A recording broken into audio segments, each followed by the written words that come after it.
Gary Brown was nearly ripped apart during a deadly chimp attack on a sightseeing trip in West Africa. He turned, started screaming, and charged. I didn't know that they get up to the strength of 7 men.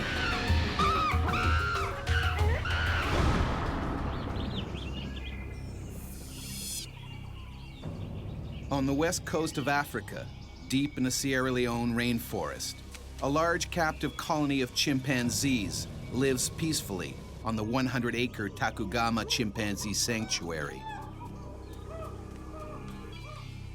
Bruno, a 200-pound alpha male, is the colony's leader.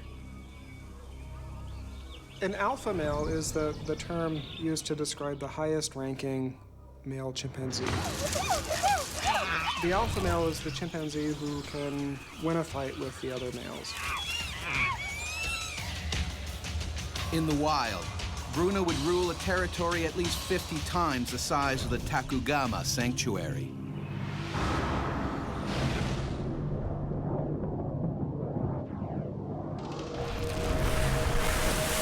Less than 40 minutes away, Texan telecommunications engineer Gary Brown is enjoying a day off at his hotel. Working here is a dream come true. They're hiring in Africa. Anybody want to go to Africa? And I held my hand up and said, I'll do it. I wanted to work overseas. Yeah, let's do it. This weekend, Gary's decided to head up to the mountains with a colleague, along with his friend Melvin Mama and their driver, Issa. I said my days off is going to be spent going and seeing Africa, real Africa.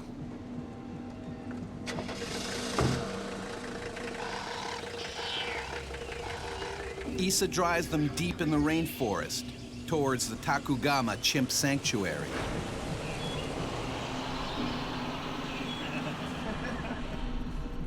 He had told me for 2 weeks before about this place, and other Americans had said, yeah, you got to go up there and get pictures of something to see. It's the largest chimp refuge in the world. Bruno is the alpha male. He's so big. Yes, I'm from Texas. We grow prairie dogs bigger than any ape. You'll be glad he's behind an electric fence. Yeah.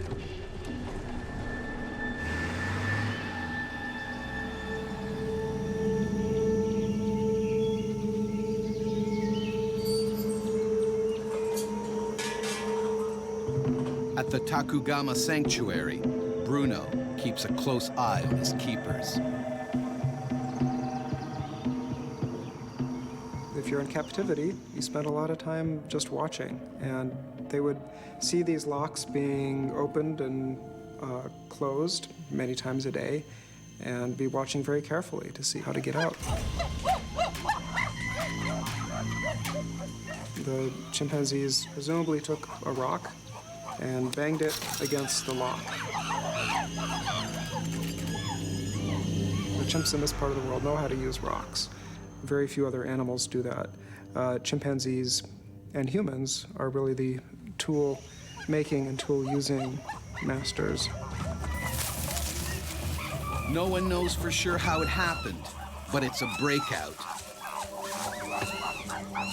Bruno and 30 other chimps escape their enclosure and head for the sanctuary's perimeter fence and the jungle beyond. This is really the first taste of freedom that this chimpanzee has had.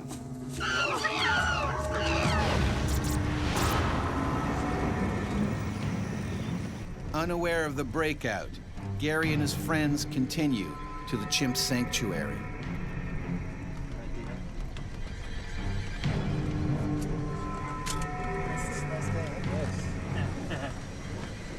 You just look up in the mountains and you're just mesmerized. The trees, the size of the trees, the canopy. Bruno rips through the dense jungle. This is his territory now. He was exploring his world, seeing what world outside the sanctuary was like. and is probably afraid. Like the other chimps at the sanctuary, Bruno was brought here as an orphan. His mother was killed in the controversial bushmeat trade. In Sierra Leone, like much of the rest of Africa, people eat chimpanzees and other primates for food. They would have seen their mother and probably other members of their community shot and killed when they were young. The chimpanzees would have that experience. They would remember strangers coming. They would remember the gunfire. And it's probably a reasonable assumption on the chimpanzee's part that a strange human being is a dangerous creature.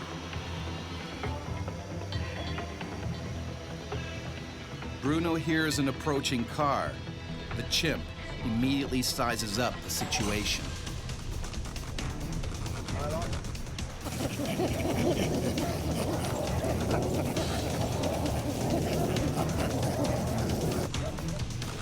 Hey, slow down. What's that? Something moving in the bushes. Hey, what is that? I don't know, man, but I want to get a shot of it. Come on, let's go. All of a sudden, out of the brush, this big black thing jumped out.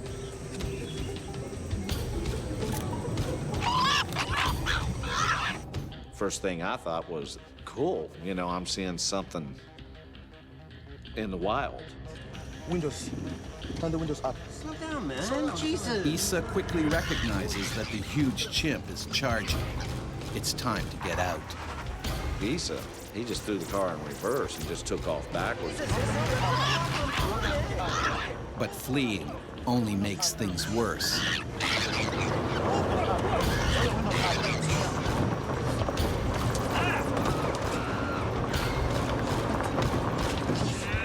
caught up and he was level with the front window.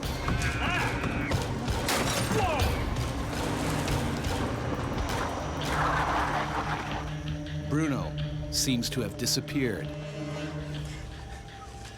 And all of a sudden, it was just like an explosion.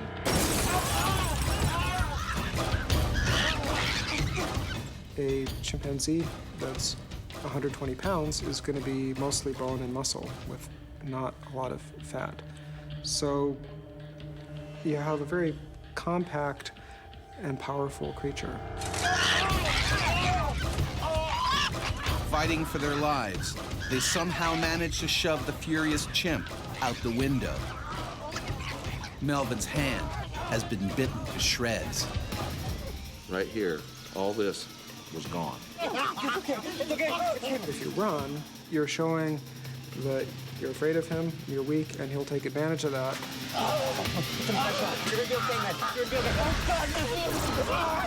Basically, what they're doing is they're doing damage to whatever they can get a hold of and whatever is exposed to them. Not only is Melvin losing a lot of blood, but bacteria from Bruno's saliva could be spreading through his bloodstream. With 2-inch fangs and jaw muscles 3 times denser than a human's, a chimp's bite can be deadly. They need to get to a hospital, fast.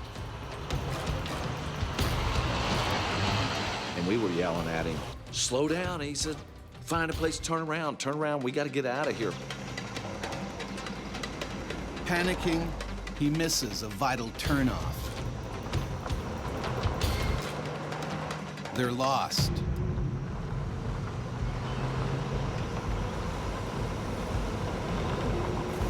Terrified, they hit a dead end. There was a gate that stood probably 10 to 12 feet tall. With their savage attacker hot on their trail. I couldn't believe what was happening to us. They only have one option.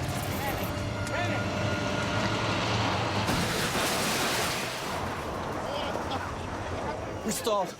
Guys. The collision kills the engine. This car isn't going anywhere. We're on the hill. Let's push it, guys. But Bruno hasn't finished protecting his new territory. When they tried to escape, that showed the chimpanzee that they were afraid and vulnerable and may well have triggered a chase response. There it is. It's coming back.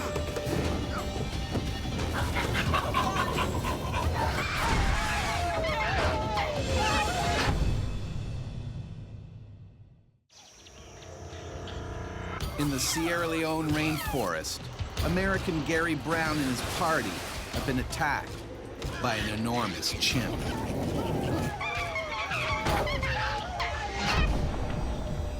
I was blacked out, knocked out, I don't know whatever, but I lost a little bit of time. I don't remember people getting out of the car.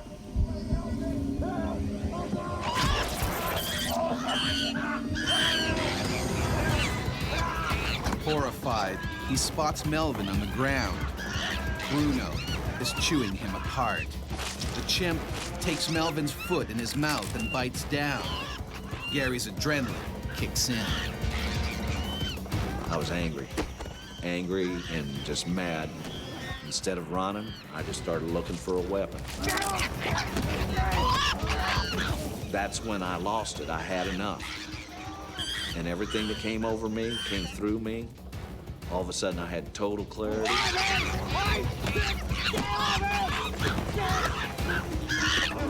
When the chimpanzee saw Gary standing his ground, he would have seen an opponent who was not afraid, an opponent who was angry, and an opponent who could really inflict some damage of his own. I had the tree turned up and was ramming him, and he was trying to get up, and I kept ramming him on the ground. It was a very powerful and hurtful blow, and that was absolutely the right thing to do because it convinced the chimp that if it kept up this attack, it was going to get hurt. Suddenly, Bruno bolts off. The fight was over with him because he kept his back to me. And what I seen when we attacked each other, eye contact, facial expressions, that was totally gone on him now. Melvin is badly wounded. His foot is completely mangled. He's bleeding to death. And he goes, "I'm going to die here." And I told him, I said, "No, you die here, I die here with you. I'm not leaving you." He's my friend, you know.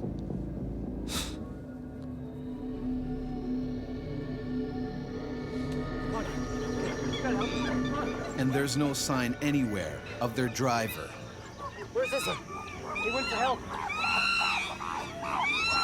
We gotta go. We gotta go. I could hear chimpanzees everywhere. We were totally surrounded. We took off down the mountain.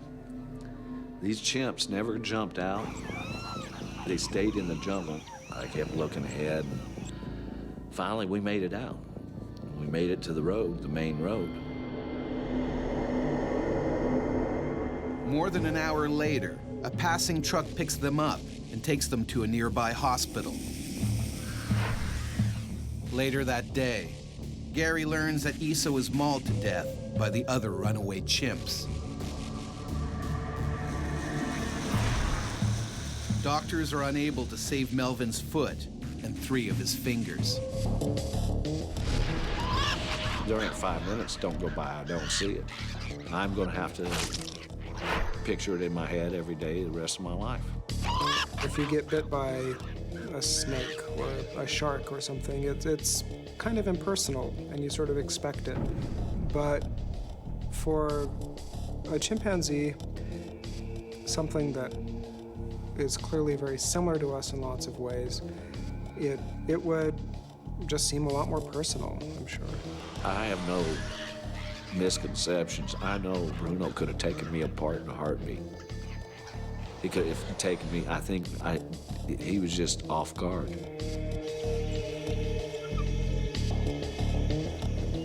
Of the 31 chimpanzees that escaped the sanctuary, 27 were recaptured. or returned on their own. 4, including Bruno, are still on the loose.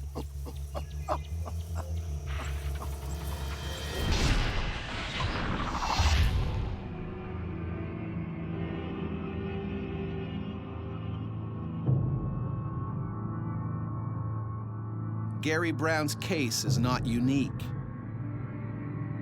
In May 2007, a silverback male gorilla named Boquito escaped from a Rotterdam zoo. Petronella Yvonne the Horde was a regular visitor. She adored Boquito. She visited him 4 times a week, always smiling and making eye contact. She felt she had a special bond with the 400-pound gorilla. But on May 18th, 2007, Boquito somehow escaped. He headed straight for Petronella. To a gorilla, a toothy smile is an act of aggression, and now it was payback. Boquito dragged her around the zoo, breaking her arm and wrist.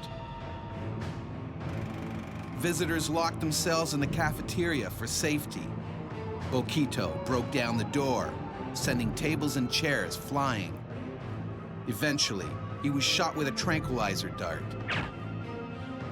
Petronella never fully healed. Apes are by no means the most dangerous animals in captivity. Some would argue that honor belongs to the tiger. It can slay any human in its path with a single bite. Despite their deadly reputation, people still try to contain and control these remarkable creatures. In the 1920s, when touring circuses and wild animal acts were all the rage, Mabel Stark was the tiger queen. She would take 18 tigers at a time into the ring. But not even the tiger queen could conquer the basic instincts of a hardwired killer. She was attacked 18 times. The worst took place in 1928 at a show in Bangor, Maine. Stalking her from behind, one of her beloved cats lashed out at her left leg, almost severing it above the knee. Smelling blood, a second tiger jumped off his pedestal and pushed Mabel to the ground, mauling her savagely. Although doctors felt she would never survive, Mabel miraculously recovered and was eventually back in the ring with the animals she loved.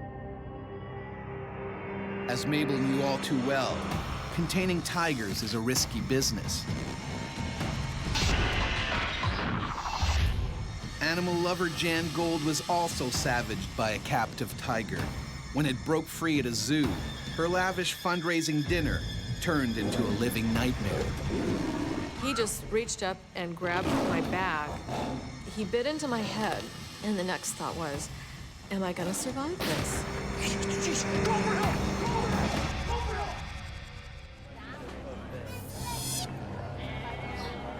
Zoo Boise is one of the most popular attractions in southern Idaho. The stars here are brothers Taiga and Tundra, a newly arrived pair of 2-year-old, 600-pound Siberian tigers. Also known as Amur tigers, they are at the zoo to provide an important gene pool to help ensure the survival of the species. Tigers are highly endangered. There are now more of them living in captivity than in the wild. But keeping one of the world's most deadly hunters behind bars comes with big risks. There have been at least 45 deaths by tigers in captivity of humans over the last 10 years. And there have been 115 injuries serious enough to make the media.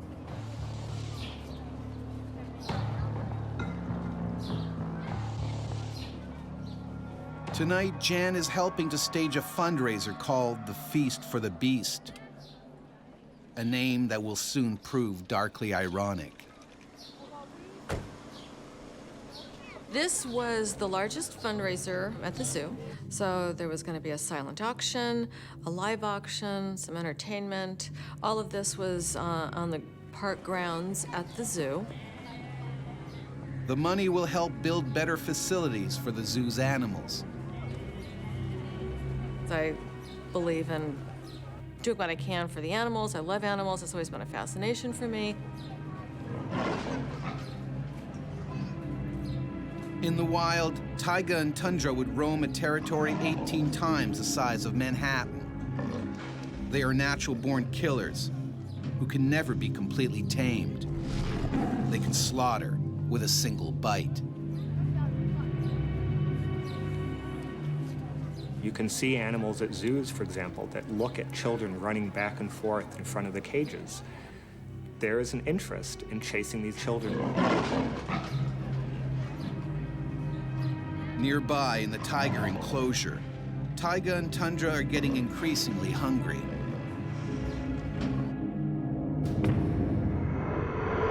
In the wild, they would learn to kill and eat large prey, even bears.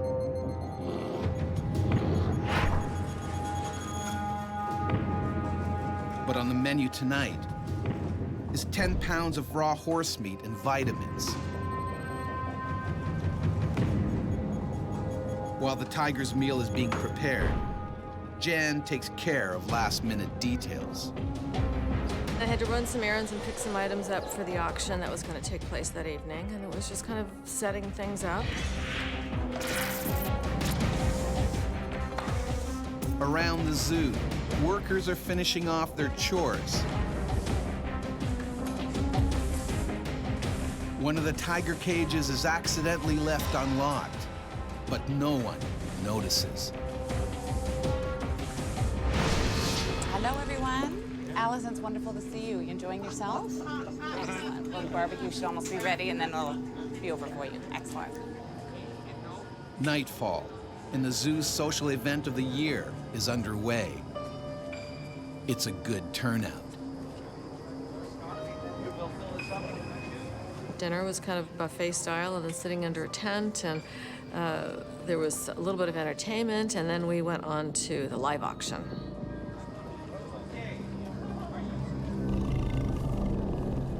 In the nearby tiger cage, taiga and tundra are most likely agitated by all the commotion.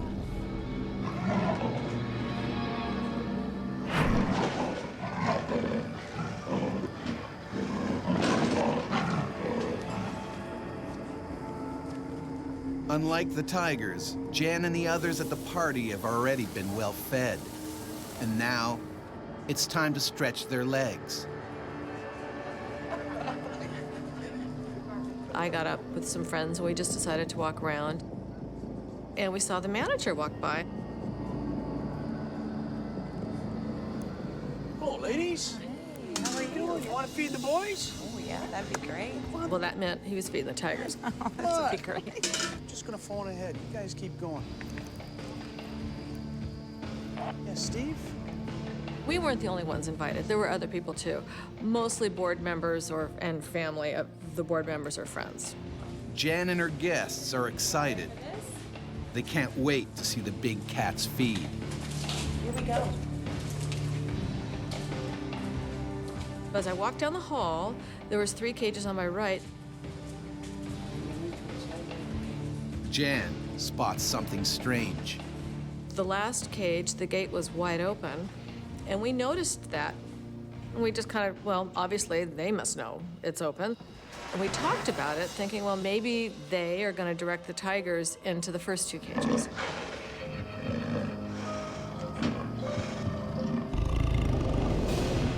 Instead, one of the tigers is now heading towards the 3rd open cage.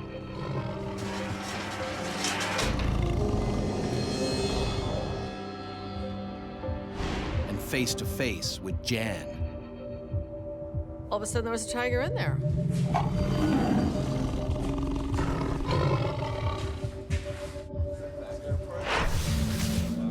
Hello, ladies. How are you doing? You want to feed the boys? At a zoo fundraiser in Boise, Idaho, a cage door has accidentally been left open. And now, board member Jan Gold is face to face with Taiga, a 600-pound Siberian tiger on the loose. It probably never had the door open before. It didn't know what to expect, but it moved forward, and it could keep moving forward.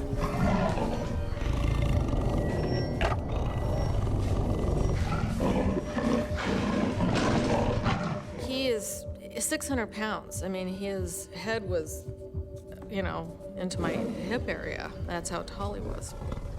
The tiger was probably as surprised as Jan Gould was that they were face to face. And it didn't know what to do, but it did know there was an animal in front of it. At that point, my focus was seeing if I could get this gate shut and keep the tiger in there. But that's easier said than done. Taiga's still not sure how to react. He may not have even seen her as prey because he had never had any experience with live prey. She was just a moving object. But something deep inside said, this is what I'm supposed to be doing. He's moving toward me. I mean, it's a force moving toward me. It was like a few conscious, slow steps because he wasn't stopping, and he was right there. Desperate, Jan tries to buy herself some time. I held my purse in front of him, trying to get him distracted. The only thing you can do in that situation is try to distract the tiger. And those who survive often survive because the tiger is distracted. People throw stones or sticks. And that's when I realized the people were leaving. I saw a couple people with terrified looks on their faces because he wasn't stopping.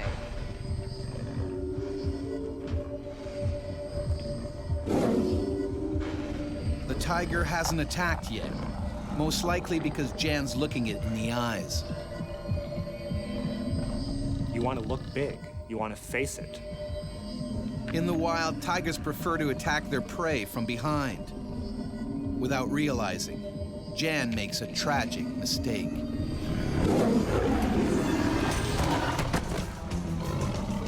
I was down, and it was very surreal. When she turned around, she provided the framework for the tiger to see, aha, this is prey. And it was at that point that 10 million years of evolution kicked in and it tried to be a tiger. I mean, he just reached up and grabbed my bag and just brought me down. When a tiger is attacking a wild animal, it will grab it by the neck and try and drag it down and break the animal's neck and crush the trachea until it can't breathe anymore, and then it often drags it off to feed. I can feel his chest over my back. He bit into my head, and the next thought was, am I gonna survive this?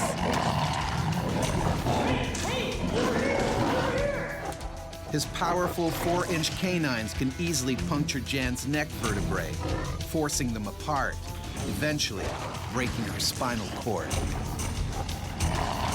He had no experience. He didn't know where to bite, but he bit, and he grabbed her head, and he kept on going. All the others can do is look on in horror. I thought he actually bit through and crushed my skull, and it was so loud. And then he came to a point and just stopped, and he held me there. He just sort of held me. A police officer hired as security for the event takes aim. You gotta shoot the tiger! Shoot the tiger! Get on! Hey! For the veteran cop, it's tricky getting a clean shot. He fires slightly over Taiga's head just to scare him off.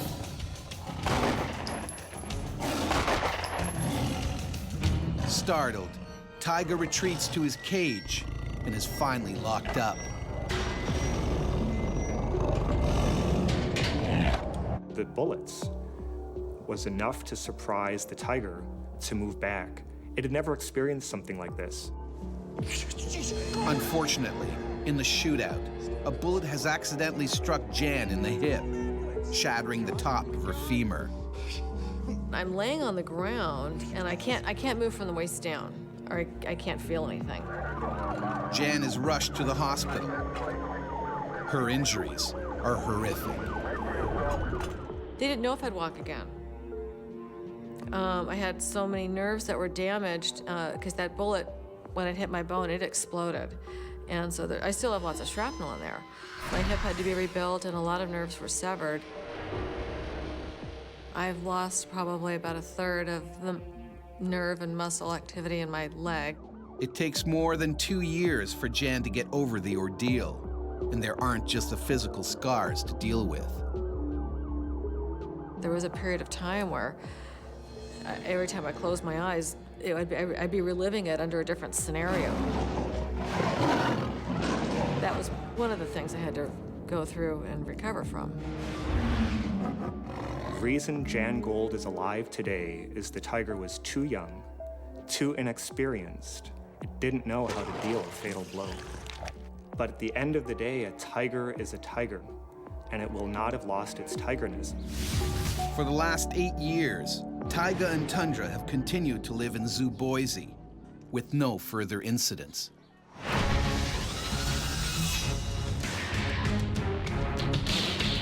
To avoid conflict, most captive animals are kept away from humans. But what about those bred specifically to attack, like bulls? Every 7th of July, locals and tourists gather in Pamplona, Spain to outrun a pack of angry bulls. It's a controversial event that dates back to the 16th century.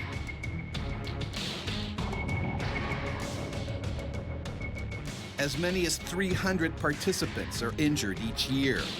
14 have been killed since 1910. In 1995, Matthew Tassio fell while trying to avoid a charging bull.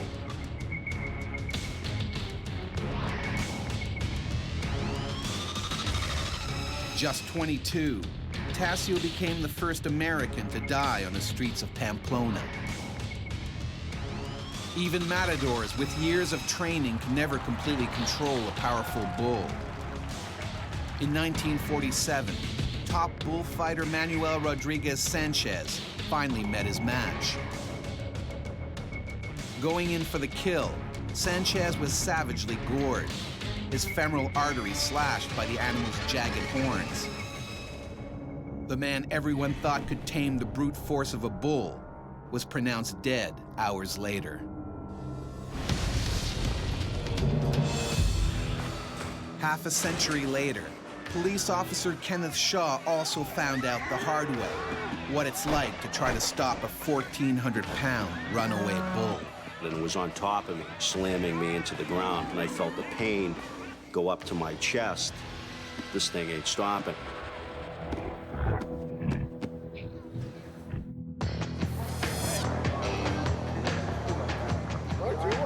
Just north of Boston, in Lowell, Massachusetts, a controversial event is underway, a bloodless bullfight. In this version of the event, the animals are not killed. Nonetheless, bulls that are used are much more aggressive than regular farm animals. They're wiry, they're fit, they're athletic, they're fast, they're angry. So their, if you like, threshold for aggression is very different. So it's comparing a Labrador with a pit bull. As this enormous 1,400-pounder waits to face the matador, he gets increasingly worked up.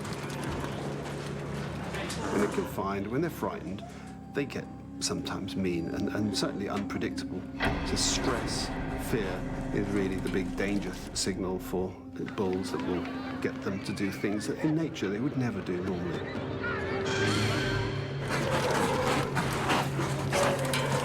And for this bull, that means busting out of his trailer, one way or another.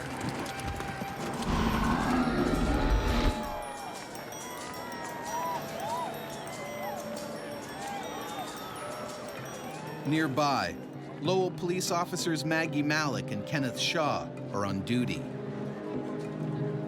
Basically, your job was to keep the patrons from not coming from the facility with any type of alcohol or anything like that. Gorgeous, hot, bright, sunny day. We had over 300 cars. We almost had to close the gates because we couldn't fit another car in. Maggie's main concern is that she doesn't have to watch any of the fight. I didn't want to say it because I don't agree with an animal to be antagonized and ridiculed, and I felt this was inhumane.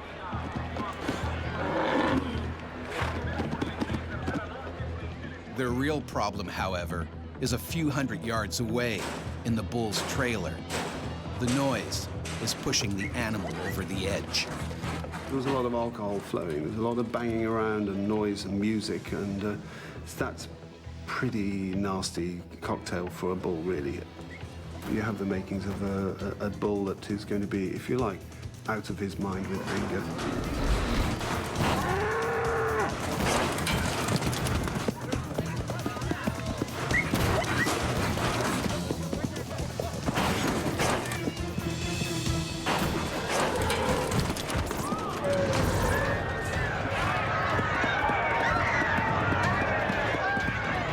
Suddenly, panic rips through the crowd milling around outside. All of a sudden, I see people start to run and start screaming. Kenneth races around the corner and comes face to face with a half-ton nightmare. Somehow, the angry bull is broken loose. Now, all of a sudden, I'm in a situation where I have to deal with that animal that's running rampant. There's no truth in the belief that red specifically is antagonistic to bulls. Movement is the biggest single factor which triggers a bull attack. The bull zeroes in on a target. The gentleman was basically with his back up against the bed of the pickup truck, and the bull just kept slamming him into the back end of the pickup truck. The strength of this animal was truly amazing. If Kenneth doesn't do something quick, the man will be crushed to a pulp. The diamond-like tip of the bull's horns can easily gore into soft tissues. I just started to basically make noises, waving my hands, trying to get its attention.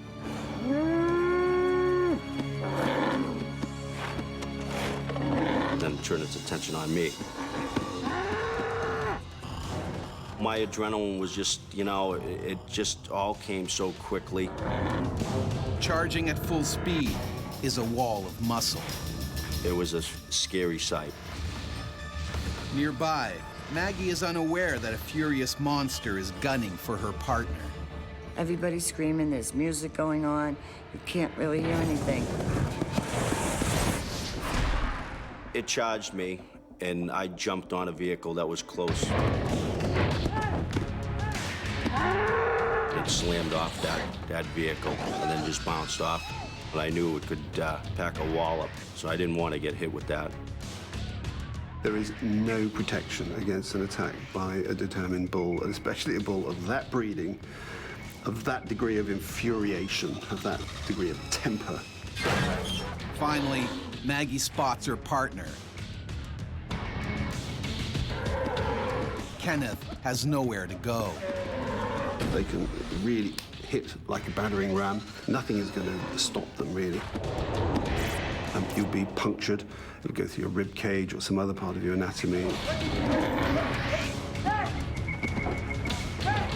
So he basically threw my body from the side onto the hood of the vehicle to get away from its wrath. And that made the bull mad. Don't frustrate him and don't antagonize him, because you always know that he can pull all the shots. It's frustrated. It looks for something else to demolish. It spots Maggie. He came with a run. He came with a snort. I don't know how to play like that. It's like, oh my God, what do I do with this bull? She zigzags, desperately trying to lose him, but he sticks to her like a shadow. They have this real benefit of almost 360 degrees coverage, so it makes them able probably to react more quickly than humans.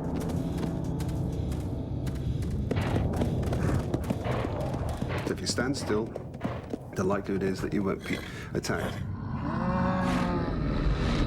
Golly, locked in on my eyes. And that put a chill down my spine. They do this burst of heavy breath out from the nostrils. And this is carrying a chemical message. I'm loaded with testosterone. I'm really the king guy around here, and you take me on at your peril. The bull loses interest in Maggie and rushes off the stadium grounds, still fuming. Trying to escape, he heads downtown. Oh my God! If the bull can't be stopped, hundreds of lives are now at risk.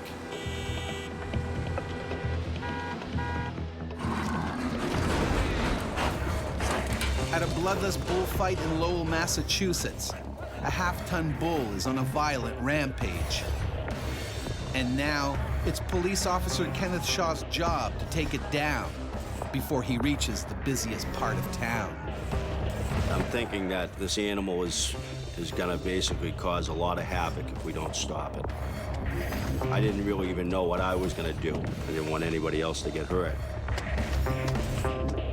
His strength and his power and whatever is going on with him. We're not taught in the police academy how to handle it.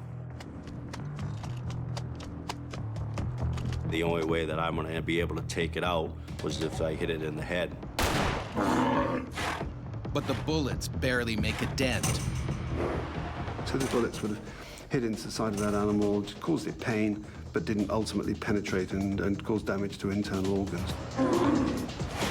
All they would have succeeded in doing would be to infuriate the animal. They have very good armor in the form of their thick skin. The raging bull continues towards the crowd.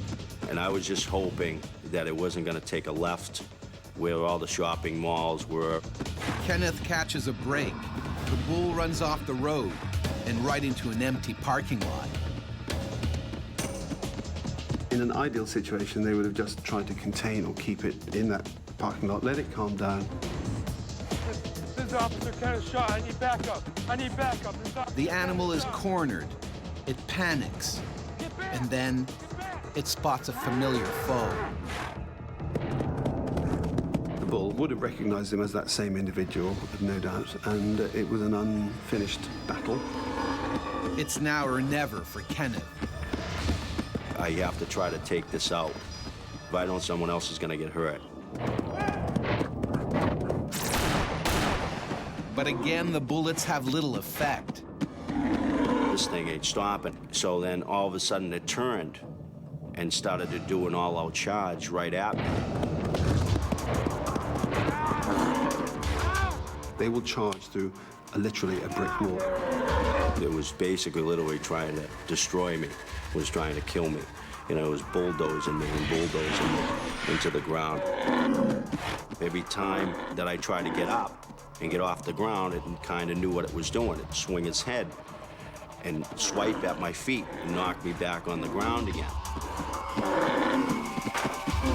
Pressure that they're able to exert, all their weight on your body, you're going to have broken bones and a reshaped face. And the intention is to kill you, is to take you out.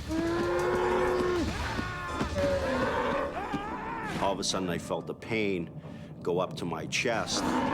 It was on top of me, basically slamming me into the ground with its head, with the horn slamming me constantly in my leg area. The incredibly solid neck and shoulder muscles of the bull don't bend or buckle on impact. It hits like a battering ram. Maggie tries to draw the bull away for the second time. Seeing Kenny's shattered uniform, seeing the blood on his skin, I at that point was not sure if he had gorged him in a major organ, and that takes you only seconds to bleed out.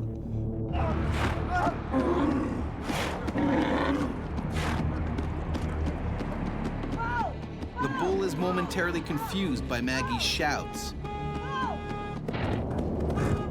buying Kenneth just enough time to crawl for cover beside a car.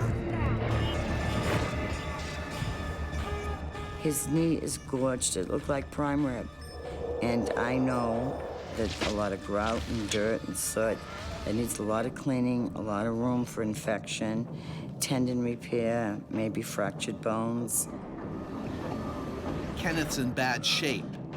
Time is ticking. Maggie needs to act now. But the bull still wants a piece of Maggie and takes dead aim. So I said, come on, let's bring it on. Let's go get him.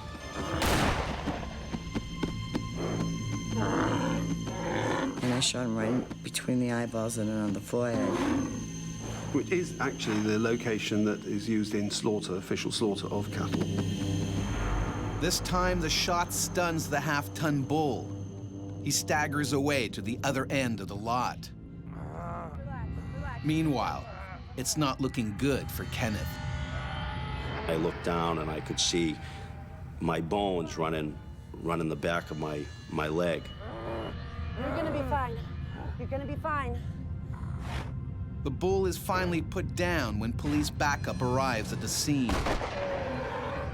Kenneth is rushed to the hospital and goes under the knife. Tore out a piece of my quadricep. And then I also received basically a laceration to one of my testicles. I could bend one knee, but I couldn't bend the other.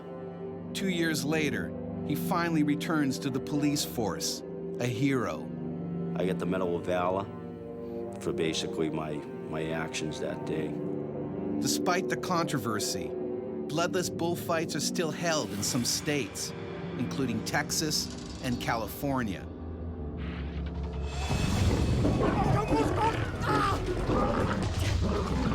Conservationist Gary Kamasha was lucky to escape alive when he was savagely attacked by a lion on a game reserve. And then I thought that this was it. I thought this would be the end. The African savannah, home to one of the most feared predators on Earth, the lion.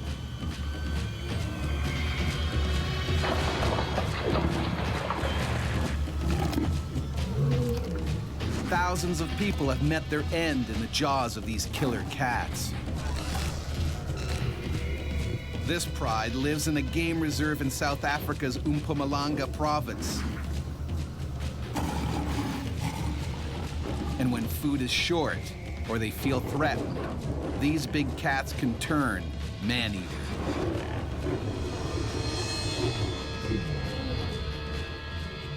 With lions around, no one can afford to be off guard.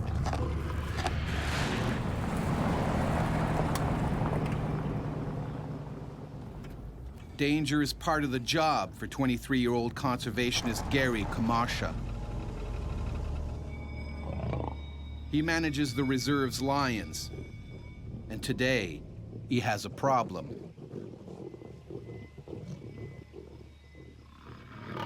A lioness is wounded, and she's pregnant. This female, because she was injured and finding it difficult to keep up with the pride to feed and to compete for food around the carcasses and things like that, she was getting very hungry.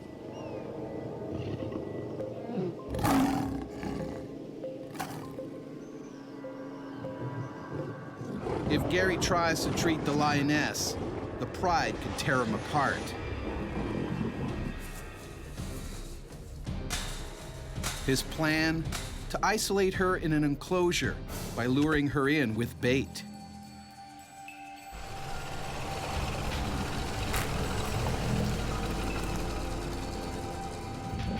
But the dominant males get to the meat first. Some are her own offspring.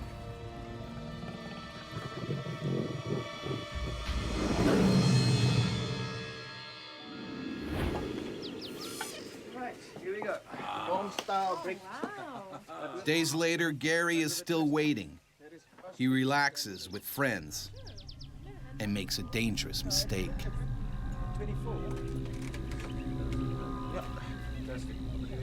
I took off my sidearm and put it to the one side to just be more comfortable and not thinking of anything that can happen at that point. But today will be different. The pride is staying outside the enclosure, and the hungry lioness grabs the opportunity to feed.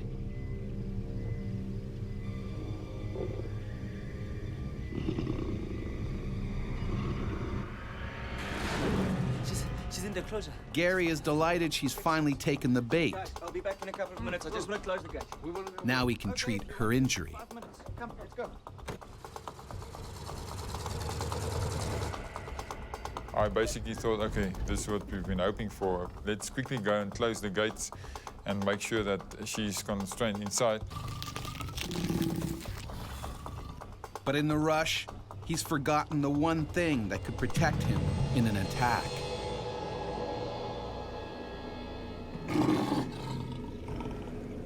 "150 feet from the enclosure gates, they see the pride.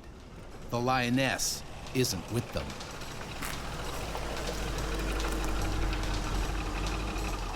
There she is, behind that bush. Oh. Gary is relieved this plan is finally working. But something is wrong. She's not alone. One of the pride's aggressive young males is inside the enclosure and will attack if threatened. This male was always been a bit edgy and agitated, barking at you and coughing, the typical attack bark if you get too close to him. Getting the young lion out is dangerous, but without treatment, the lioness could die of gangrene.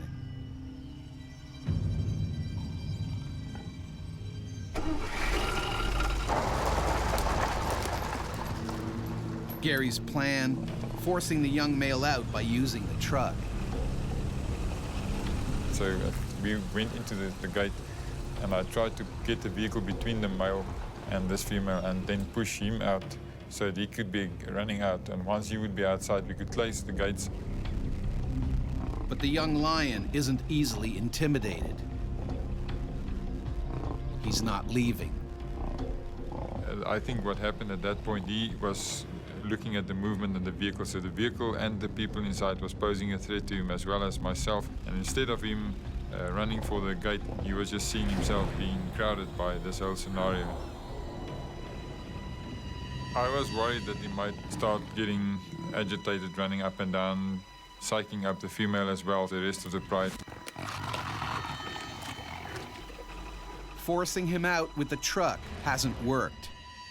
All Gary can do now is try to flush the lion out himself.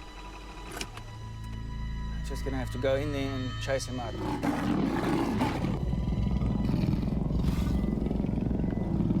I thought I'd go on foot, use the vehicle as protection so the female couldn't really see what was going on, and then chase him out on foot.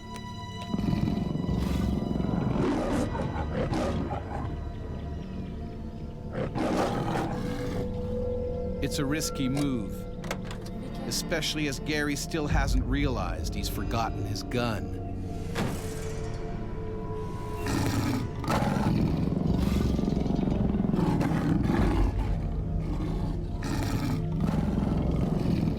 But trying to flush a young adolescent male on foot is a big mistake.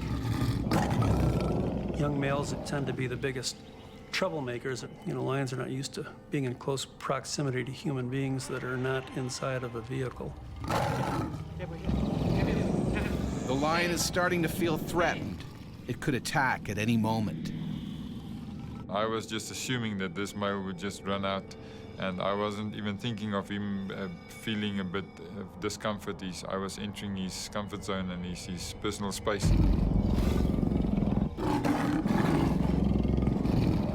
He was essentially cornered because he was in a fenced-in area, so that's the time when an animal will react out of fear. Instead of diverting his direction towards the gap between myself and the vehicle, he was actually zooming in on me. Give me here. Here.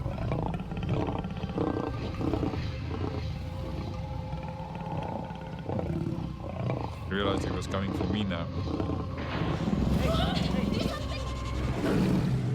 I did think of that point my sidearm. This was the most stupid thing that I could have done. I don't know why I took it off. Gary tries frantically to get out of the lion's way, but it's too late. He was planning to go for my upper body. I moved back, he misjudged himself. I think that actually, to a certain extent, saved my life. The lion has missed Gary's head, but it locks its vice-like jaws around his leg. His friends, also unarmed, can only watch in horror. Gary has now become human prey.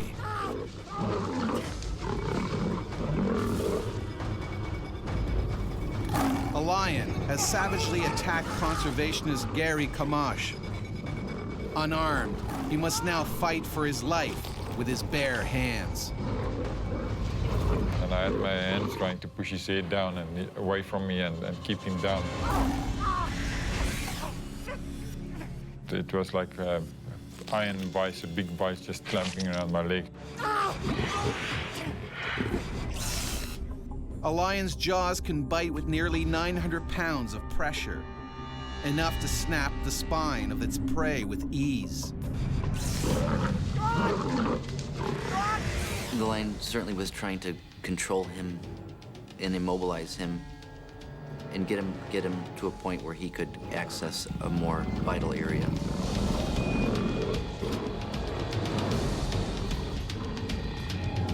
Outside the enclosure, the pride can smell blood. The pride were trying to figure out what's busy happening, where did those sounds come from.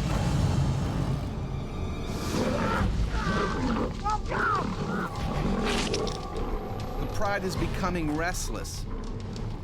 If they join in the attack, Gary is finished.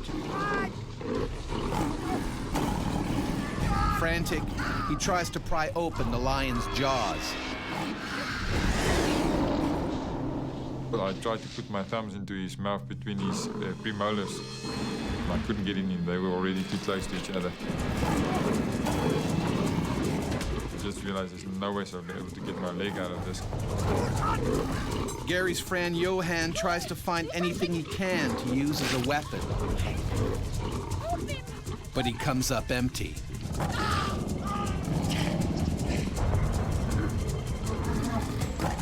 The pride is getting agitated.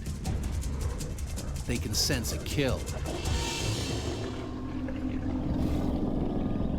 Some lions are dedicated man-eaters, using humans as a regular part of their diet. The hunting instinct kicks in. The attack is on. The rest of the pride was already coming in, and I shouted to my friend, keep the rest of the pride away, keep the rest of the pride away. And knowing that if they would come in, it would have been the end. Keep the freaking pride away! I thought that this was it, with the rest of the pride coming in to assist. I thought this would be the end. I wouldn't be able to fend off the rest of the group, so I was shouting at him, and he jumped out of the vehicle and started throwing pieces of branches and rocks.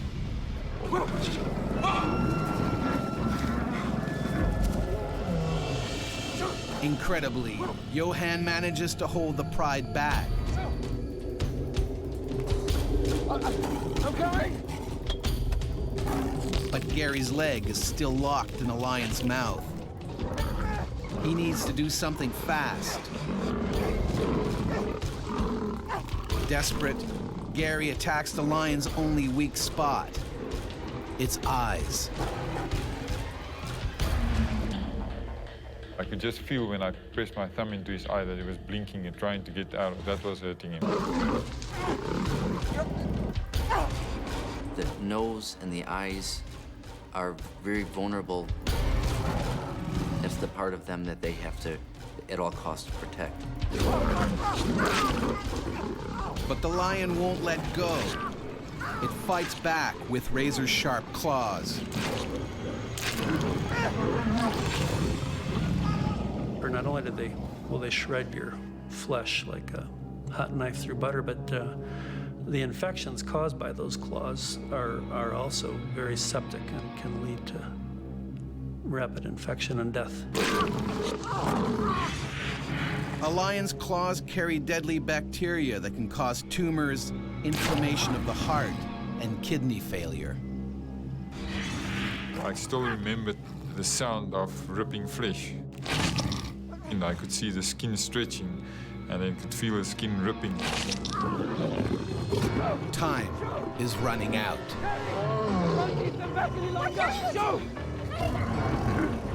Johan has nothing else to throw at the lions. If the pride attacks, Gary is unlikely to escape alive.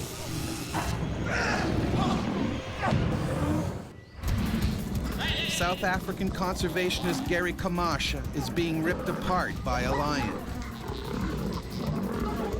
The rest of the pride are about to join the attack. Hey! I can't keep them back any longer! Fearing for his life, Johan has gotten back in the vehicle. The worst moment for me, Johan shouting, I can't fend him anymore, and his door closing, hearing his door banging, closing up. I realized how close I was to death. Gary struggles desperately to free himself. He punches the lion in the eye, but it won't let go. And I was just going down on his eye with my fist as hard as I could and putting my thumb into his eyes and pressing down. For a moment, the lion loosens its grip. Gary sees his chance and takes it. I think what he wanted to do was to reposition himself and take me down. When he started opening his mouth, I ripped my leg out of his mouth. Come, get in! The rest of the pride was very psyched up. 4, 5, 10 seconds longer than I would have been taken and ripped apart.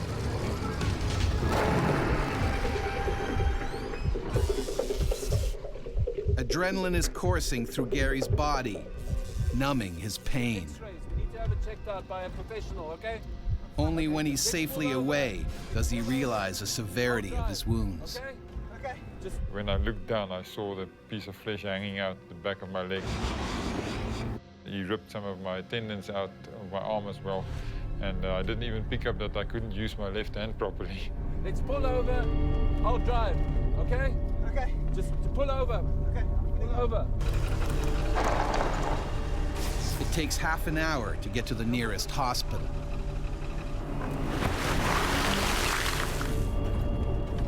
On the road down to the doctor, I remember I started feeling very awkward. I started getting a bit nauseous and not feeling well. I was bleeding extensively. Gary gets more than 50 stitches in his leg and arm. He's lucky to be alive.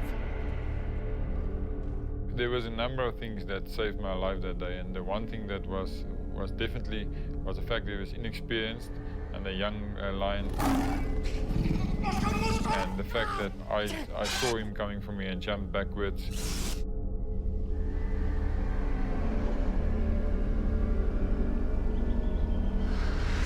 Just a few weeks later, Gary returns to work on the game reserve. In the meantime, the lioness's wounds has healed naturally, and she's given birth to a healthy litter. Gary's close brush with death has made him realize that on the savannah, you can never drop your guard. I think what it did cause me is to be way more cautious than I was at that point, because I can remember I was getting more and more complacent with these animals.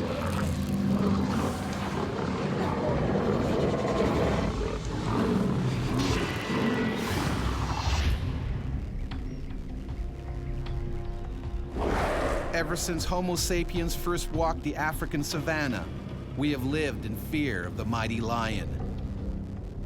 These superb predators have ruled their territory for over 1 million years. Unarmed, humans stand little chance. Even today, more than 100 people every year are killed by lions. Humans have always been on the menu of lions throughout history, throughout our coevolution with them. But lions are not the only man-eaters here. The hyena is just as deadly. It can eat every part of its victim, even the bones.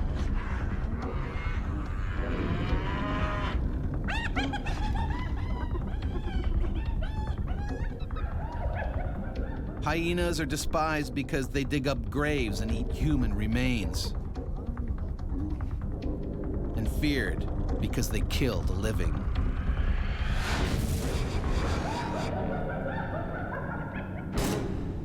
In the 1950s, hyenas terrorized a village in Malawi.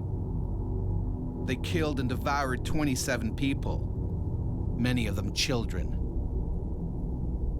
The stealthy man-eaters crept up on villagers as they slept outdoors during hot weather. They grabbed their victims by the head and dragged them off into the bushes to feed. There was little left for devastated families to bury.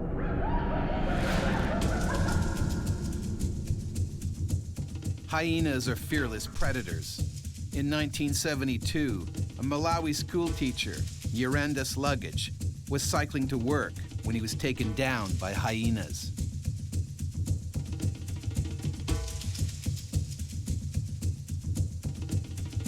He knew there'd be nothing left of him if they dragged him away. He fought as hard as he could, screaming for help. By the time villagers rescued him, he was barely alive. People forget how deadly hyenas can be. Danny Tail Blanche wasn't scared of them until one tried to eat him alive. And I thought, I'm gonna die now.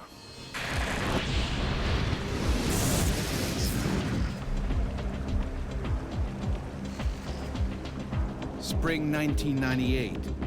Aircraft pilot Danny Terreblanche is enjoying a week's vacation with friends on the Zambezi River.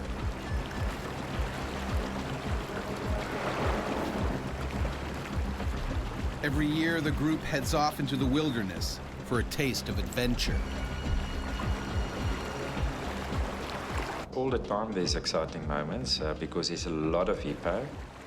There's crocodiles, lions, and of course, hyenas.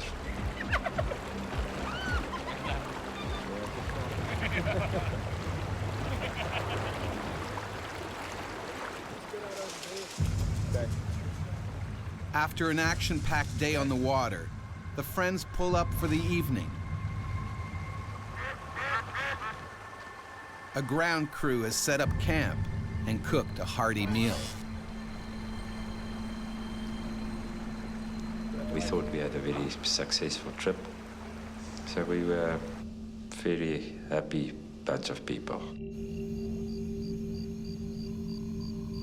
It's been great, 6 days. Especially when you and It's the last day of the holiday. Time to celebrate. Some of my friends were wine farmers. And of course, we brought a lot of good wine with us. It's close, eh?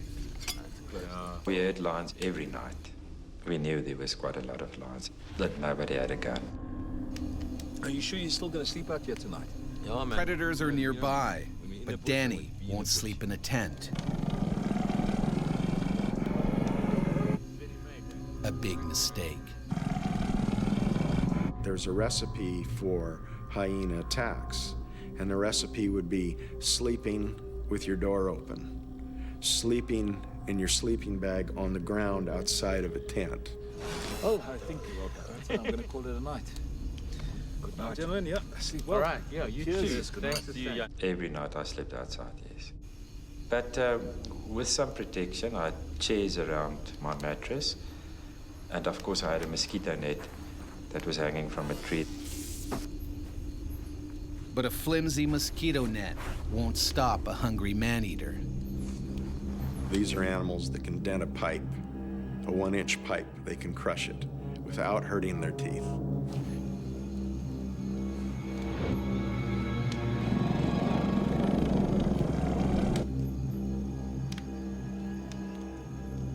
At night, the hyena has a huge advantage. It can see in the dark. Hyenas, like all nocturnal hunters, have incredible ability to see and smell at night. Night vision is excellent.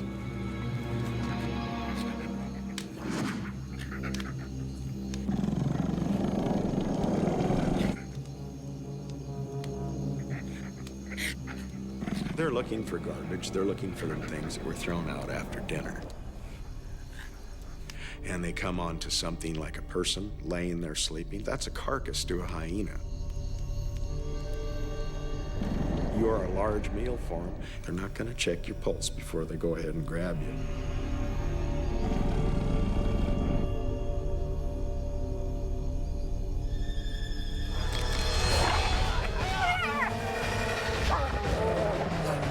I thought somebody, they hit me with a plank over my head. When Danny realizes it's a hyena attack, his blood runs cold. If it drags him into the bushes, it could tear him apart in seconds.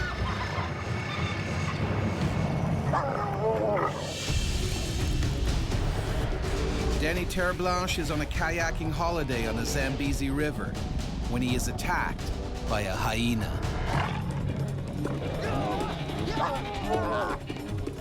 I've got no weapon, and I think my way of protecting myself is to pull a thick blanket over my head. It doesn't bite my head off. A hyena's bite can exert a force of up to 1,000 pounds. They have particularly large teeth, premolars to crush bones, and carnassials at the back of the mouth, which slice up meat like scissors. They have the strongest bite of any predator on Earth. Stronger than a lion, stronger than a bear. They go through bone like you and I go through a candy bar.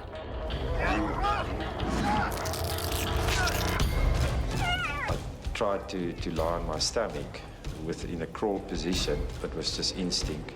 Then it grabbed me by the neck and it dragged me. A few feet further into the bushes, and he could be ripped to pieces by the hungry hyena. He will proceed to drag you off and start eating you. That's what would happen.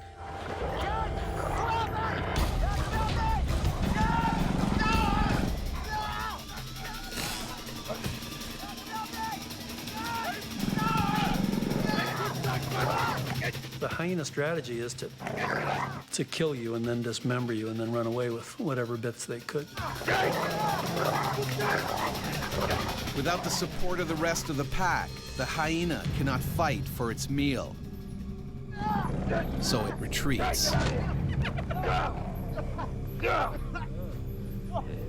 felt the pain in my head, and when I felt it with my hand, I knew there was something terribly wrong.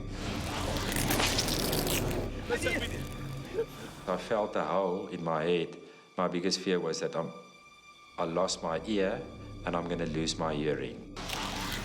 And of course, the first thing that goes through one's mind is that I'm going to lose my flying career. Luckily, Danny's ear is still in one piece. Hold on, we just need to clean the ear. My ear was still in the mosquito net, hanging by a little piece of skin from my head. Just rinse it off. I think they probably will wash it with some good old Cape dry red wine. Desperate to save his ear, his friends bind it back onto the gaping wound. The nearest hospital is in Kariba, 80 miles across rough terrain. They need to hurry. Danny is at grave risk of a deadly infection. Hyenas eat rotting carcasses, and their mouths are crawling with dangerous bacteria. You can imagine the bumps in the road. I don't know how many times I've passed out. Adrenaline from the attack is wearing off. Danny's in shock.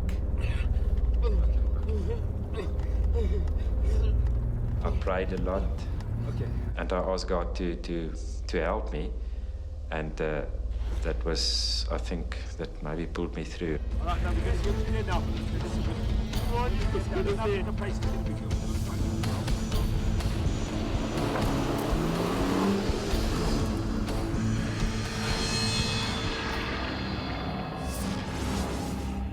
It takes them nearly 9 hours to reach Kariba. The town only has a small, basic hospital. The doctor does what she can to save Danny's ear. She had to stitch it back onto my head, but there was no anesthetics. My friends had to hold me on the table while she did the job. That was very, very painful. Danny's then flown back to South Africa, where a plastic surgeon performs 3 painful operations.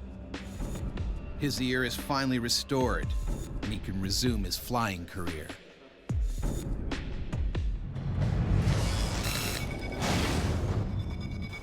As Danny discovered, on the savannah, Homo sapiens can become just another link in the food chain.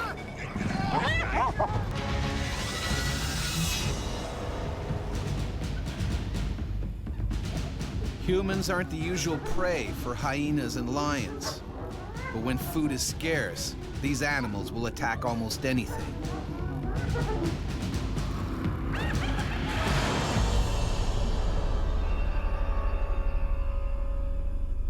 In 1898, when an epidemic meant other prey was in short supply, 2 hungry lions launched one of the worst series of attacks ever recorded.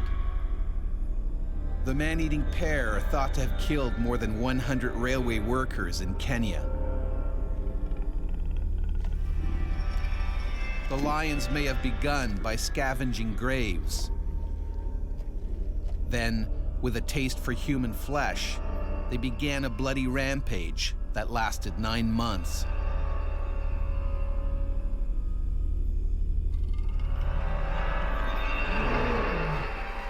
Work came to a standstill. Night curfews were imposed. Workers hoped high fences and fires would keep them safe. But the lions still got in.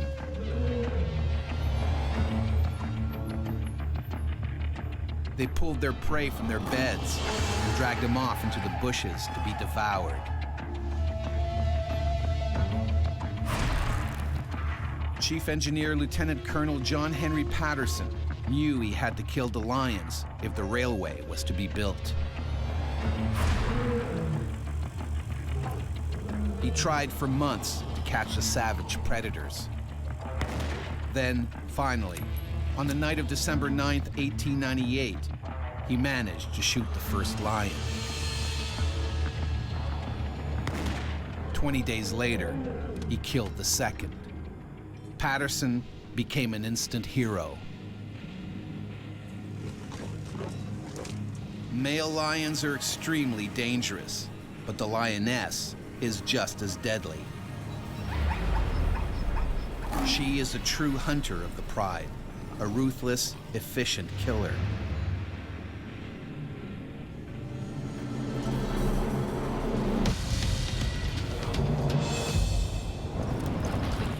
When Bruce Meekall had to hunt a rogue lioness, he soon found out why these predators have such a terrifying reputation. She had bitten down from the top of my head, and I was fighting for my life. Limpopo, South Africa. This lioness is a loner. She's old and hungry. Local villagers are terrified she might start preying on their cattle, or on them. But lions are usually persecuted by people because they pose a threat. Usually that threat is to their livestock, to their goats or their cattle. Professional hunters are called in to put her down. Leading the team is conservationist Bruce Meekall.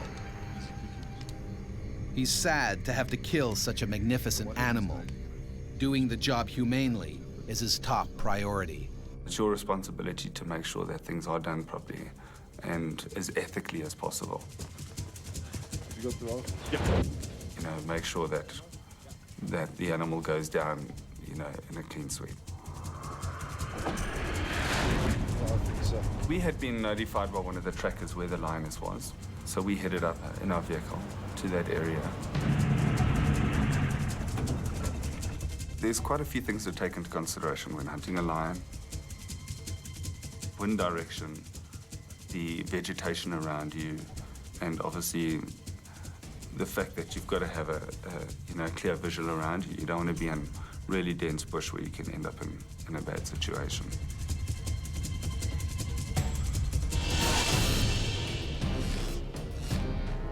Bruce and his crew begin tracking the rogue lioness. So we started walking, looking for signs to see where she was. Tracks, old kills, things like that. But the lioness has probably already picked up the hunter's scent and keeps out of sight. Lions are very good hunters. They're very good at camouflaging themselves. For 2 days, they search for the big cat, but she remains invisible. The longer it takes to find her, the greater the danger to local villagers. If lions can get away with it, if they have opportunities, they consider humans part of the diet, especially in more harsh environments where prey density of their preferred prey is lower.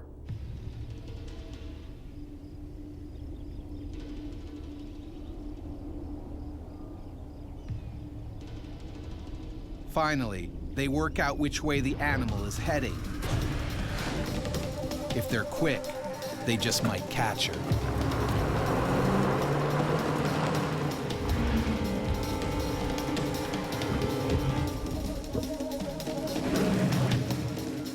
Later that morning, we had actually bumped into her purely through tracking.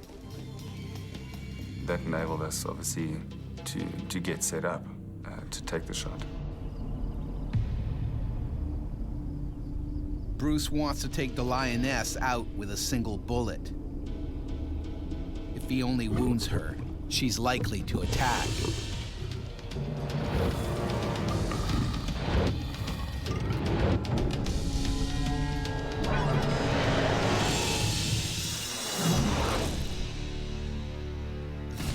Bruce Meekall has been tracking a rogue lioness for 2 days. He now needs to put her down with a single bullet.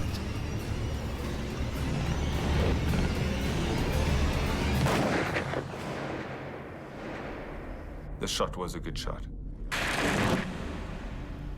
But she got up and ran off. Went into thick bush. Something has gone very wrong. The bullet hit the lioness, but hasn't killed her. If the bullet hadn't done what it was supposed to do, the bullet opens up and has a hard impact in order to make an instant kill. In this situation, it basically just went straight through. If you didn't kill them the first time, and you just wounded them and it wasn't in a vital area and they survived, you would never get a chance again to catch up with them. And if you did, it would be after they killed another dozen or more people. This is hard for Bruce. What should have been a swift, humane kill has resulted in an angry, injured animal.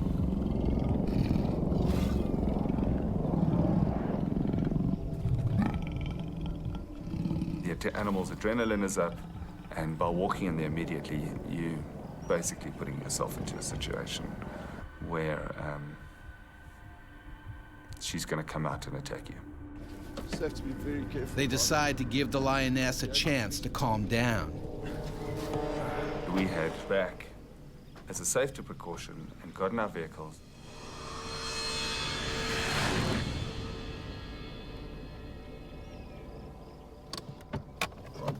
An hour later, Bruce sets off again. He knows that he and his team are now vulnerable.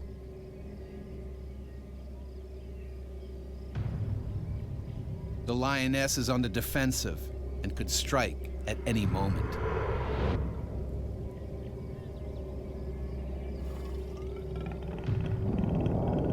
When a lion is badly injured, they'll retreat 2 or 3 times at the most before they'll turn and they'll attack, whether you have 100 people with you or whether it's 1 or 2 people. The lioness has the hunters in her sights. She waits patiently for them to come closer.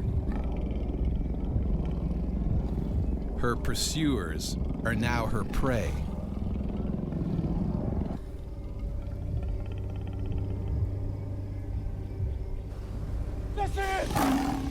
The lions will cover a distance of 100 meters in about 6 seconds. So there's not much chance to get into any position. So you basically turn, point, and take your shot. By the time I reloaded to take the second shot, she had jumped onto me. The attack is savage. The lioness goes straight for Bruce's head. The main thing that they go for is the most vital spot and the most vulnerable spot, and that's the neck and the head. As we came down towards the ground, she had already had her mouth over my head and bit me on the back of my head. With the impact of us hitting the ground, my head bounced out of her mouth. You just see teeth and saliva and hair, and I mean, the sound that they make is incredibly loud. The others can't fire. They could hit Bruce. They fling you around like a rag doll. With their strength and power, every time they hit you, your whole body is being thrown about. She would have been feeling for his vertebrae so she could puncture and sever the spinal cord. The wounded cat is in a frenzy. You don't know what's happening. You're just trying to get a grip of the whole situation around you and what to do in order to survive. The lioness is much stronger than Bruce. The moment he weakens, she will kill him.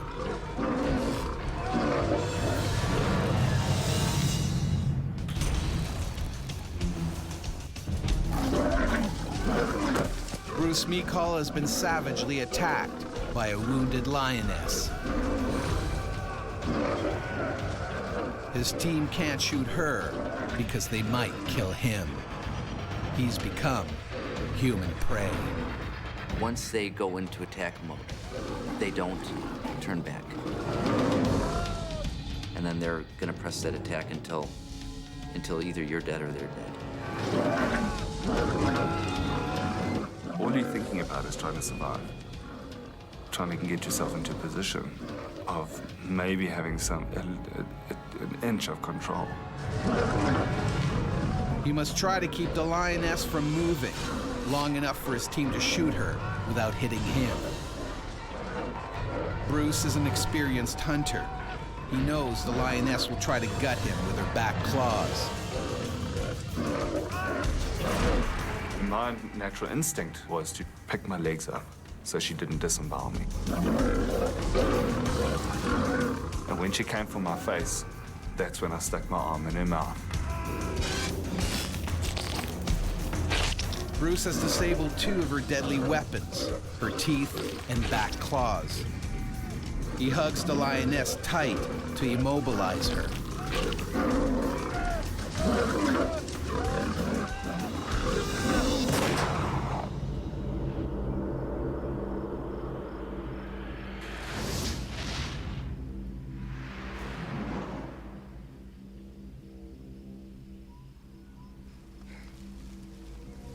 The ordeal is finally over. But even though she nearly killed him, Bruce can't help regretting that this superb creature had to be put down. In the instance when she had died, there is being so close, there is definitely a feeling that goes through you of what's happened to you and what's happened to her.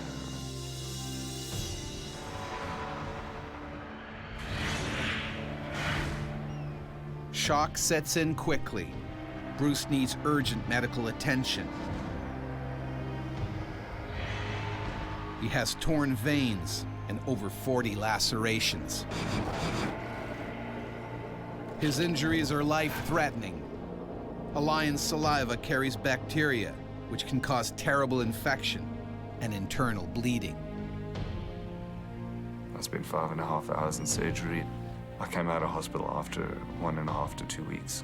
You know, then it's a long recovery, I think, from there, mentally and physically. Within a couple of months, I'd healed up. I was able to use, you know, my arm again and a bit of therapy that, you know, that helped. On the mental side, I think you've got to accept what's happened to you and move forward.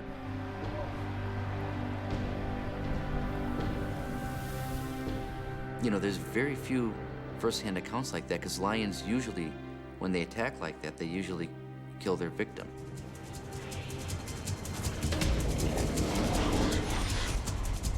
Bruce is lucky to survive. Despite his close brush with death, he goes back to work as a conservation manager in the savannah. But he's given up hunting for good. It's hard to go back to doing what you were doing after an incident like that. There's definitely a sense of respect and a sense of fear.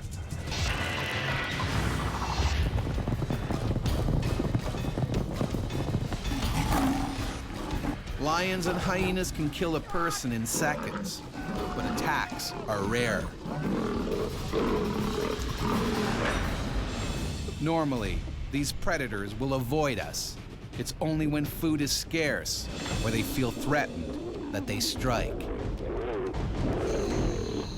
And when they do, the results are devastating. I realized how close I was to death that day. I think it gave me a lot of more respect for life. It made me realizing that any moment could be your last moment. Surprisingly, many survivors don't blame the animals. I've got more respect for hyenas because it's an opportunistic killer. I have more respect for hyena, and I won't take a chance or give them a chance.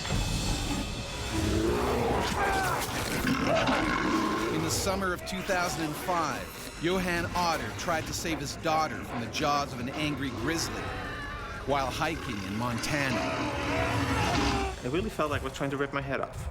And I remember thinking, okay, one more bite and I'm done.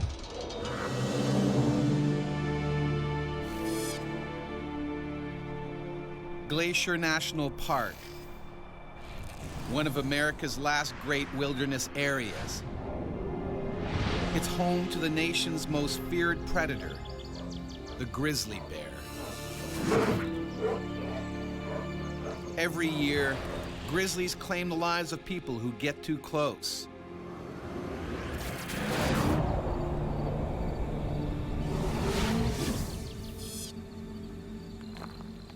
Johan Otter and his daughter Jenna are here for a hiking vacation. This one right here. Right here. Yep. See, I've got to celebrate her graduation. All right. And it's kind of cool that your daughter still wants to go on a senior trip, you know, and with Dad to go into the mountains. But today's ambitious hike will test them in more ways than they can possibly imagine.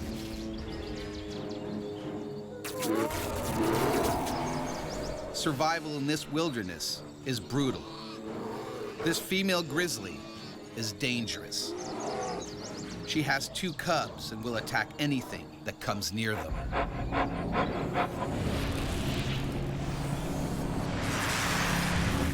Dr. Barry Gilbert knows just how deadly these bears can be. He himself was badly mauled by a grizzly. Grizzly bears have the smallest young of any of the mammals. They can weigh 2 or 3 pounds when they're young, so they're really vulnerable. This is what has caused the female to evolve into being suicidally aggressive. She lays out her all for those cubs. It's too early for other hikers to be on the trail. I sort of had this underlying nervousness. In the morning and the evening hours are the prime feeding times for animals, so that's when they're going to be out and about a lot more. I gotta take a video of this. This is beautiful. Wow. But Dad, we've got a long way to go. Let's keep going. But Johan and Jenna are seasoned hikers. The precaution I knew when hiking was just to make noise. We knew to not be too quiet, although we didn't know how loud to actually be. We talked continuously during that time, and we made sure we looked around as much as possible. Run to work and then take a shower. So your mom wanted me to have a talk with you about keeping to your studies. They also carry a can of bear spray. This is their only defense against a predator attack. If I don't... We didn't have it on our belt, it was just in the backpack. You know, really thinking that you're not going to be able to have to use that. It's not going to happen to you. They climb higher and further away from human habitation.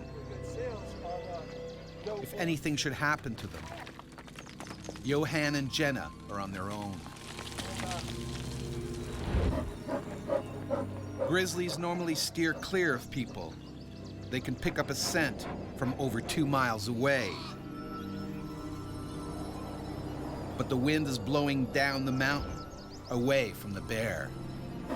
And that would just negate the bear's best warning system, which is its nose, its sense of smell. And that's almost a perfect storm scenario. The grizzly is now on a deadly collision course. A surprised bear is an angry bear, and an angry bear is an aggressive bear and a dangerous bear. So do you honestly think that you're going to be able to keep up with, you know, practice and dance?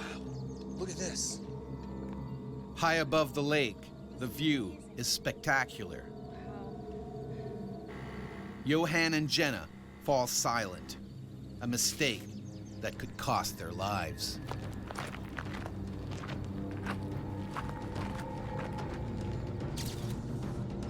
There's a bend in the trail, so you can't see around it, but you don't expect anything to be around it, which I guess is a bad assumption to make.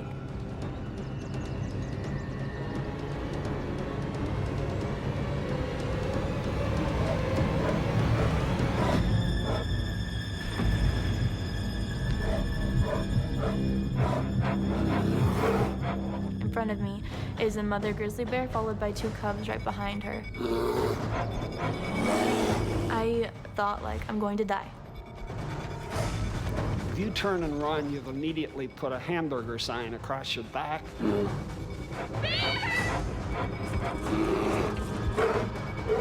To save his daughter, Johan puts his own life on the line. And it's something instinctual. It's not something you actually think about. It basically went into my thigh. The bear bites deep into Johan's leg, again and again, right down to the bone. It wasn't like we're holding on to my leg and just kind of being in there. No, it was kind of in-out type of thing. If he wants to live, Johan has to break loose. But there's only one way out, down. I decided to jump off the trail. It was about 20, 25 feet into some bushes.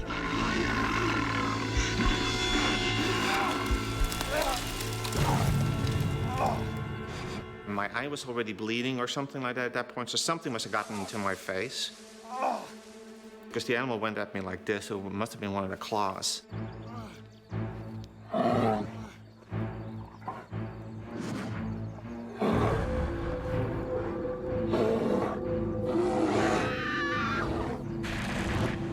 Then I see see the can of bear spray that my dad had in the side pocket of his backpack. I pick up the can, but I didn't know how to work the can. And you can't really stop and read instructions at that point. Out of time and options, Jenna leaps into the unknown.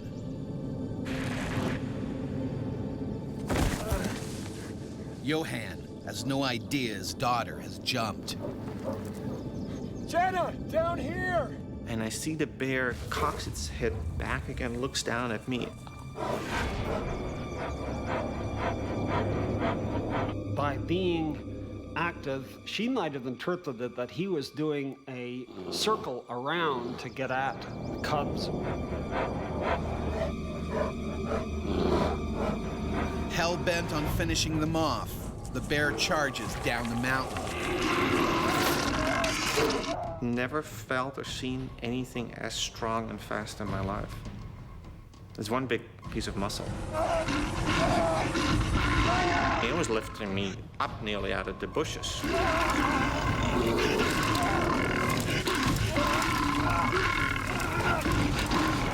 Bears will sometimes try to flip people over to get at their face when they're going after people. It was like, I need to keep this animal with me, you know, away from Jenna, basically. Next thing I remember, falling around a good steep fall, I'd say 30 feet or something. Johan's luck holds. He's cheated death once more. But by chance, Johan has landed on the same ledge as Jenna. And then when I landed down, and here's that bear, it's still, you know, with me. Trying to protect his daughter, Johan has brought the angry Grizzly straight to her. Now the bear moves in for the kill.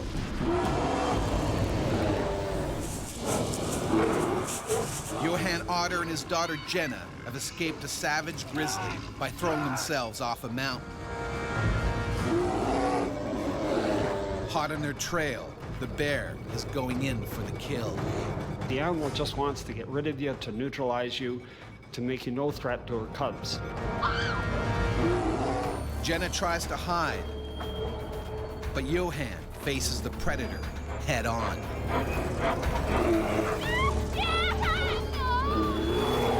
But I just wanted to make sure it was, you know, away from Jenna. Johan grabs for the nearest weapon, but it turns to dust. And I still remember those two eyes, amber brown, looking straight into my eyes. No feelings.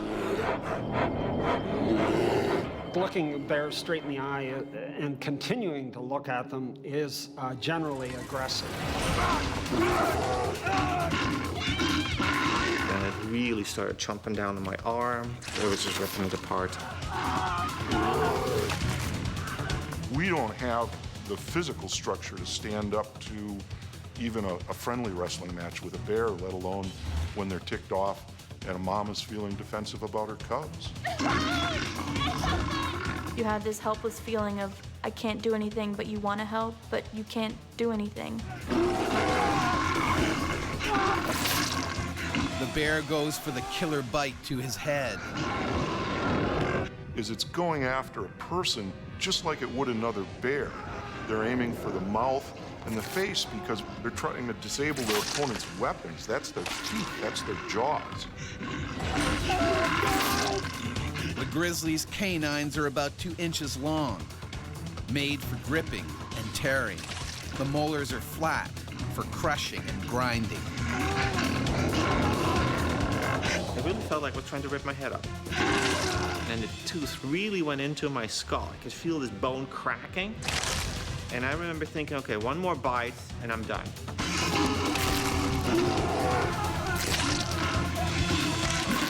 And then I looked down and I'm like, oh, one more fall and I'm dead. But I also knew that if I would stay there, I would be dead. Determined not to die, Johan breaks free and leaps into the void once again.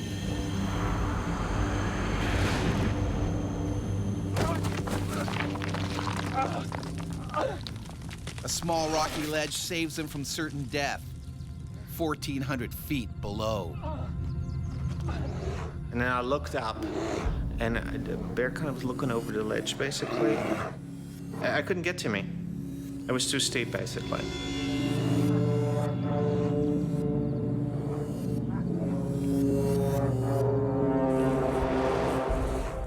But the grizzly isn't done yet.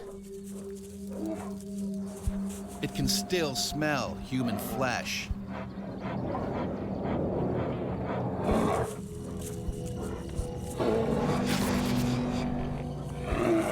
It was just fear of being found, which you know is inevitable.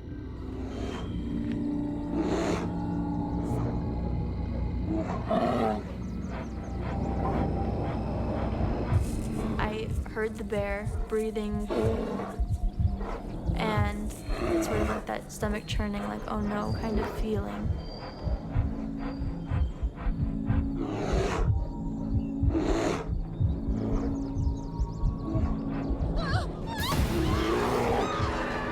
And I must have screamed.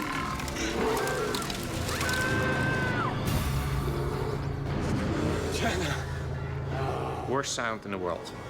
You've tried to keep this animal with you as long as possible to keep it away from your daughter, and still. Jenna is trapped. Its lower jaw was the one that ripped open my mouth, and the upper one was the one that grabbed on my neck. And my whole head was in its mouth. Okay, I'm dead. Get it over with.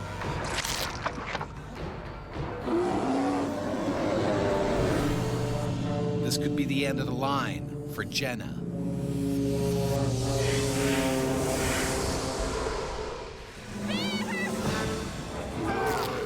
Johan Otter has escaped a savage grizzly attack by jumping off a mountain. The bear has now turned on his 18-year-old daughter.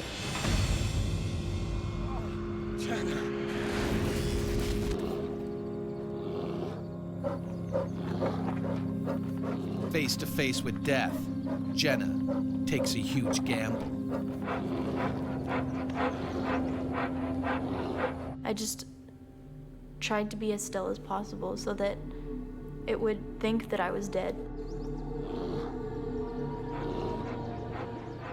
The playing dead routine works if you can quit moving, and if you can remain as silent as possible. That tells the bear, okay, this person is no longer a threat. You can leave. Jenna keeps completely still and silent.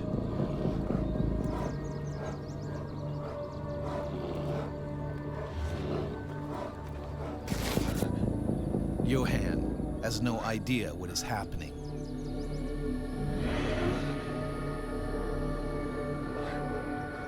I don't hear anything anymore. I mean, it could mean one or two things. One, the animal left my daughter alone, or two, she's dead. Johan doesn't dare make a sound. If the bear has gone, any noise might bring it back. He waits 2 agonizing minutes, then decides to take a chance. Jenna?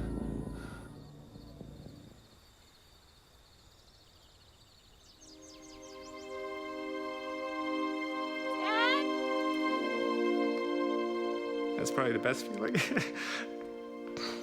I'm sorry. It's still get a little emotional. Are you okay? I'm okay. Her voice was very strong, sounded very healthy. Oh, I think I'm banged up pretty bad. And it was going for my head, and then all I feel was just bone, bone, bone, bone. Like, okay, I'm not gonna feel anymore. That's not good.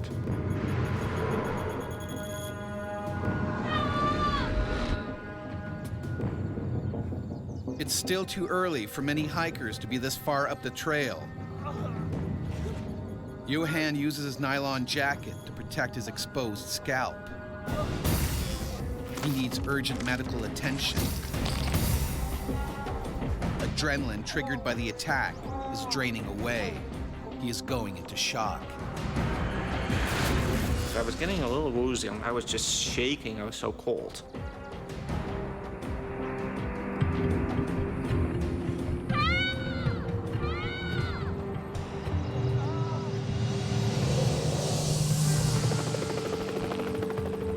Johan and Jenna's cries are finally heard by other hikers. 2 hours later, they're airlifted to the hospital. Johan's spine and neck are broken. His scalp needs a skin graft. He has 3 broken ribs, a broken nose, and a punctured eye. It takes 9 operations and many months for Johan to recover.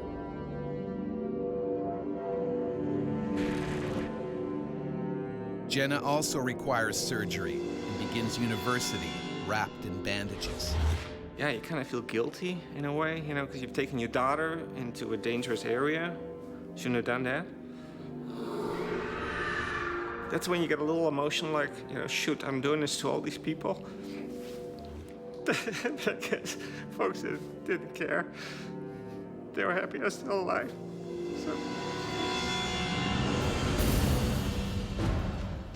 After the attack, experts agree the bear was acting naturally, trying to defend her cubs. They thought she posed no further danger to people, so she was not put down.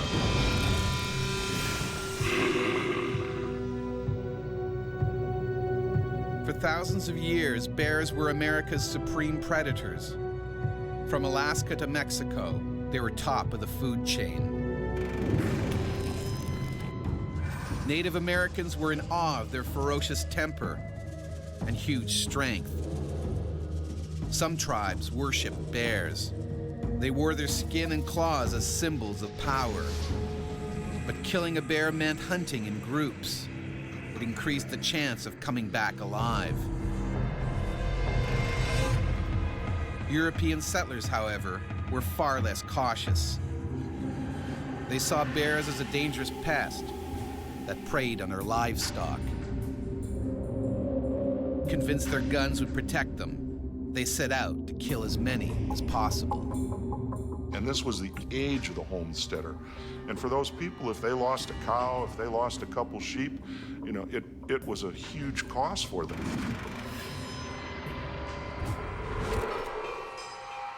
In the mid-1800s, prospectors pushed deeper into bear country, looking for gold. Scavenging bears soon learned that where there were people, there were food scraps. Very occasionally, bears also developed a taste for human flesh. Today, there are still freak incidents when bears see humans as prey. In the summer of 1997, Kelly McConnell's life was shattered when a black bear went on one of North America's most horrific bear rampages. It was just trying to eat me.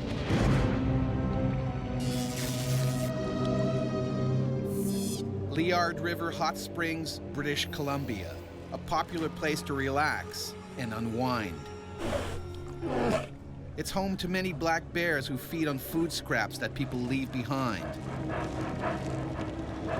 In rare cases, they can take that terrible next step. It's bears that have been both habituated to people and then food conditioned that have injured or preyed on people.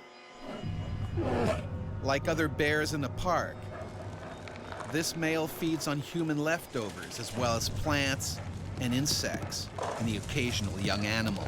An opportunistic predator is almost always hungry, a potentially dangerous situation. When are we gonna go back to Paris?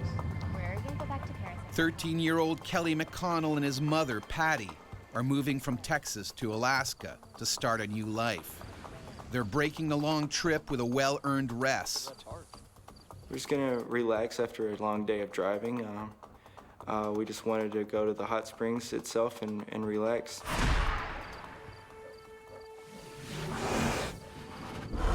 Even though they know there are bears in the area, Kelly and his mother decide to explore the park. And I actually did comment at that time, I wish that I could see one. And then my mother corrected me and told me that I did not wish I would see one. But Kelly and his mother have no idea of the danger they're in. It's so rare. Are going to The bear can smell prey, and it's closing in on them. A predaceous attack, by and large, is a slow approach toward you, constant following of you, if you like, waiting for its tactical advantage to come in and get on you.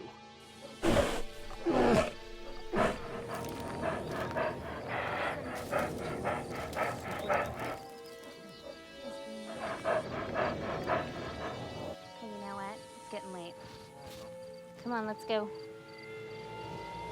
Kelly, come on.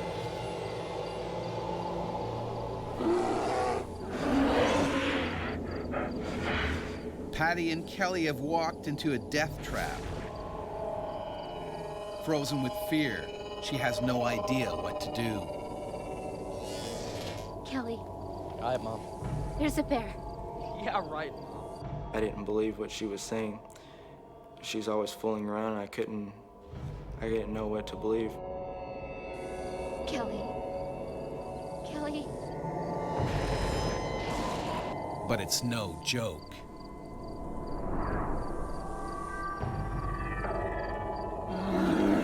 Don't move. If it's not making any noise, if it's not making a commotion, and it starts coming at you, this bear's in a predatory mode, and you've got to start thinking about what can I do to defend myself.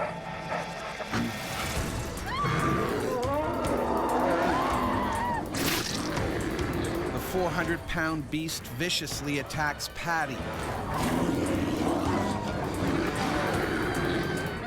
Both she and Kelly are staring death in the face. This bear could rip them apart in seconds.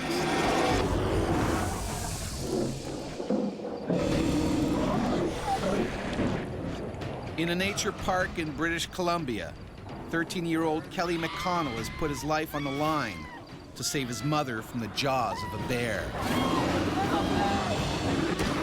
And I was screaming for help, and there was no one around. I felt so helpless. The bloodthirsty beast tears into Patty. It was trying to eat my mother. Bears don't always completely kill their prey before eating it. They'll just start eating. And they do that with big game animals, and it's pretty well known that they do it with people too.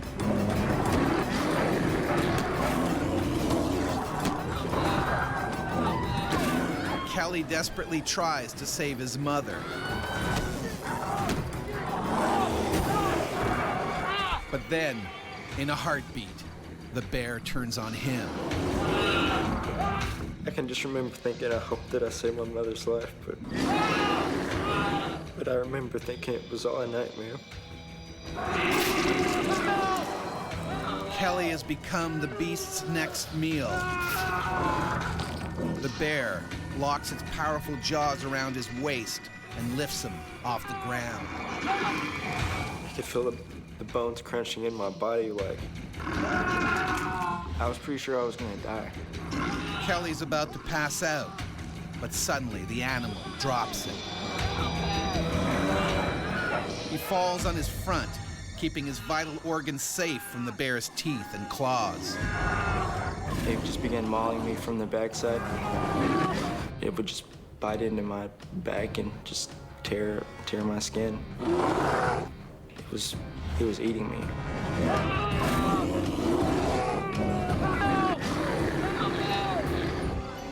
Kelly and his mom are so far from the hot springs, there's a danger no one will hear their screams. But one man does.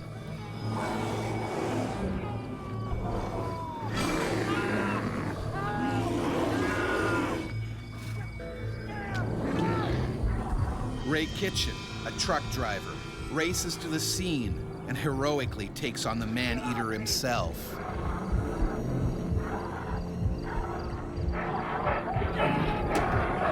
This is an animal that's obsessively hungry, if not starving to death, and it may see other people that interfere as trying to take the carcass away from them. The bear's reaction is explosive.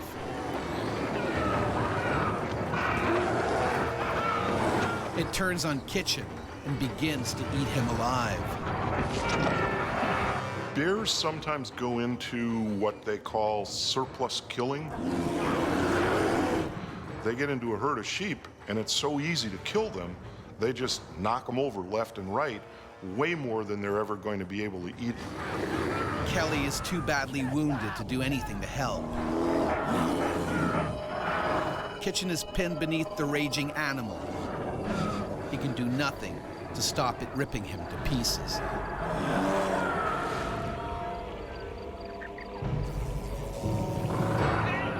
Tony Dowk, a trucker from Alberta, hears Kitchen screaming and comes to help. I couldn't believe what I was seeing. The bear was on Ray Kitchen, mauling him to death. And it stared at me. I was looking at it straight in the eyes.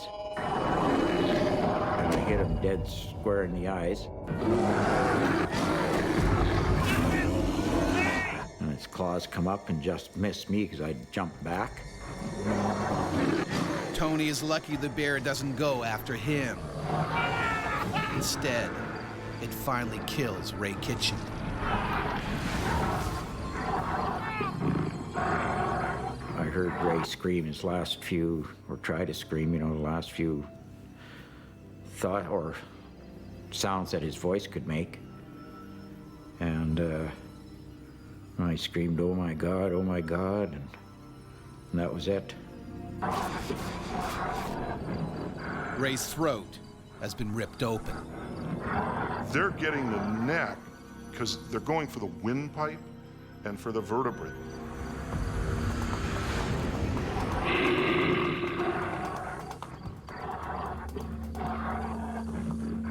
Kelly's wounds are so bad, he can't move. Patty is alive, but very weak. She told me that I should take care of my sisters. And then she told me she loved me. Patty loses consciousness.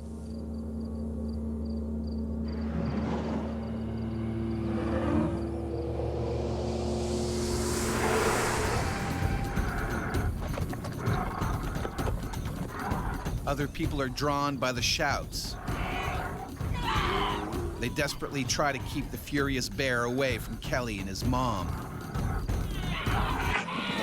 Paramedic Ingrid Bailey joins the frantic rescue effort. Mr. Kitchen was just flat out on the ground, missing a big chunk of his neck. And at that point, I stopped trying to do anything for Mr. Kitchen and went over and aided the other two folks who had already been attacked. Ingrid does what she can, even though she could be next. You're gonna put pressure on those wounds. The bear is only a few feet away. It could strike at any moment.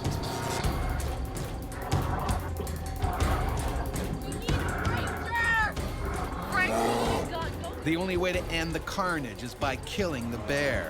Keep putting pressure on that wound.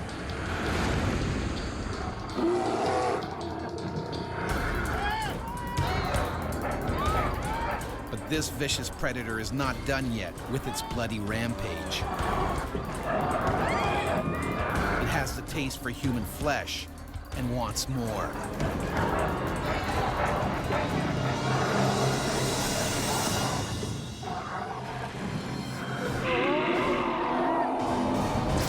A black bear has savagely attacked Patty and Kelly McConnell and killed the man who tried to help them.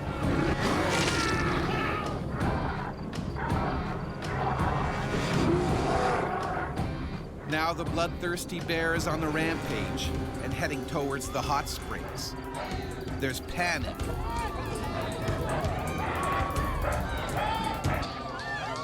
But running bodies trigger the bear's killer instinct. The attraction of moving prey overrides the feeding. They'll feed later. The massacre won't end until someone kills the crazed beast.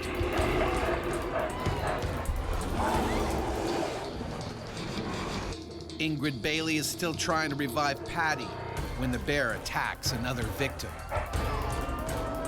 He caught up with a group of college students, and the last student in line slipped on the boardwalk, which was a little damp from a light rain, and the bear caught up with that person and mauled him as well. Finally, someone arrives with a gun. The bear is shot dead. Lots of pressure. He's losing a lot of blood. But it's too late for Patty McConnell. She dies of her horrific injuries. Her 13-year-old son, Kelly, just manages to pull through. Both my lungs were punctured. They said there was over 100 centimeters of stitches. I had suffered a few broken ribs. 3 of my vertebrae were broken. An attack like this is very rare. 2 people are dead and 2 seriously injured. But incredibly, Kelly doesn't hate the animal that took his mother's life. I feel like the bear, it didn't try to do anything that wasn't normal for it to do. I mean, normally bears don't attack people, and then probably had no choice but to attack or else die from starvation itself. The horrific events at Liard Park show just how helpless we are when these predators turn on us. Without a gun, the death toll could have been much higher.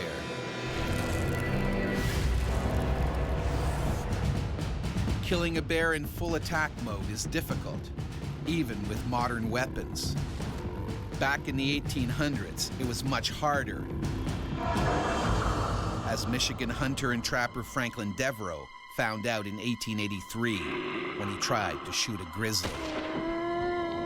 In the time it took to reload his gun, the enraged bear charged and killed him.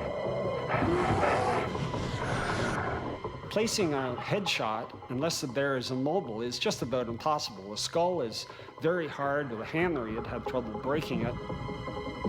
In those days, bears were often only injured, and a wounded bear is extremely dangerous. It will stop at nothing to kill its attacker.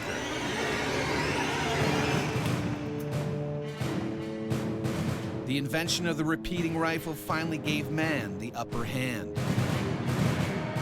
When we went from single-shot muskets to lever-action repeating rifles, that was a huge blow to grizzly bears.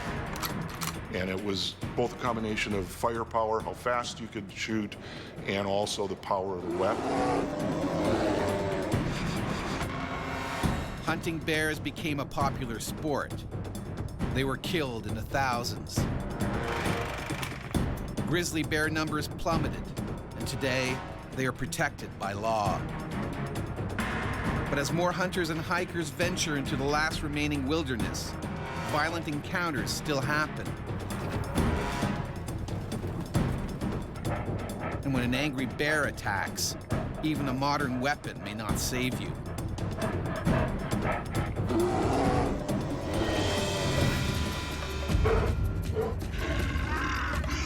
In the summer of 2001, Pastor Johnny McCoy found a gun wasn't enough to protect him from a furious grizzly, determined to see him dead.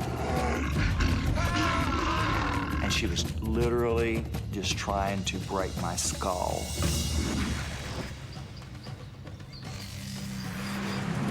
Pastor Johnny McCoy and church deacon Gary Coro are old friends who've been hunting together for years. They're on a 2-week hunting trip in the Alaskan wilderness. We was going moose hunting to have the meat for the winter, or for the following year. That's what we eat. That's the food for the family. They are well aware of the dangers lurking in the woods. While tracking their prey, they soon notice signs of grizzlies. Makes me absolutely nervous walking through the woods, knowing that there are bear there, knowing that we are in their territory. Wait, are you blind? Yeah, probably are. Keep my eyes open. This scat belongs to a female grizzly. She has cubs nearby. McCoy and Coral trek further into the bear's territory.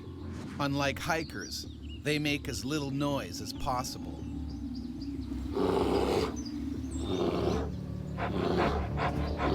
Hunters are probably more prone to bump into bears than other people because they're moving quietly. Catch up to you. All right, I'll be up ahead. McCoy takes a break. Coral presses on. Alone, he's much more likely to be attacked.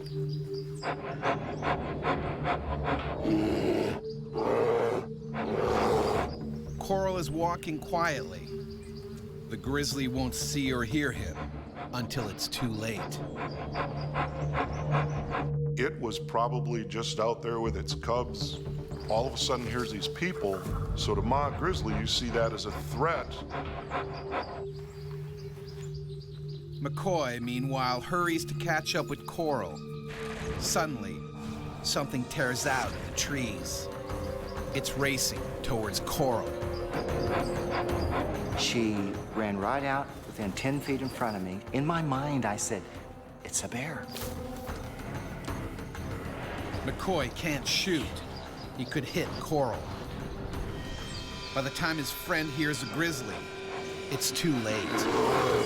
And as I turned my head and looked around, all I could see was the mouth of a bear, and it was wide open.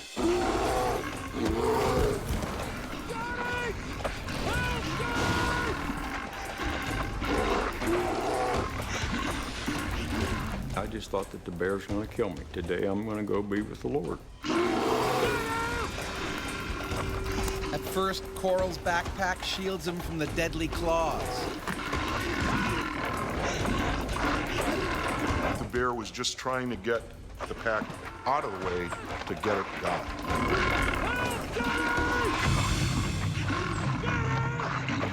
I'm thinking my buddy is, my best friend is gonna be killed. So I'm saying, God, what do I do? But Coral doesn't panic. Incredibly, he pulls his gun out from under him and points it blindly over his shoulder. It wasn't an easy thing to do. I squeezed the trigger and boom. It was instant relief.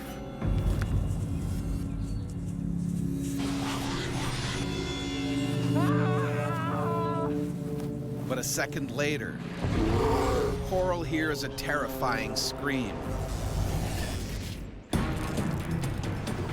Church Deacon Gary Coral has been attacked by a grizzly. He shot the bear, making it let go. Now the enraged beast turns on Coral's hunting buddy, Johnny McCoy. When bears are injured during an attack, it seems that pain is a stimulus to attack harder. McCoy reacts with lightning speed. And I just took my gun, I thought, oh my goodness, and shoved it in her mouth. The grizzly bites down. When I shoved that gun in her mouth and pulled the trigger, there was nothing. Absolutely nothing. And then she just swatted out of the way. The grizzly leaps on McCoy with a vengeance, biting deep into his arm and shoulder. And I've never heard any more agonizing screams of horror than the screams that I heard him put.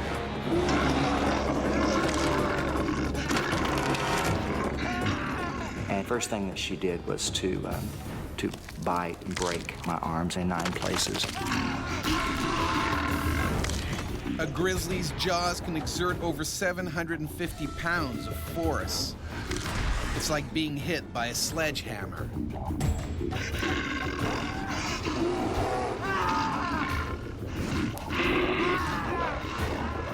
Coral can't shoot in case he hits McCoy. He can only watch as the bear tears his friend apart. I could hear the bones crunching. I could actually hear them breaking. I seemed to even be able to hear the flesh being ripped off of these bones.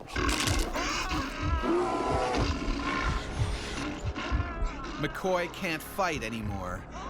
His arms are badly mauled. The grizzly now lunges for his head, the death blow. And all I could smell was her breath. It was the most awful stench I've ever smelled in my life. And I thought, okay, you know, God, this is it. You know, Lord, I'm ready. This is it. And I just quit. I just quit. McCoy's body goes limp. And the bear turned around and looked at me.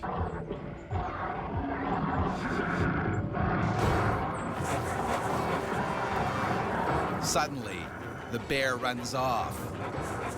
I think in about 1 second, he must have covered 100 yards. He was clear out of sight. I never fired a shot. It was so quick.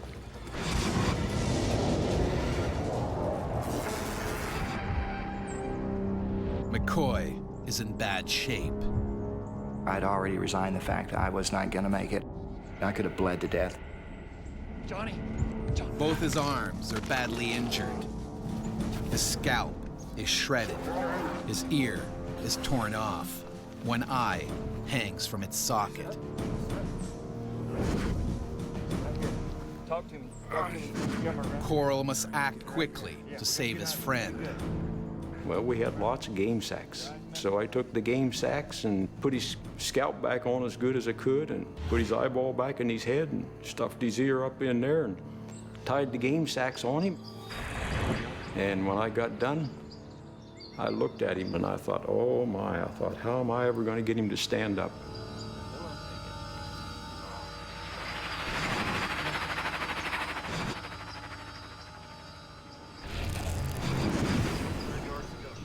McCoy can't see anything, and they've left their cell phone back at the camp.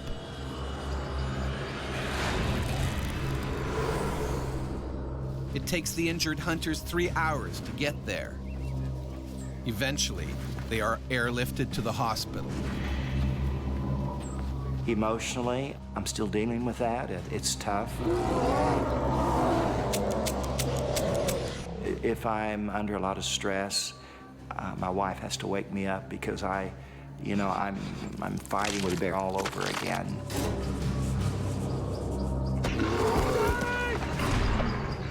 I woke up a few times at night thinking about this bear on my back.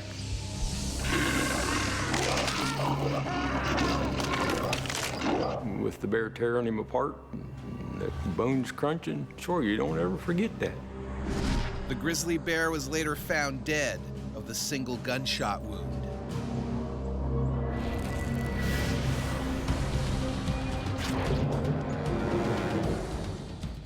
Thousands of people encounter bears every year, but attacks are unusual.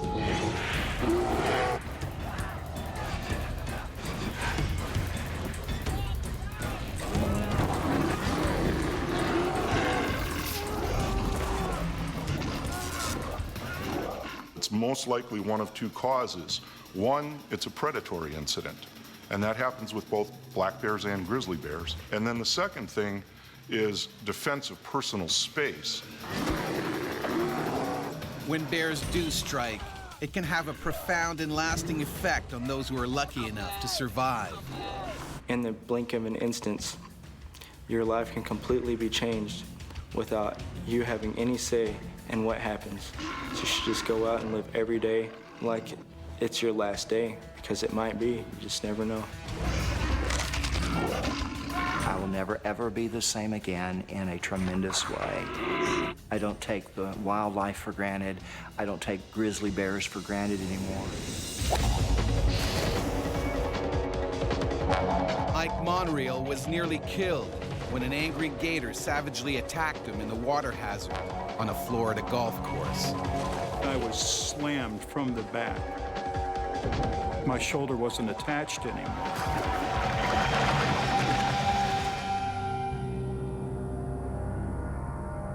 The Tampa Palms Golf and Country Club, Florida. The kind of place people come to kick back and enjoy the high life. But its ponds and lakes are also home to creatures that have barely changed since the dinosaurs.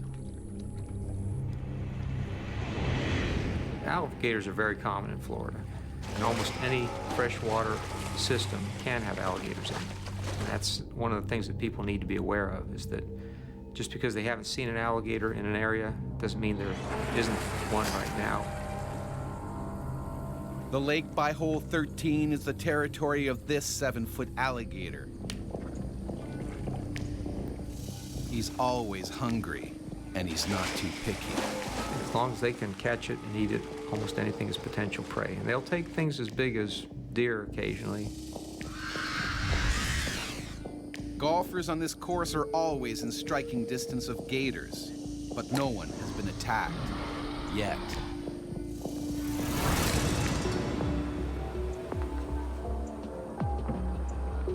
"62-year-old Ike Monreal owns a golf ball retrieval service, diving for lost balls in the lakes here. He normally pairs up with one of his sons, but today he's working solo. Well, I get as many as 12,000 balls in a single day. And at this time and point, I was being paid 8 cents per ball. Ike's been doing this job for the last 15 years and knows how dangerous it can be. I've been nudged not knowing the alligator was in the water. That happens. They'll stay down for 15, 20 minutes. So I've been bumped, nudged, nipped, tail whipped. Almost all of us divers working in the southeastern United States, we have close calls like that. The gator is getting hungrier by the minute. The hot weather triggers its need to kill and feed. Alligator activity is related to temperature. When temperatures get to their highest, alligators are trying to feed on a very regular basis. That's a big concern for Ike. When I approach a lake, I'll look and make sure I'm the only participant in the water. He sees a familiar sight. Saw the usual 7.5 foot gator that's there all the time.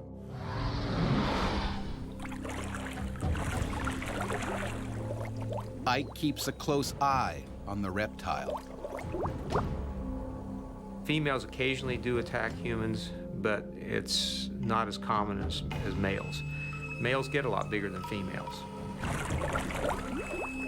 The coast seems clear, but Ike is yet to notice that another gator is also in the pond.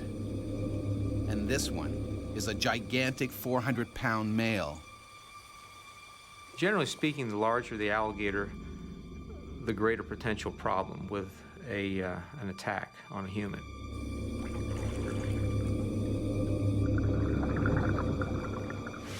Ike gets on with his job. The limited visibility means he can't see the 10-foot gator coming straight at him. A gator determined to protect his new territory.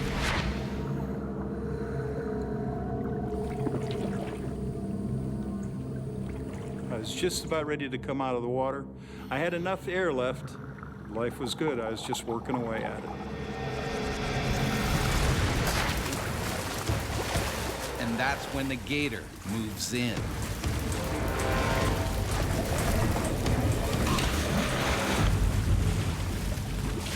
All of a sudden something clicked at the alligator and it says, I'm going to go ahead and give this a try.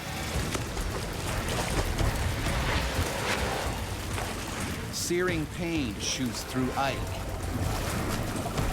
The horrific force, the slamming effect, the excruciating pain, and I knew it was going to be life or death.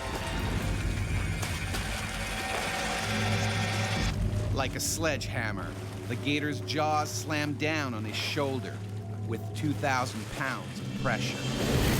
Teeth are very sharp and they can lacerate and tear, but they don't actually sever like a shark's teeth will do. So an alligator's teeth are mainly meant for holding on. The pain, in all honesty, on a scale of 1 to 10 was an 11. I have never felt that kind of pain before in my life. If the prey item's too big to swallow whole, they'll try and spin off pieces. Ike sees his left shoulder disappear into the gator's jaws. One quick spin, and his arm could be ripped right off.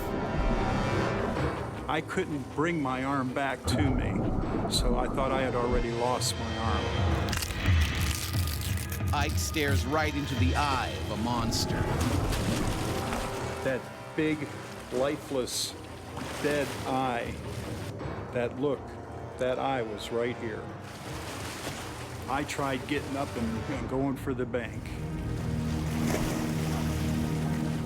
Incredibly, he crawls towards shore with the alligator still latched onto his shoulder. Seeing two golfers nearby, he desperately tries to get their attention. They can barely believe what they're seeing.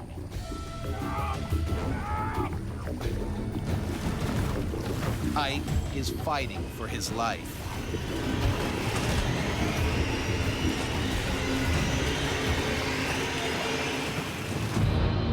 I said to myself, you have got to keep your head together here. Ike can't last much longer, and he knows it. As well as being ripped apart, he could easily drown.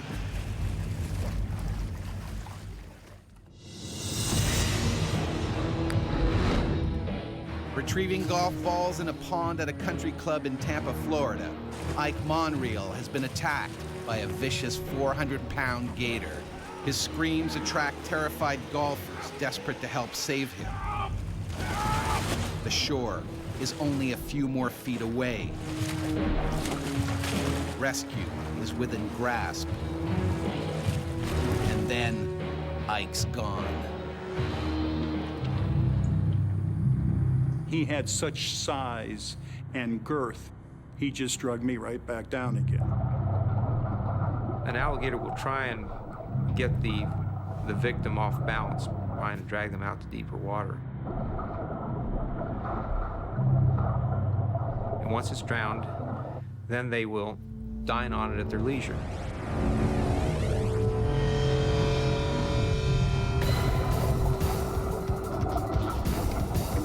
Ike struggles.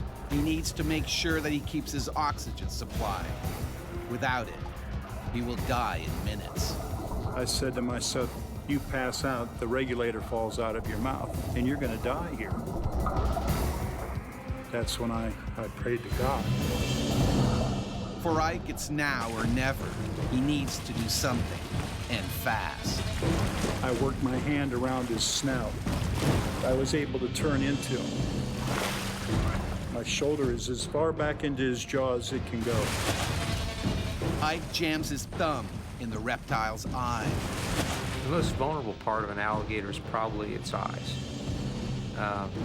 Everything else is pretty well protected.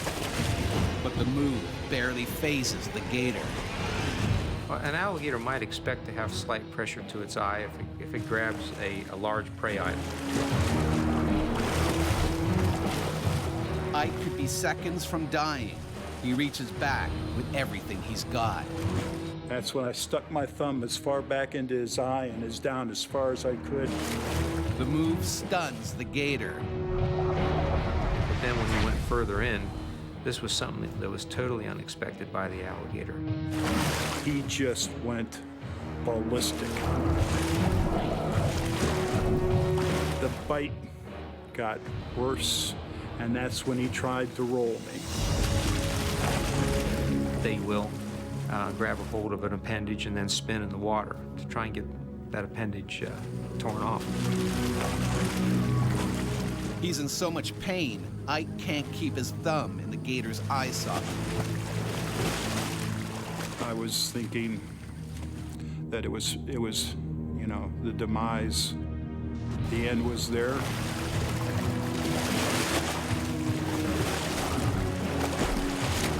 I saw my wife and my 3 teenage sons looking down at me. And I said, that's not going to work. I said, I am not going to die out here. I am not going to give up. Whatever it takes, I'm coming out of the water. Luckily, the fight takes them into the shallows. At last, Ike can get a foothold. Now he can stop the gator from rolling him.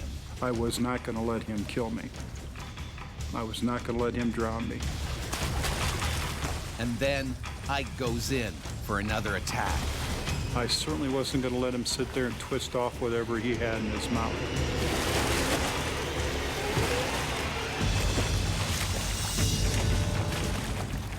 I took my thumb again, took a deep breath, and slammed into his eye socket, and I swear I got halfway to his brain. Alligators can feel and react to pain. They don't like that. Against all odds, the giant's jaws finally snap open. Ike seizes the opportunity and desperately tries to get out of the water.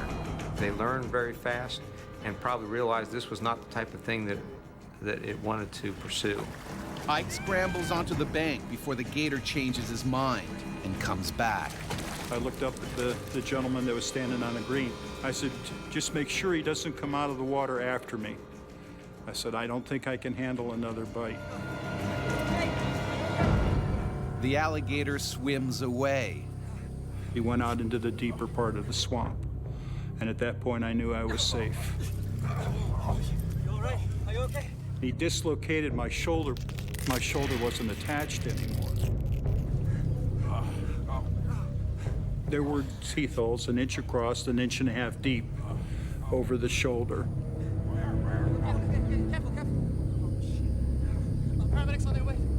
It's bad, but things could have been far worse. Ike's 17-year-old son had originally been scheduled to work that day. He wouldn't have had the size or the experience. The horrific fact of all of this is I would have lost my son. Ike may never fully regain the use of his arm. He and his sons have not returned to the water since the attack. My sons do not dive anymore. My business is Ike and Sons. My boys I'll not let go in the water anymore.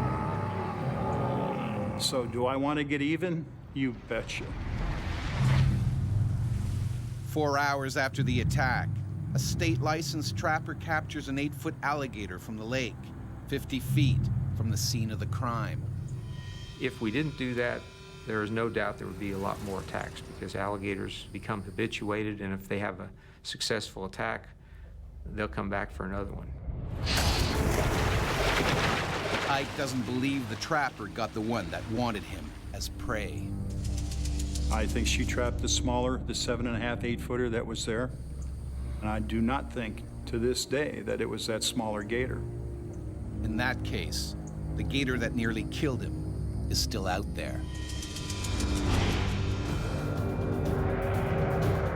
Alligators can prove lethal in the southern U.S., but in Africa and Australia, the biggest threat to humans is their deadlier cousin. Crocodiles kill as many as 200 people every year. The largest and most aggressive is a saltwater crocodile, a powerful reptile that can outlive humans and grow to more than 20 feet in length. Despite the name, their natural habitat is actually freshwater rivers and swamps.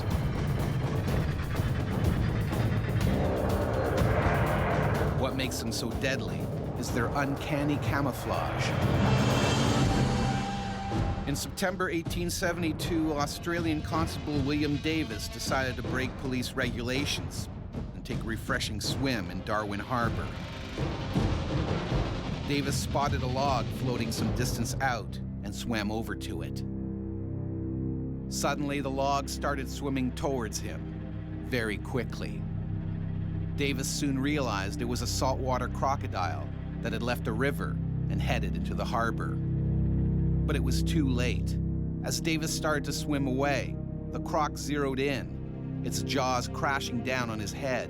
Constable William Davis became the first police fatality in Australia's Northern Territory. More than 100 years later, amateur diver Jeff Tanswell was also savaged by a saltwater croc. It turned a snorkeling trip into a bloody battle for his life. I'm a little screaming, don't let him eat me, just don't let him eat me.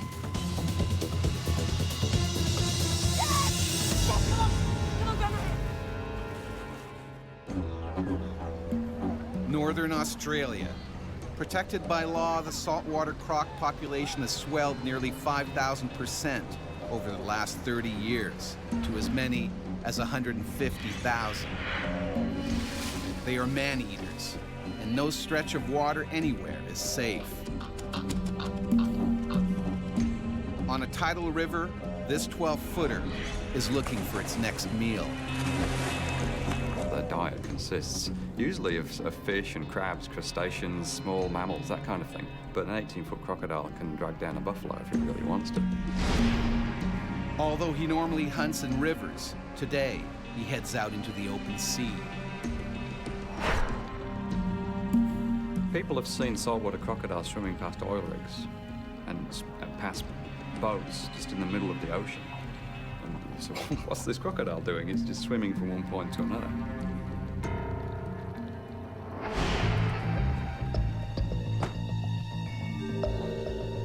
On Thursday Island, at the northern tip of Queensland, 37-year-old police sergeant Jeff Tanswell and his wife Jane, also a trained police officer, are hitting the water for a day of fun in the sun.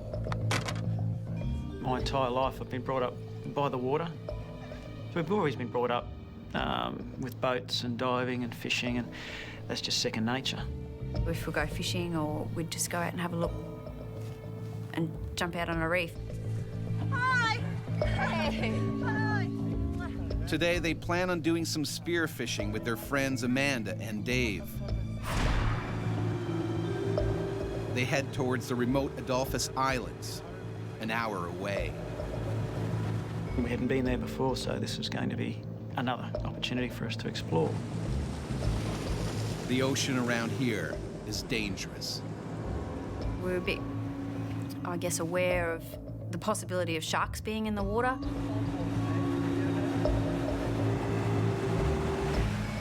It's something that's always stored in the back of your head. Let's just enjoy the ride, but let's be aware. Keep an eye out for a shark. The last thing on Jeff's mind is running into an aggressive saltwater croc. All I knew was that crocodiles inhabit the coastline, and they need to go from river to river to river. And they do not go out to sea. And that was what I was brought up with.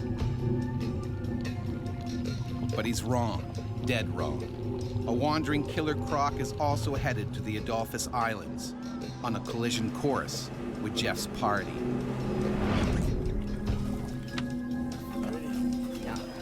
They pull into a coral reef and scout for any signs of predators. We were making sure that there was no sharks or anything in the water that was dangerous, but we didn't see any sharks.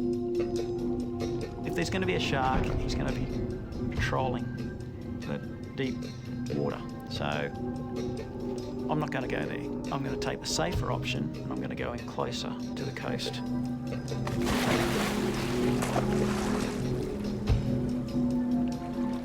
Amanda and Dave are the first ones in. Because they're entering unfamiliar waters, Jeff asks his wife to stay on board.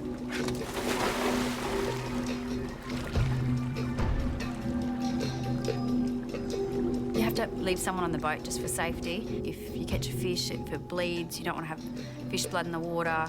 Could attract sharks, so if they catch a fish or crayfish or something, they just hold it up and I'll start the boat, go over. Jeff enters deep in an alien world where he is both the hunter and the potential prey. You can see all the little colourful fish dancing around in amongst all this brightly lit coral. I saw the other two diving with us. They started heading out a bit wide. And I remember thinking, I'm not comfortable diving out to where the coral edge is, where it drops off into the deeper water, because sharks could come and go.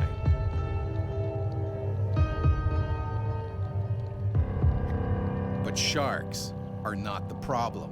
The hungry 12-foot saltwater croc is closing in. I remember a little voice in the back of my head's going, there could be other big things out here. The giant croc quietly stalks Jeff and his friends. It's breeding season, and like all crocs, he's more aggressive than usual. Jeff heads up for air.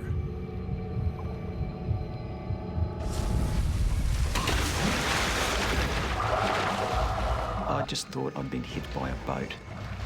The fear that a predator instills in its prey, it's bottomless.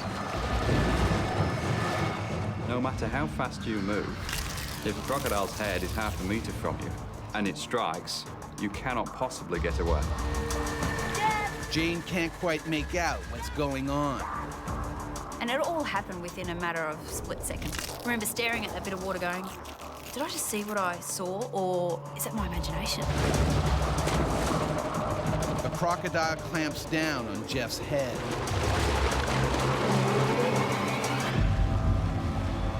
And I've become aware of this pressure on my head, this crushing pressure on my head. The crocodiles have got the strongest jaw muscles of any animal that we know for their size. They've got about 66, sometimes 68 teeth in their jaws.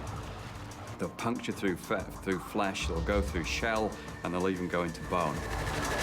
Jeff is dragged down with his head ripped open. He's bleeding heavily and running out of air.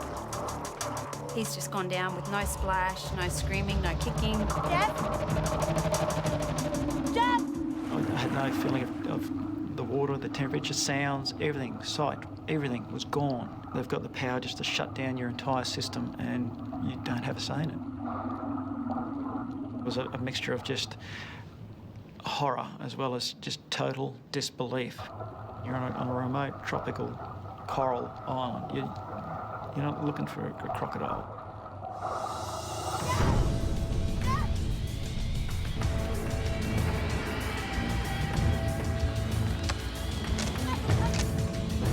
Jane starts the boat to stop it drifting.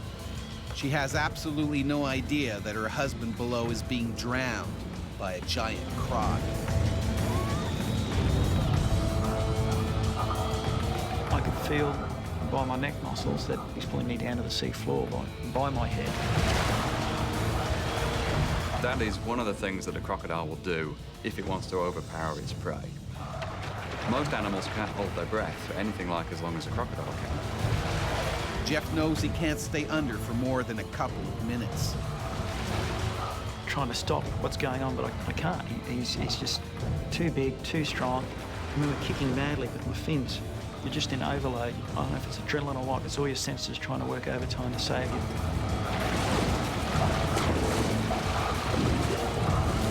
And then, a miracle. I remember seeing the jaws release and the sudden burst of light, and I just shot to the surface. I saw his head come up and him blow the water out of his snorkel. Jeff has no idea where the croc is and when it might bite again. All that was going through my head was his big blockhead coming back up and grabbing my legs. And then just behind his head, I thought I saw something moving. The killer croc surfaces inches away, closing in on his prey. I could feel the warm blood running down the side of my face. He's got the teeth, he's got the scales, he's got the claws, he's got everything. You have nothing.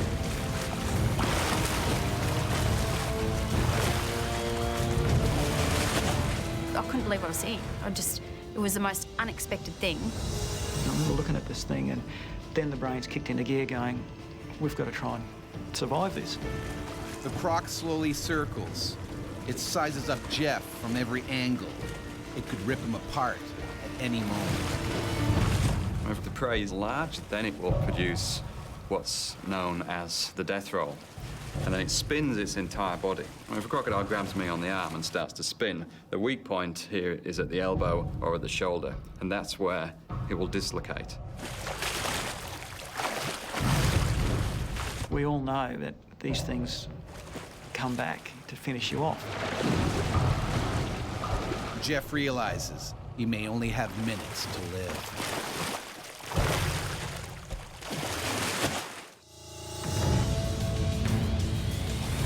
Police Sergeant Jeff Tanswell has been brutally attacked by a saltwater crocodile in Queensland, Australia.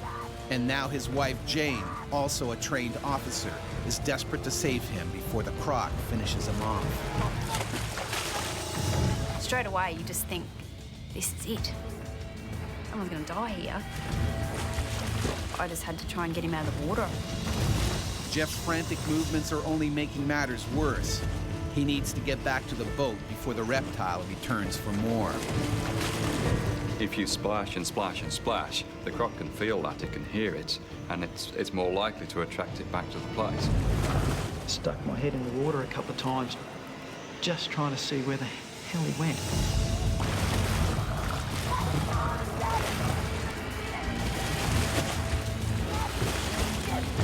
Next minute, I had the boat beside him, and I was helping him in the boat from the left-hand side of the boat.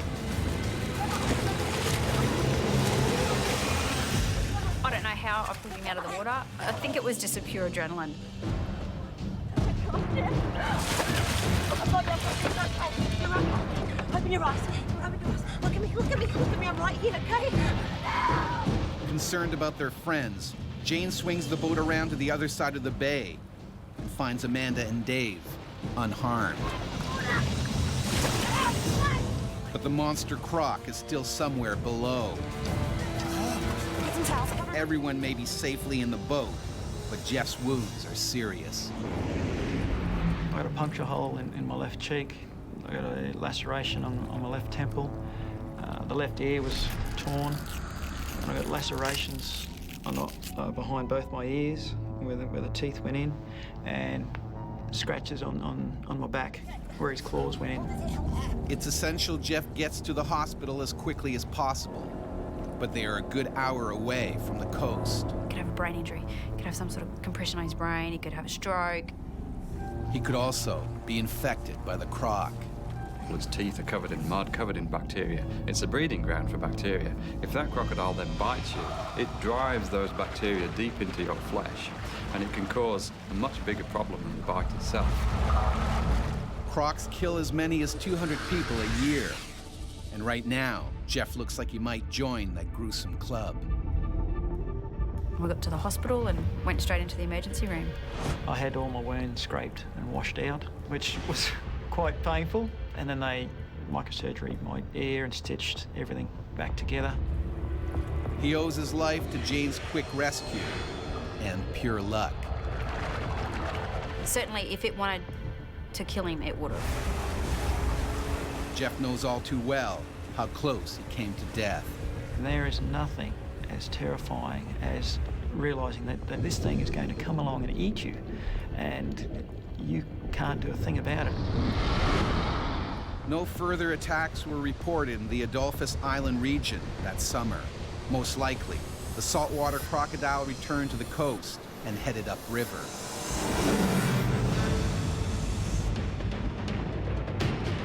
The worst saltwater croc attack is said to have happened in World War II during the Battle of Ramree Island in Burma. Surrounded by British troops, a group of Japanese soldiers desperately tried to escape through mangrove swamps infested with saltwater crocs. The next morning, Only 20 survivors were found. Nearly 400 may have been devoured by the hungry crocs. The Guinness Book of World Records ranked the attack as the worst animal disaster in history. But crocodiles are by no means the most dangerous animal in the water. That title falls to the hippo, Africa's most deadly creature. Weighing as much as a small pickup truck, hippos kill around 200 people in Africa each year. For millennia, they have been a deadly threat to people living throughout Africa.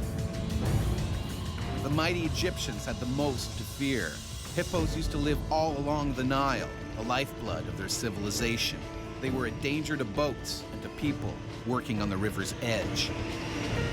The animals were considered so powerful, they were associated with gods. Kings hunted them from royal ships. It was a brutally dangerous sport. In around 3100 BC, Menes, the first king of unified Egypt, is said to have been carried off and killed by a hippopotamus during such a hunt, ending his 62-year reign. More than 5,000 years later, while leading a river safari in Zimbabwe, guide Paul Templar also found out just how brutal a hippo attack can be. I had tusks going through me every which way but loose. There was a lot of blood in the water. You can see he'd been quite badly bitten.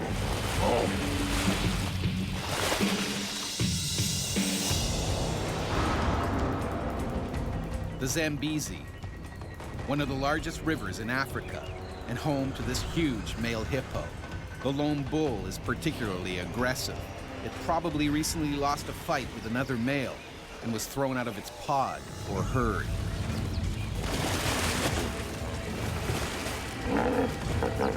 And now he's viciously protecting his new territory.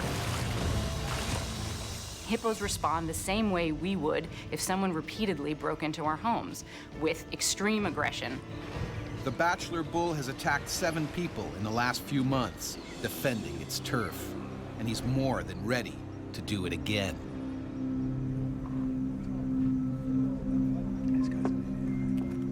Zimbabwe River guide Paul Templar is enjoying a quiet afternoon off when he's unexpectedly asked for a special favor. Hey, good. That's how you doing. That's cool. All good. Hey guys, I got plans. Go to Sunset Cruise. I was sitting in the pub when the folks came in and said, hey, we need a guide.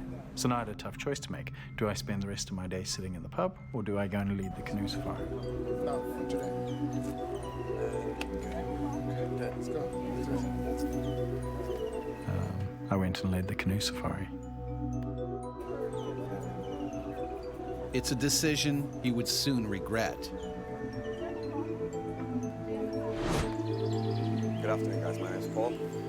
We are the crew responsible for taking you down this Zambezi River this afternoon. It's going to be a fantastic Paul is joined by 3 other guides, Ben, Evans, and his close friend, Mike McNamara.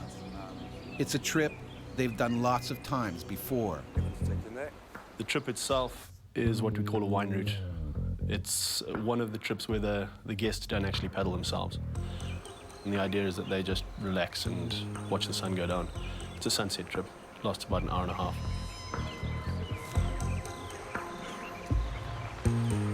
The idea was just to sit back and relax and take in everything that nature had to offer. Paul is on the lookout for the rogue hippo that has attacked 7 others over the last few months. He's already had his own nasty run-in with the 3-ton monster. About 6 months prior to this, I'd been leading a similar canoe safari, and I'd been attacked by a big brute of a hippo. The hippo had smacked the bottom of Paul's canoe, catapulting him and 2 passengers into the water. That time, they had escaped unharmed. I knew that that hippo was in the area, and though I couldn't see him, I thought going through the narrow channels would be my safest option. And so far, so good. As they come around the bend, Paul notices a large pod of hippos. They weren't really a concern. They were off to the side, and I could see them, and I felt that I had a pretty good sense of what they were up to. They proceed cautiously, making sure they don't startle the hippos. Paul also scans the water for any that are submerged. Occasionally you'll get ears, occasionally you'll get a head, occasionally you'll get the whole body. Then there'll be nothing. They'll all disappear underwater.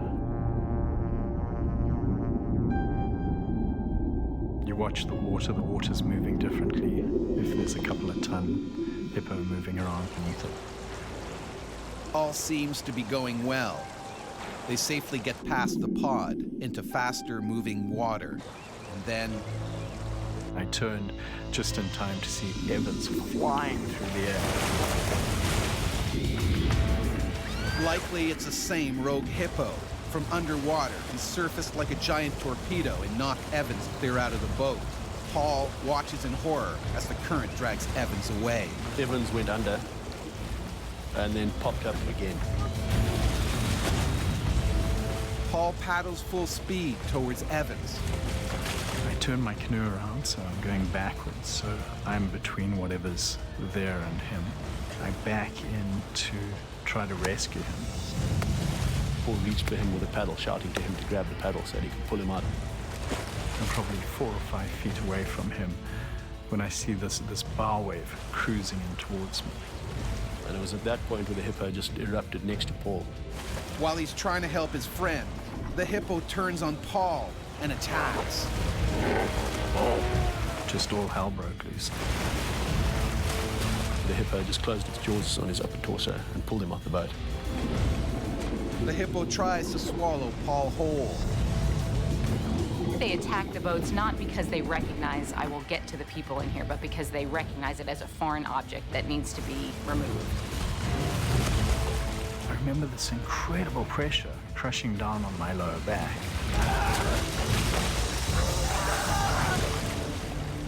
Hippos are not interested in eating the people that get attacked. It's an aggressive reflex of, if I encounter something with my jaw, I will crush it. So the crushing comes from the hydraulic press that is their jaw, somewhere on the order of maybe 1,800 pounds. What the canines do is act as hole punchers. They can go through anything. They are strong, they are massive, they are sharp. Paul is kicking and clawing for his life. He needs to get out from the mouth of the beast. Evans also needs urgent help. He's in danger of drowning in the strong currents. There's nothing fellow guide Mike can do. We couldn't get to Evans because the hippo was in the way. Finally, Paul's aggressive struggling pays off. Pushed and pulled. At one point, the monster loosened his grip long enough for me to escape. I just sucked in a lung full of fresh air, and I came face to face with Evans. But Evans doesn't look right at all. I got the sense that all was not well. He wasn't going anywhere. I think terror and panic had quite literally overwhelmed him. For Evans, it's too late. He's drowned in the strong current. He literally just rolled his eyes up and he sank and he was dead. And that's when the hippo zeroes in on Paul again. At this point, it was all up to the hippo, and really, there's nothing you can do. This time, the hippo is clamped down on Paul's legs, tearing into skin and bones. The hippo started the attack and was not going to finish the aggressive behavior until the intruders were gone. It happened very quickly, and you could see that it was a serious attack. That there was going to be some serious injuries out of this. They don't just try to win, they try to destroy their opponent. One of the clients watching later said that it was like watching a vicious dog, literally just trying to rip apart a rag doll. These huge tusks tearing through my torso as he drove me underwater. So I had tusks going through me every which way but loose. He bit down so hard that I thought for sure he was going to bite me in half. The hippo has speared Paul badly, and now he starts dragging him down to drown him.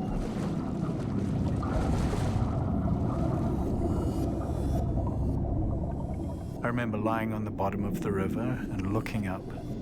I remember I could see the different hues of green and yellow and the sunlight shining on the water surface. And I thought to myself, I wonder who can hold their breath the longest. Paul is close to death. Most humans can't go without breathing for much more than a minute, while the hippo can stay under 5 times longer. Fighting for territory is just second nature to hippos, and fighting to the death is second nature. They don't hold back at all. I watched my blood mingle with the water, and I just wondered which would happen first, if I'd bleed to death or if I'd drown.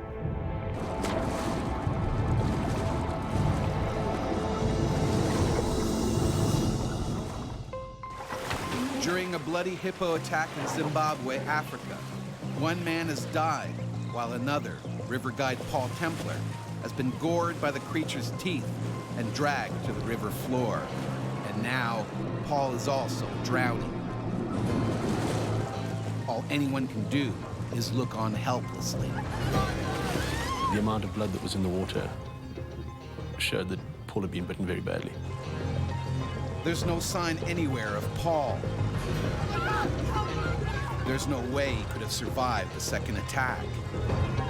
I didn't think I'd see him again. And then Paul popped up. But then the hippo spat me out again, giving me another chance to escape. Barely alive, Paul is bleeding badly. Mike guns forward on his kayak to save him. He knows there's not a second to lose. I was just shouting to him to grab the front of the kayak.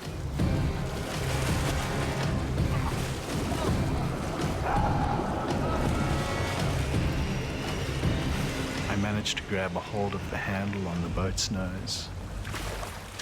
For a moment, Paul seems safe. But the hippo comes back for more. It tries to chomp down on Paul's dangling legs. Any second, he'll be dragged down again. He was hitting and thrashing, and it was not good. I knew I didn't have much left in me. He can barely hold on. One arm is shredded. Both shoulders are punctured with bites. But astoundingly, the hippo backs off.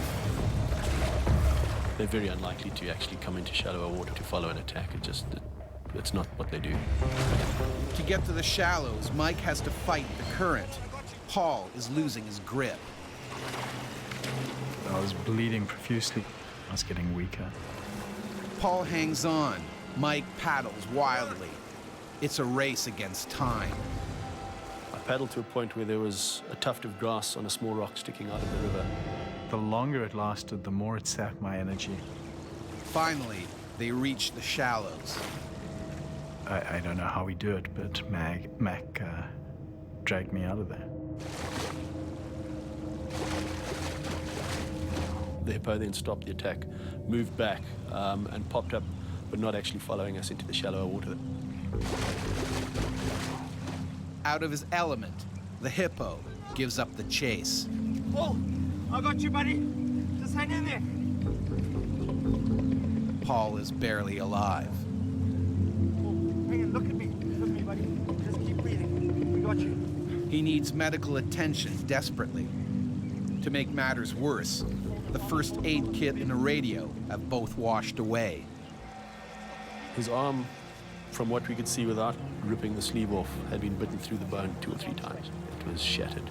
And a bite mark through the shoulder that you could virtually see daylight through. He was bitten through the foot. Hey, look at me. Look at me. Oh, look at me.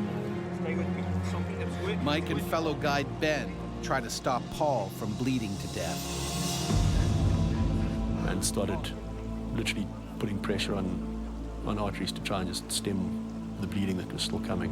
I can feel my lungs full of blood, man. Thinking fast, Mike uses the only thing available, cling wrap from the safari meals. They seal all visible puncture wounds on Paul's chest.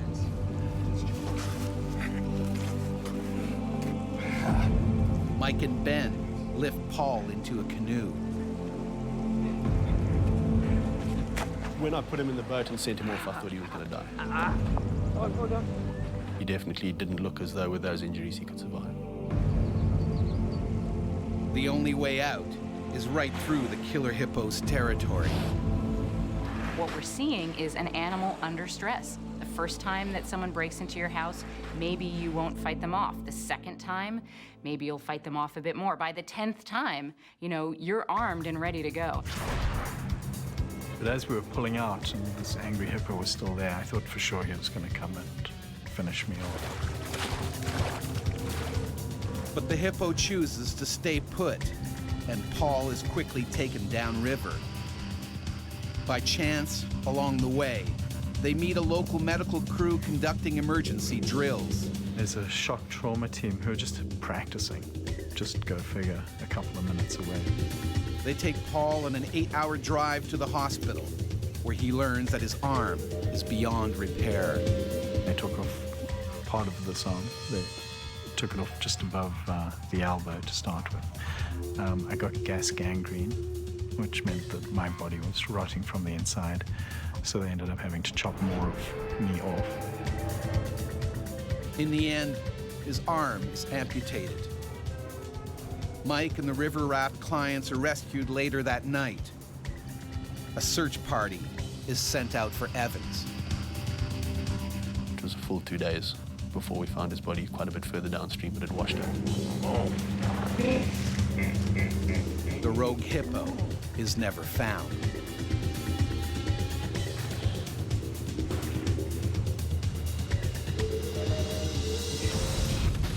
On a canoeing holiday in the Canadian wilderness, the Delventhal family was savagely attacked by a lone wolf. There was nothing we could do to stop a wolf that wanted to eat us. Algonquin Park, Ontario. A vast landscape of forests, lakes, and rivers. A popular destination for hikers and nature lovers. And home to predators, including the eastern wolf. The conventional wisdom in North America is that wolves are basically harmless. But it became crystal clear that there were circumstances under which the wolves would be dangerous. This adult wolf has been expelled from his pack.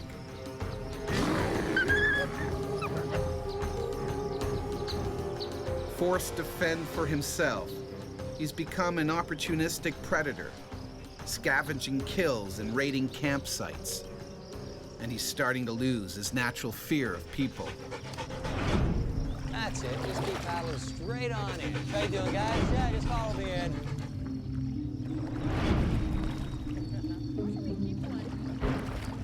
The Delventhal family is near the end of a 9-day canoe trip to some of the park's most remote areas. All right, then.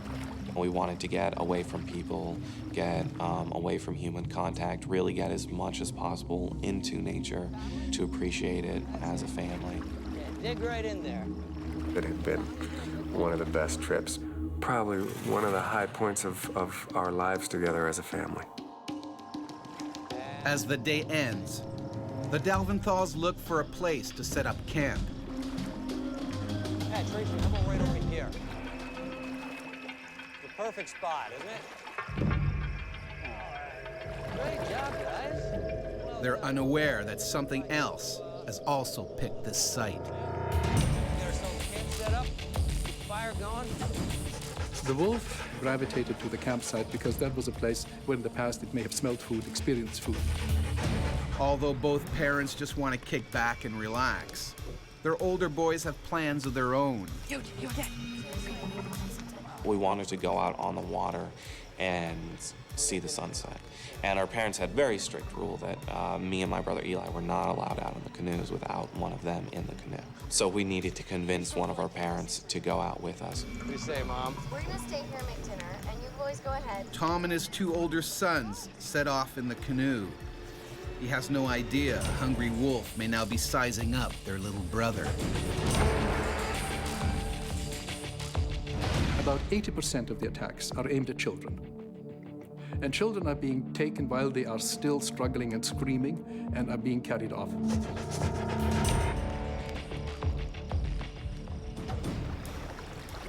As Tom and his boys paddle further away from their campsite, they bump into other canoeists who tell them about an old Algonquin Park tradition. You ready? Let's do it. The wolf call. We sort of bunched all the canoes together and started howling, you know, more or less in unison, doing our best to sound like wolves. When you howl, you let the pack know that you are another wolf and you're encroaching on its territory. The lone wolf closes in, possibly worried that rivals may attempt to steal his tempting evening meal. The forest around the site was really thick. You couldn't see into the forest at all. And I heard something and just saw the side of something.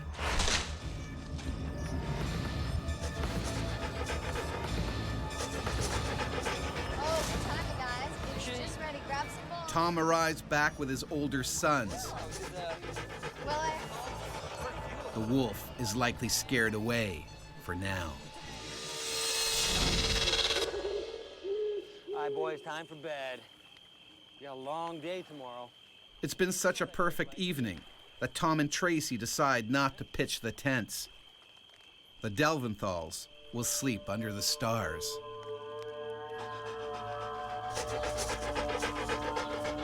But sleeping outside makes the family vulnerable. My mom put Willem, who was only 3, in between me and Eli, you know, who were considerably larger than him. Me, Willem, and Eli were down in our own little group. And I am going to sleep like a log. Tom and I, we were lying out under the stars and agreed that it was the most peaceful, grounded, safe that we'd ever felt in our lives. And talked about how blessed we were, that this was a glorious place. There is something quite wonderful about lying down and seeing the stars, but I was 12 and I was a little bit more scared of the world and scared of the dark.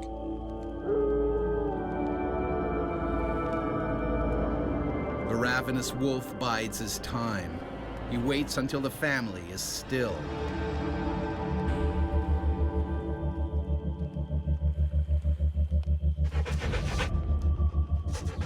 His sights are firmly set on the children. I was dreaming that I was walking through the woods with my parents, and it was sunny, and we were just sort of walking and talking. Finally, the wolf makes his move. He zeroes in on the most accessible prey, Zach.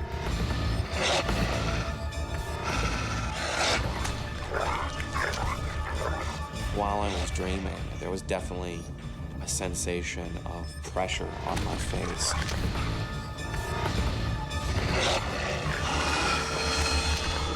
The wolf, as a killing machine, is extremely powerful. They really slice through tissues and meat and muscles and tendons. It's very severe. Incredibly, Zach keeps on sleeping. And it felt like I was being dragged. Felt like I was sort of strapped to the front of a jet. Everything started rushing by really, really quickly, and that was the point when I woke up. Startled, the wolf runs back into the forest. It was one long, ripping scream. It was blood-curdling. Zach, what's wrong? What's wrong? What is it? He kept saying something bit me. What happened? Something bit you? But they still have no idea what bit him. It was at that point that my thermals were getting wet and warm. And he started saying, I can't breathe, I can't breathe, I can't breathe. And so I realized that he was bleeding profusely from the face. I sat there trying to gather myself, and I looked through the darkness to where they were huddled together, and then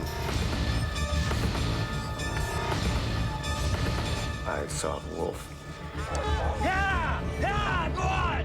I was being as big as I could be and as loud as I could be.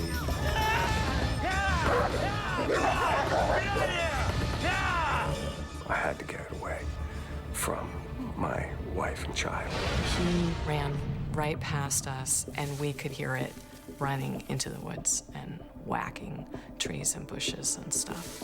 And I was trying to hold Zach and figure out what was going on. The animal retreats. And I immediately started panicking. Could kill the whole family. I kept just pulling him down and whispering, "You have to stay calm. We have to stay calm. We have to stay quiet. We have to know where it is."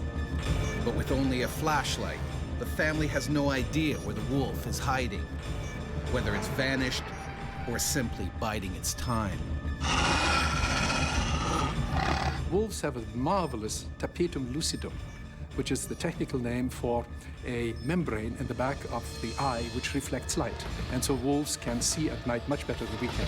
The wolf is probably watching the family's every move.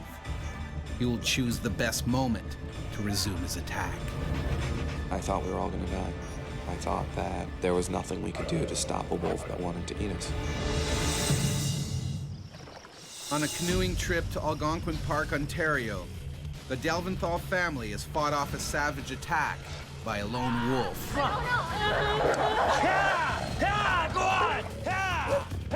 on!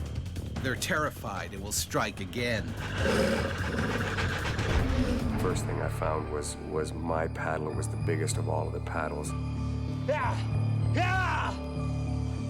And I went back to where he had disappeared and stood there for about half a minute until I was satisfied that he was gone.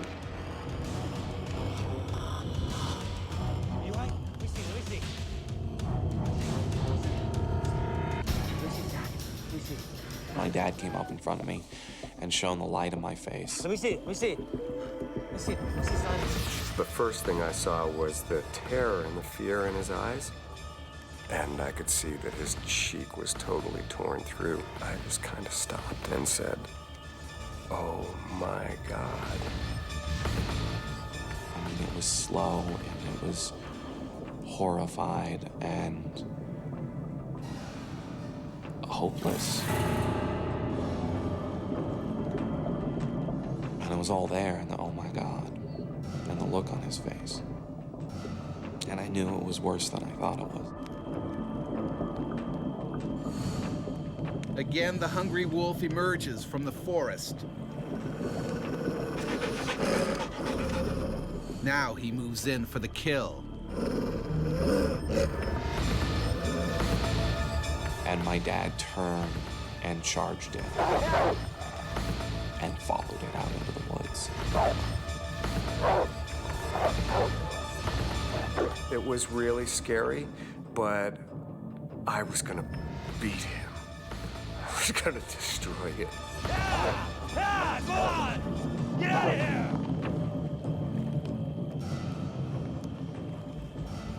The trees wrapped around him, and he was gone. He disappeared. Tom, come on! I thought, if he doesn't come back, how am I gonna protect these kids on my own? My immediate thought was that I wasn't going to see him again.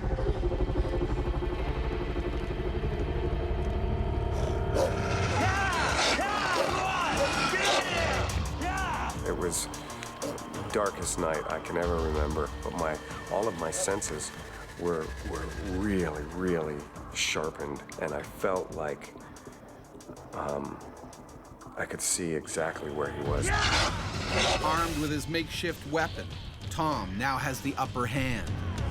Wolves, in all their killing activities, have to respect one thing. They're basically hypochondriacs. Safety for them is paramount. Self-preservation wins over hunger. The animal retreats, for now. Seizing the moment, the Delventhals make their escape. Hold that on there. All right, you gotta get out of here. go. Here we go. Down here, let me toss it.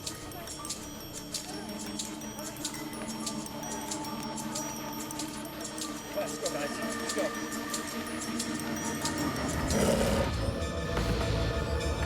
Hey, Will, Eli, you guys all right? Hey, let's go, baby. Let's go. Tracy, let's go. Zach, hold on. There was this moment of pushing off the site, and then I remember just going,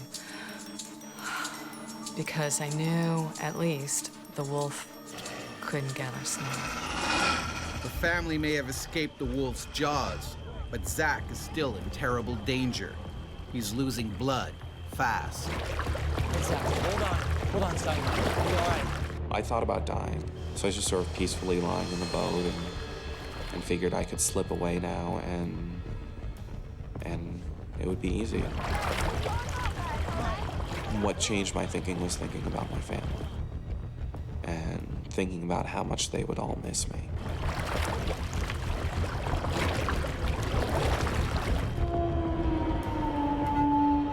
I was very aware that he might have lost a lot of blood, and that there was a lot further to go. We couldn't find our way out, and that was just feeling like incredible powerlessness on my part. I was really angry at myself, frustrated with myself, and frustrated with the situation. After 3 long hours, the family sees a glimmer of light. They arrive at a lodge, but the hospital is still another 4 hours away.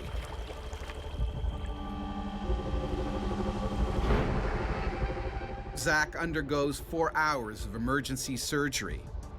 His nose is broken in 5 places, and it takes over 80 stitches to repair his badly lacerated face.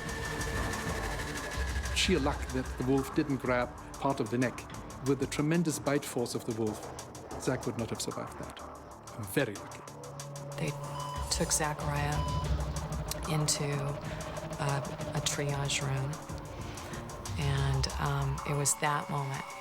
It was the first time that I looked at him, because I thought, okay, now we're safe, and I can see. And his face was just ripped apart. Even after the doctor had Zach and was doing what he could to put Zach's face back together again, the reaction was, well, it couldn't have been a wolf. And they treated me very much like I was hallucinating, or just a stupid geek from the city, or, you know, somebody who just didn't understand, obviously, because wolves don't do that.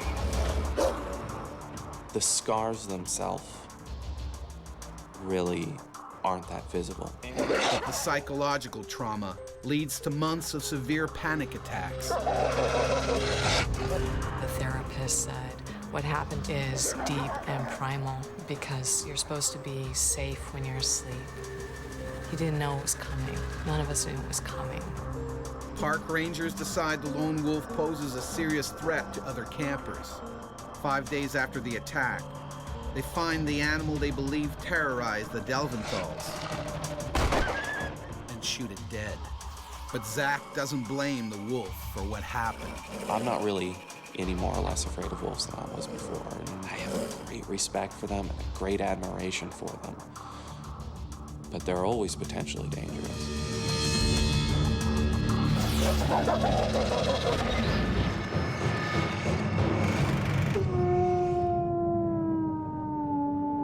Throughout history, wolf attacks have been the stuff of nightmare and legend.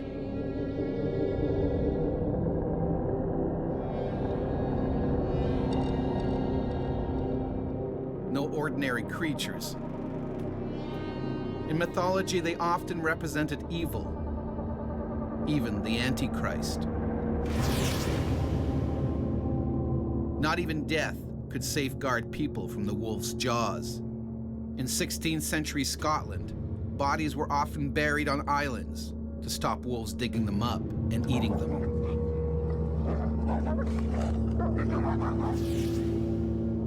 No European settlement, it seemed, was safe. In 1879, In a village in southern Finland, a pair of wolves went on a bloody rampage.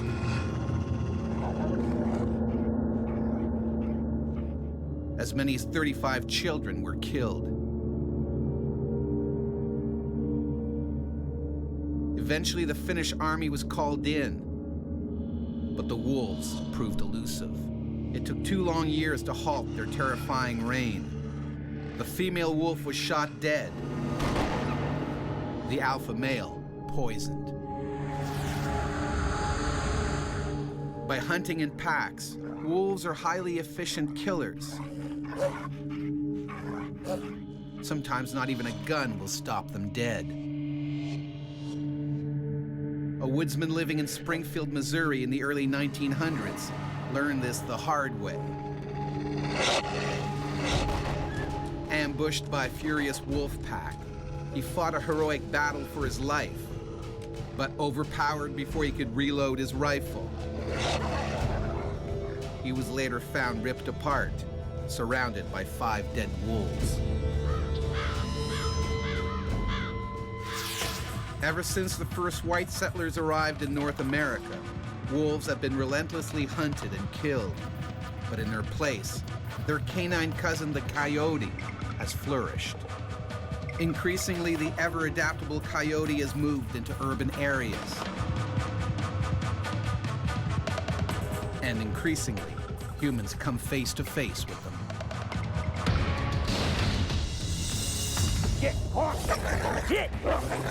One afternoon in his yard, Jimmy Hawthorne ran into a wild coyote with rabies.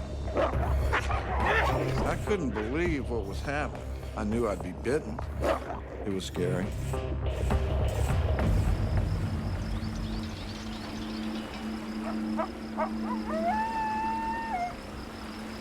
This coyote has lost all sense of reality. He's suffering from rabies. The disease in his brain has eradicated any fear of people. All he wants to do is attack. Most likely, the coyote encountered a rabid raccoon. They tangled, and the raccoon bit the coyote. The rabid animal has left his natural habitat behind. He's now in the residential neighborhood of Lenaxa, Virginia, and is a deadly threat to anyone who crosses his path.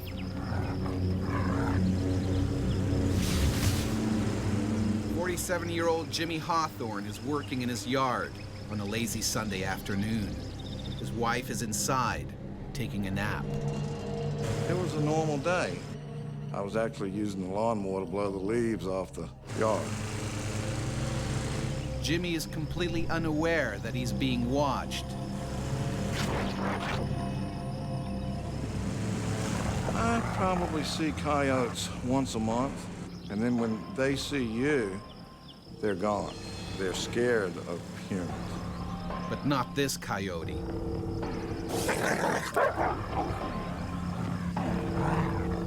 Driven by the lethal virus, he's desperate to bite anything or anyone. Rabies virus infection is transmitted in the saliva and often deposited in skin, subcutaneous tissues, or muscle, and then eventually spreads along nerves to the central nervous system. The diseased coyote closes in on Jimmy.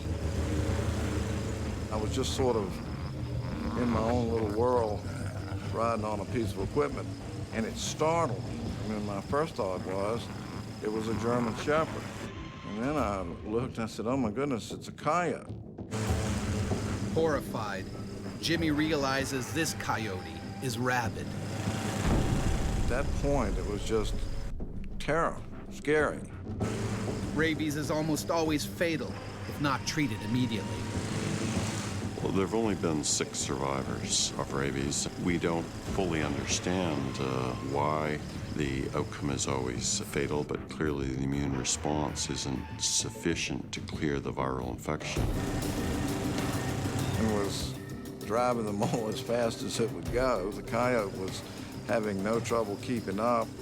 The coyote kept circling the mole. Fueled by a wave of aggression, the coyote seizes opportunity and strikes. bit my boot. I felt him bite the boot. I mean, I couldn't believe what was happening. I just remembered that moment of fear, of terror. It was scary. Luckily, the coyote's bite doesn't pierce Jimmy's thick leather boot. Jimmy needs to make it home before it does. But then, his mower runs out of gas and stops dead. My thoughts were, oh my goodness, something scares you to death. And then it's like you have to take care of yourself, protect yourself. Jimmy must either risk running for his life or taking on the rabid animal. This animal might weigh 50 pounds, and I weigh 240. If it gets bad enough, you know, I'll just tear him apart with my hand. But I knew I'd be bitten. You don't see animals come up to you. I mean, I've been in the woods my whole life. Deer don't walk up to you. Rabbits don't walk up to you. This animal had no fear of man. He would come around the tractor. You know, I didn't want him to bite me on the back of my leg, and I just turned around and faced him, and he came at me, and I kicked him. That's when he sort of hollered, yipped, and went into the thicket. Because of his swelling brain, the rabid coyote is suffering terrible headaches. Jimmy's kick further disorients him. Jimmy's bought some time.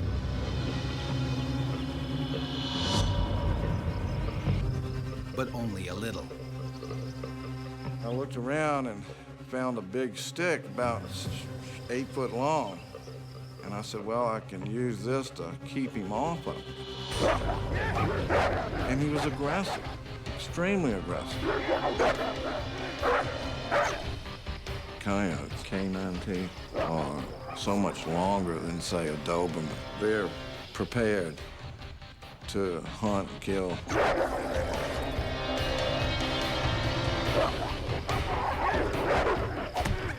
Wielding the stick, Jimmy scores a direct hit to the coyote's head. The crazed animal retreats, for now. Jimmy races for the house, but the door is locked. His wife still asleep. And the rabid coyote isn't yet done with Jimmy. I'm knocking on the door, and then I see him running across the front yard, coming back. The ever more aggressive coyote closes in for the kill.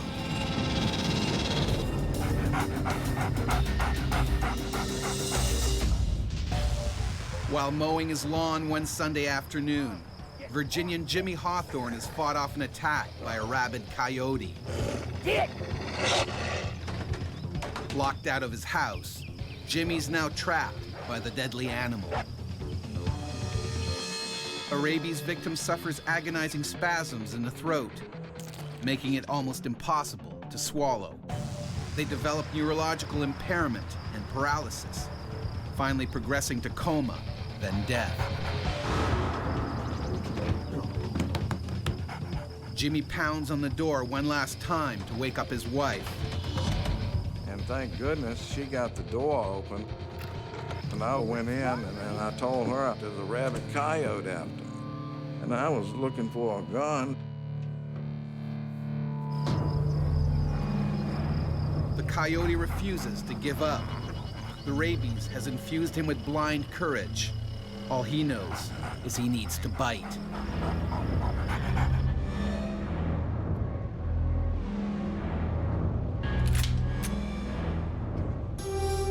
Jimmy has to end the battle now.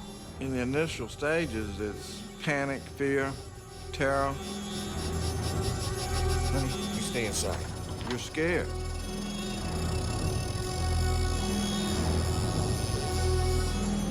And then that went away. It goes from fear to aggression. It almost makes you angry. Leaving the sanctuary of home, Jimmy goes in search of the deranged animal.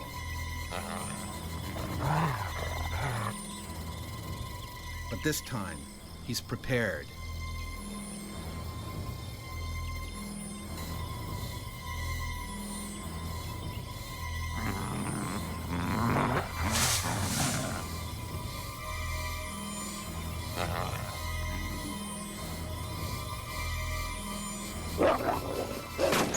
Just a reflex action, I shot him. And killed him. When the animal is tested, experts confirm the rabies virus. Thankfully, Jimmy is healthy, but the psychological trauma remains. When I'd go to bed, I'd close my eyes and I would see the coyote coming at me. Now, when doing the gardening, Jimmy and his wife are always on guard, just in case. When the news originally did the story, when it happened, they said, "How do you feel about that?" And I said, "Well, you know, I would have rather been a lottery winner." So it was amazing to me how everything is nice. You're at home. It's a Sunday. You're working on your property. Everything's calm, and then everything turns into chaos. It's scary, you know?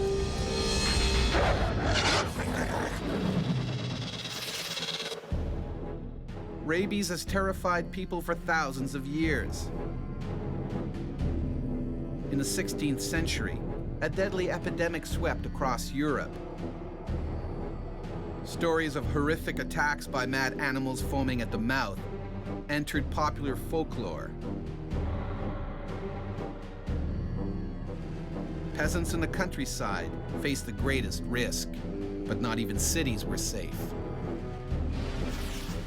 In 1450 in Paris, a pack of wolves, some probably rabid, created blind panic when they breached the city walls. 40 people were bitten and killed. The ferocious pack was lured into the heart of the city, close to Notre Dame Cathedral. There, a mob hell-bent on revenge stoned and speared the wolves to death.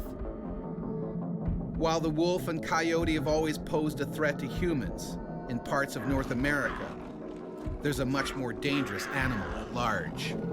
The powerful cougar, also known as a puma or mountain lion, is thought to have killed at least 18 people since records began.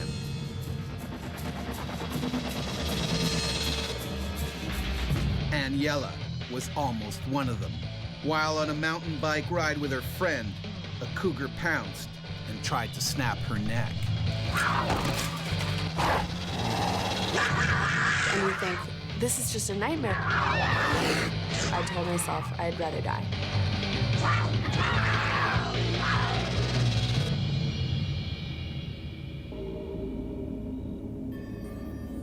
The rugged canyons of Whiting Ranch Wilderness Park are a big draw for thrill-seeking mountain bikers. But here, taking a tumble is not the only hazard. The park is home to some spectacular and dangerous wildlife, including the feared cougar.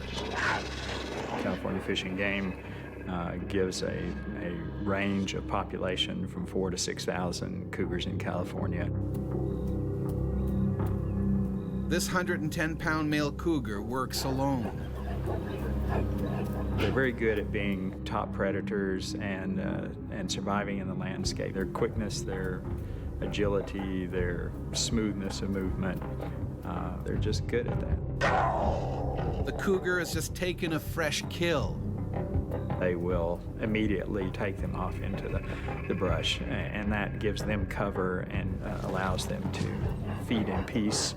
One cougar will have a territory of roughly 30 to 50 or more square miles. The big cat buries what he doesn't eat for another time. He'll attack anything that threatens his food cache. even humans. Aniela, a personal trainer and ex-Marine, and her friend Deb Nichols meet up for a biking excursion. They choose Cactus Hill Trail because of its exciting twists and turns. Ann and I got together because we have common riding styles. We tend to just like to ride hard and not talk a lot. I tend to take up sports where there's usually some rough play. You have to be willing to get dirty, have to be willing to, get cuts and scrapes and maybe some poison oak along the way. But I love it for the adventure. But today, Cactus Hill Trail will take them on a journey they won't soon forget. Ann and Debbie are heading straight into a death trap.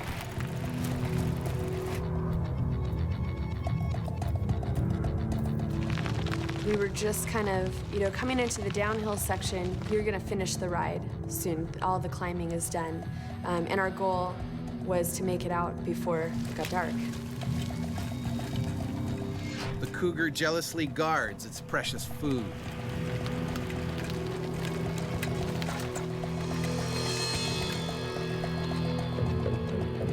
Mountain lions don't move very far from their kills. Once they've cached the kill, they tend to stay relatively nearby.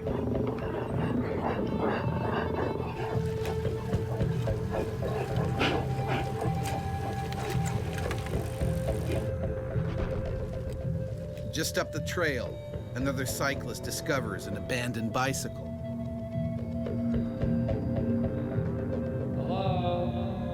He has no idea who it belongs to. As I was first turning down that trail, Cactus Trail, when I came around one of the blind corners, we actually saw a man standing with his bike and then the second bike with no person. And my instinct was that they had stopped and that his friend was going to the bathroom. So honestly, I didn't really take it very seriously. The cougar's heightened sense of hearing picks up the noisy cyclists. They're invading his territory.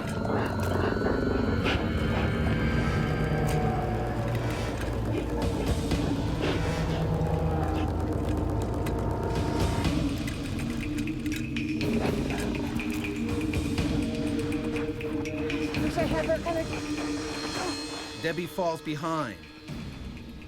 The distance between them has made both more vulnerable. Thinking his food cache is threatened, the mountain lion moves into attack mode. As I was moving down the trail, what caught my attention was I saw a flash of movement. I saw kind of a reddish-brown fur. Initially thought that I had startled a deer, and then the impact. The cougar can leap a great distance in the realm of 20 to 30 feet and will jump on their back and bite the back of the neck.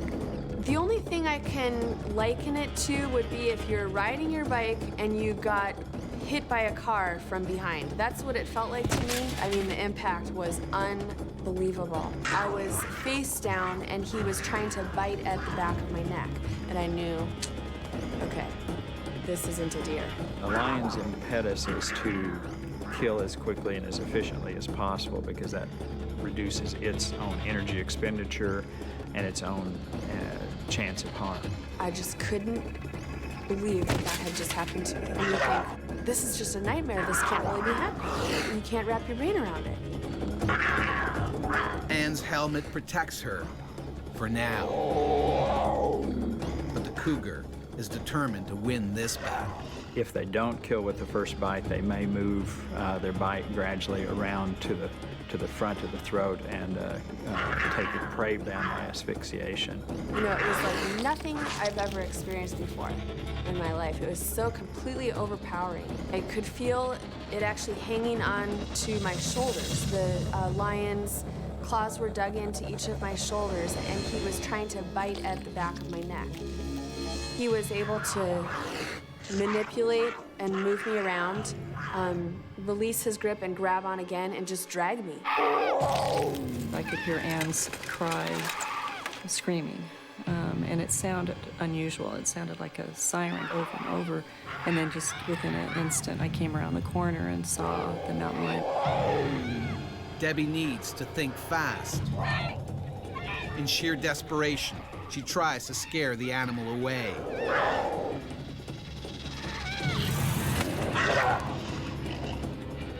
He didn't even flinch.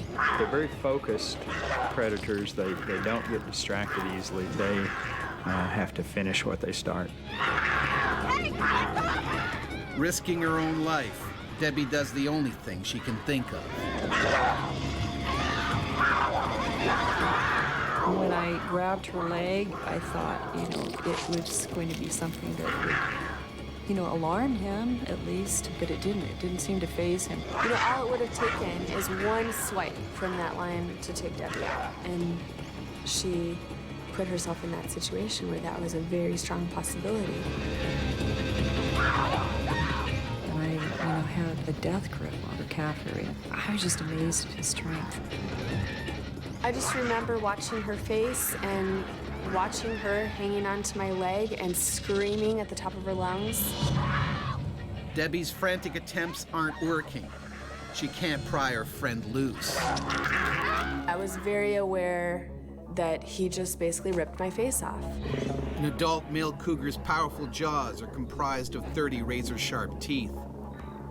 Measuring as long as 2 inches, these massive canines are used to deliver a lethal bite.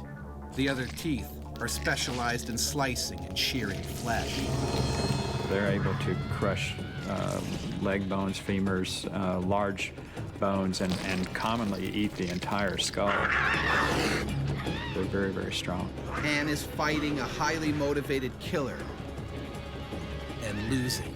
To be honest, that was the only time. It was for a split second, but I basically told myself I'd rather die. I don't remember anything but his tail smacking in his eyes and thinking, I'm so close and I'm screaming so loud, why don't you let go of her face?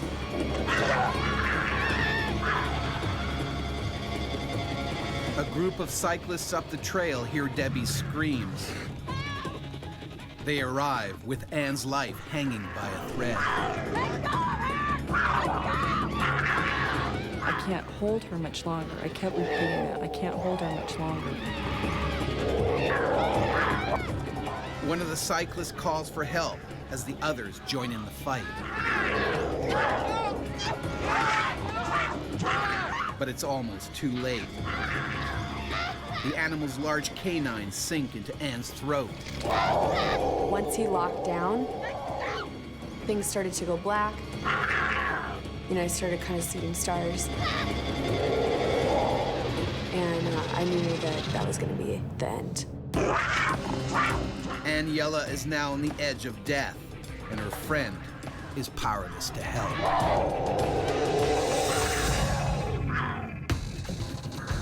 Aniela has been savagely attacked by a cougar in a California national park.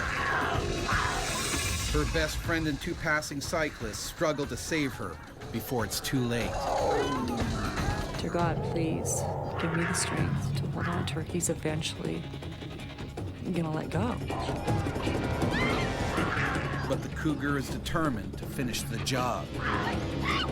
Their focus is intense, even to the point of ignoring a certain amount of negative stimuli, rocks and sticks and things like that. They're very focused, but they do recognize that they're getting hit, and at some point, they potentially will give up. One of the rocks finally hits its mark. The cougar relents and lets go. The attack may be over, but Anne's struggle to survive isn't. She needs medical attention urgently. Stay down. Sit down. Give me a short. When I came to, I was lying on my back at that point, and I felt as though I was drowning. And we realized that it was blood. Come on. Debbie is also fearful the cougar may want to finish what he started. Hold her neck still. Immediately thought, I just want to get out of this area. I felt very uneasy that he probably hadn't left, but that, he was close by. They don't get rewarded by giving up easily. All of their evolutionary history dictates that once they start, they have to stick with it. The paramedics arrive at the scene, but they fear she may not make it to the hospital in time. My neck hurt so bad. Just every muscle was just torn. That's what it felt like. You know, it's so painful to even try to lift my head an inch. And I just said to her, Anne, you're gonna make it, you're gonna be fine. It's gonna be okay. The cougar stays in the area, still protecting his food cache, while Anne is airlifted to the hospital. Surgeons tell Anne that the cougar's bites were millimeters away from ending her life. My plastic surgeon told me he found 40 bite wounds to my neck alone, and then I had obviously severe wounds to my face. It wasn't gonna be a quick fix. This is not like one surgery, I'm back to normal. And then I realized I'm not ever gonna be back to normal. Later that evening, park rangers locate the owner of the abandoned bicycle.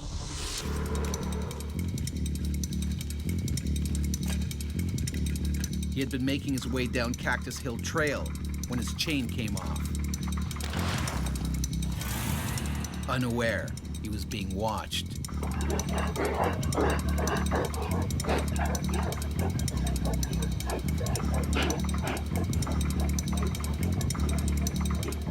The animal struck with deadly force.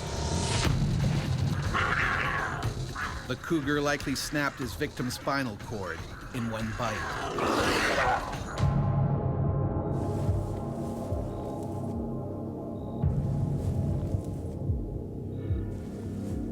Gosh, I can't believe that I'm still here. It kind of helped me to be so thankful that I was still alive, to realize that here this adult man had been killed, and I made it. A team of park rangers has no choice but to track the man-eater. He's shot dead not 50 yards from his first kill. Unwilling until death to give it up. I think they're gorgeous animals. I have a lot of respect for what they're capable of, appreciating that they need their space too. An experience like this obviously makes you appreciate your friends. Debbie, specifically, she risked her own life. That's true friendship.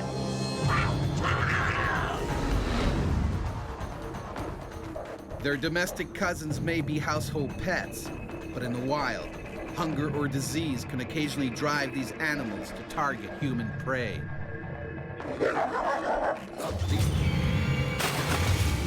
When Australian Eric Nearus went diving for shellfish in 2007, he was nearly bitten in two by a great white shark. Everything went black. I started to get shaken horizontally. I was getting eaten alive.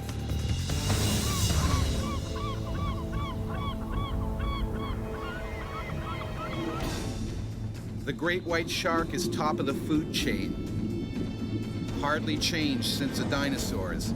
It's the ultimate killing machine. This full-grown shark is now targeting Cape Howe on the south coast of Australia. The strong currents here attract fish, which attract seals, which are the shark's favorite food. It's the rich marine life at Cape Howe that also attracts fishermen to these waters. Eric Nearus is one of them. He specializes in abalone, a large sea mollusk and culinary delicacy. I call myself an underwater labourer. Basically, we crawl around the bottom of the ocean measuring abalone and collecting them. It's a pretty strenuous job. If I don't catch a certain amount of abalone each month, I don't make any money, so I can't pay my bills. To tell you the truth, that day I was only half-heartedly getting ready to go to work. Being school holidays, I could have found something more interesting to do, like take the kids out to a park or the movies and have a family day out. Today, Eric's 16-year-old son, Mark, is joining him. He's working as a deckhand. Mark was only out with me to make a bit of pocket money for himself. He'd only deckied for me about 4 times, so he wasn't actually what you'd call experienced at all. Mark isn't as comfortable as his father in these waters. Every time we've been out before, like, we've seen sharks, and there'll be sharks, like, just fly in front of our boat. I don't know, it was just a morning, like, it was real freaky morning, like, real quiet and, like, no noise or nothing like that. Sort of think to yourself, something's gonna go bad, something's gonna go bad. Mark's intuition is dead on. A hungry great white has returned to these familiar waters, where it hunts its favorite prey, seals.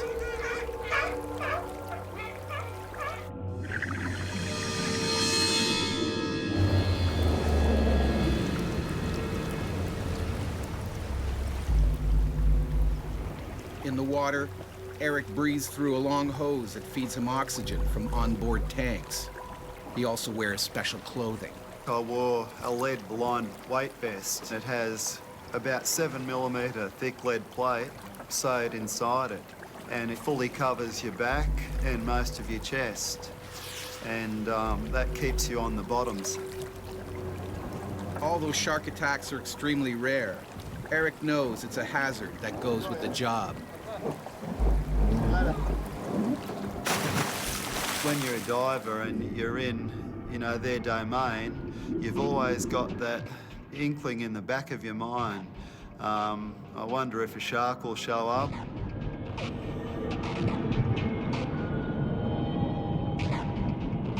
The water was actually dirtier than I normally would like to dive in. That's when you start to even imagine that there's something out there, and the hair on the back of your neck will stand up, and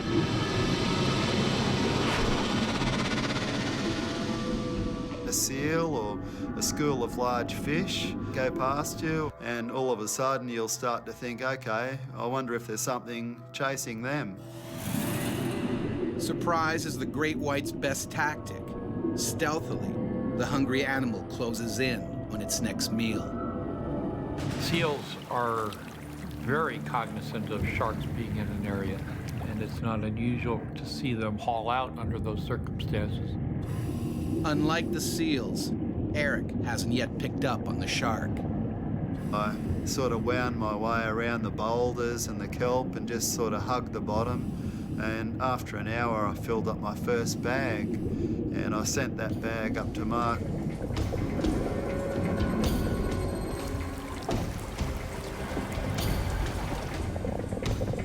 I remember looking up at Mark at the hull of the boat. I could just see it, and I thought, beauty, Mark's doing his job. He's right above my air bubbles. He's a good kid. He's following me. He's not too far away.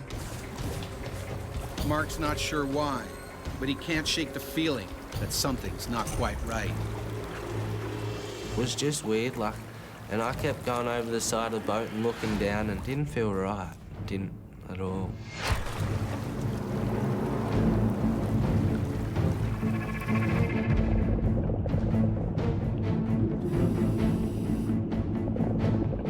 I was getting into cruise mode. You sort of get into daydream mode where you just work and forget about everything else. It's so peaceful too. You can only hear the hum of your air regulator.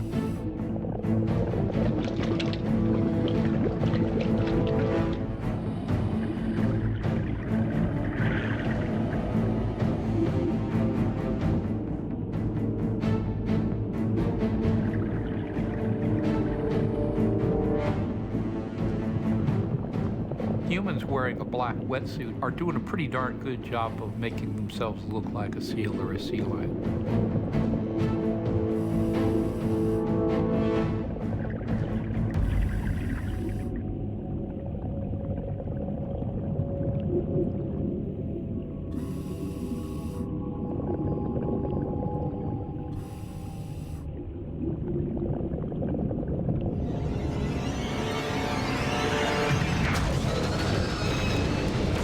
One second it was daylight, the next second everything went black, and a really nasty vice-like pressure crushing my chest and upper back, and I wasn't really sure what had actually happened to me. The shark has taken one supersized bite. Eric's head and shoulders are in its mouth. One arm is down its throat. Inside the jaws, I couldn't see any light. It was just all dark there because I was facing the back of his throat. My right arm was actually hanging down the shark's throat. My arm refused to work anymore. It felt like it was broken. The head in a seal is the working end of the critter, and sharks know that much. If they can bite off the head, the rest of it's an easy meal. I'd never experienced anything like this in my whole life. Eric's lead vest has stopped the shark's razor-sharp teeth from slicing him in two, but this only makes the animal more determined. Then I started to get shaken horizontally with a really hard threshing motion. When a shark head shakes, what it's doing is dragging its teeth, especially its upper teeth, through the prey from side to side like this, and sawing through the prey. By thinking, oh, is this the end? Is this what it's like to die? I was actually getting eaten alive.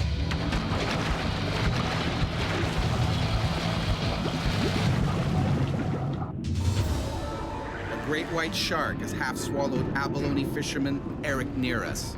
All that's saving him from certain death is his lead diving vest.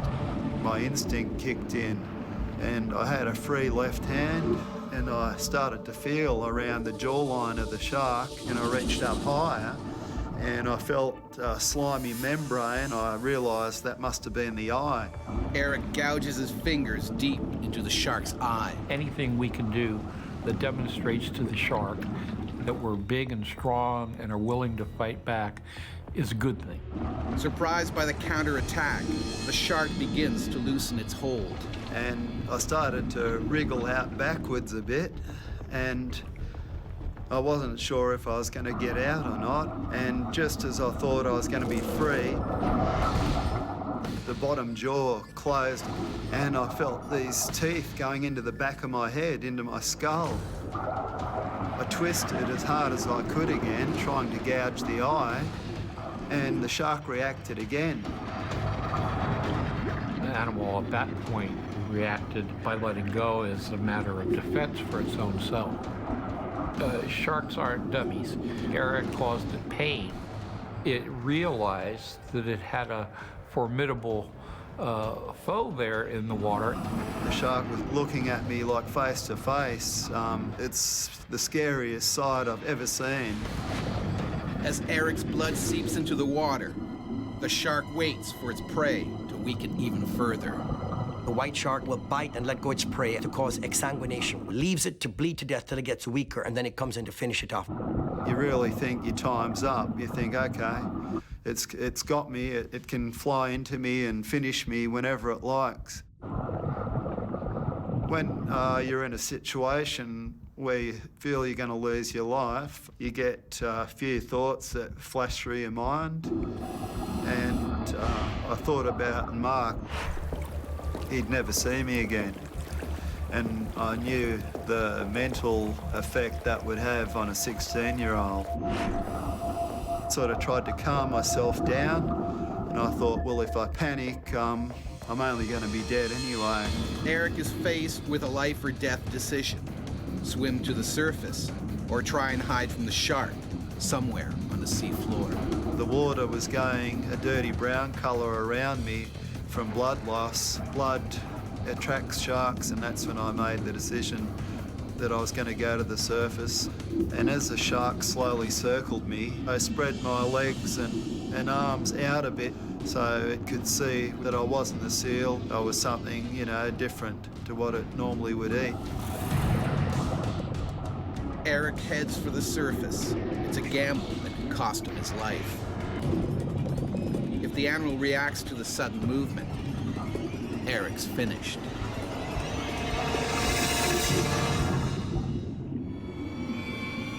Searching for abalone on the sea floor, Australian Eric near us has been half swallowed by a great white shark. He's managed to fight free, and now he needs to get out of the water before it strikes again. those marble dolls with the black painted eyes, that glossy black colour. That's the colour of those sharks' eyes, just a dead black. And when you've got those eyes on you and they're only like 1 to 2 metres away, it makes you feel very small indeed. It really had a tough job holding back the fear.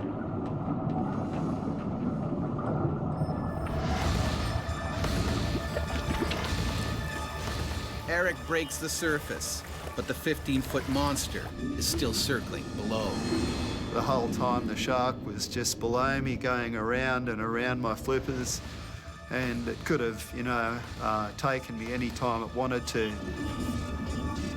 The shark didn't want to just rush right back in because the last time it did that, it didn't have a pleasant outcome. Dad? I'm coming! All Eric wants is to get out of the water fast. I screamed at Mark that I needed help. He came straight over to me.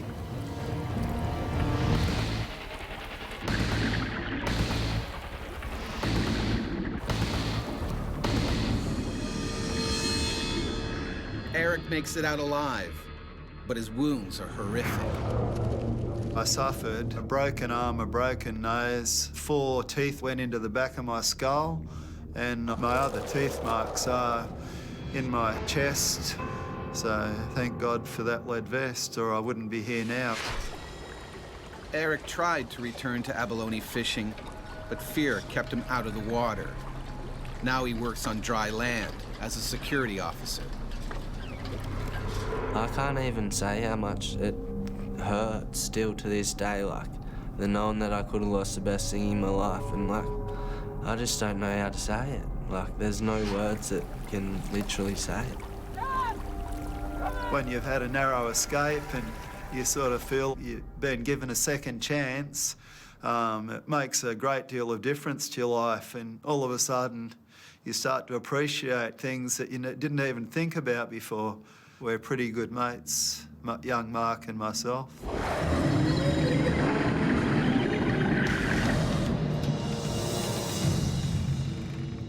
Ever since people first ventured into the seas, we have been afraid of the monsters that lurk below.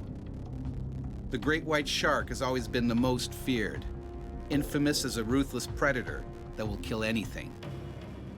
But the smaller bull shark is actually fiercer, packed with more testosterone than any other creature on the planet. These naturally bad-tempered sharks can attack their prey in as little as 2 feet of water. When a bull shark bites, almost nothing will make it let go.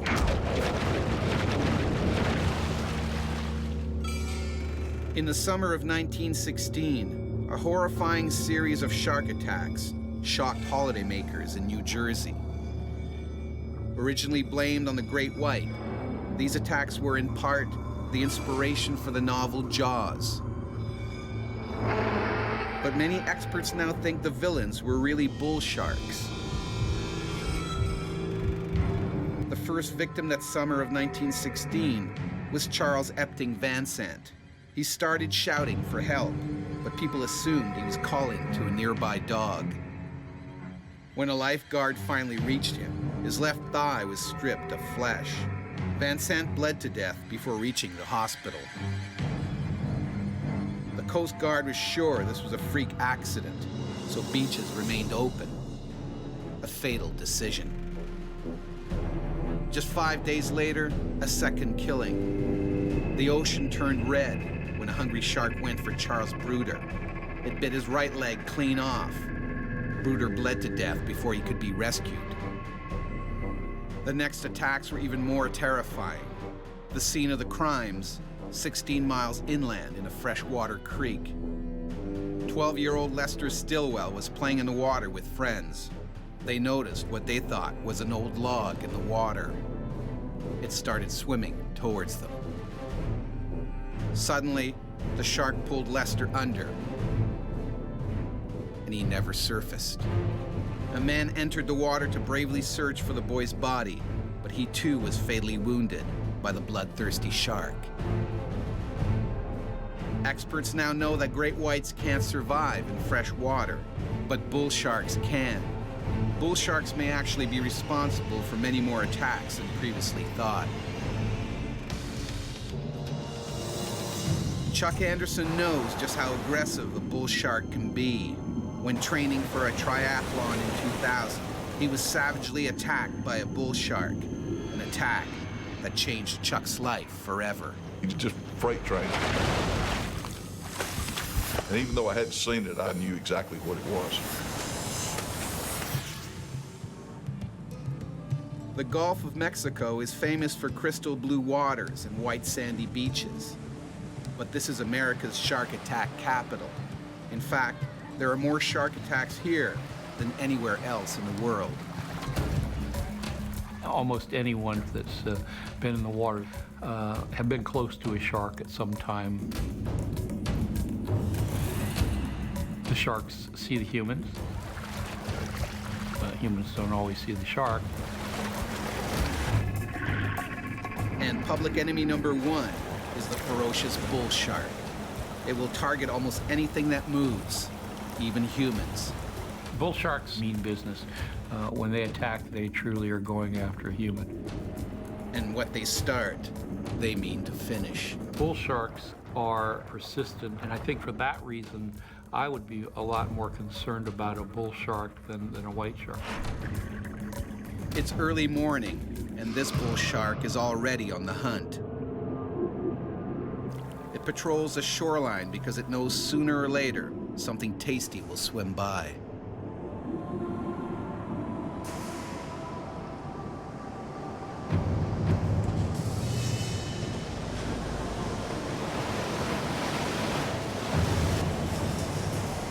Chuck Anderson, a former football coach and father of two, is training for a triathlon. Today, he intends to train in the ocean. He is joined by a friend, Richard Watley, and four-time Hawaiian Ironman champion, Karen Forfer. I was very honored to be swimming with Karen that day. She was such a good swimmer. The male ego of keeping up with a 64-year-old lady kind of kicked in automatically. The swimmers know there are sharks in these waters, but they're prepared to risk it for the love of their sport.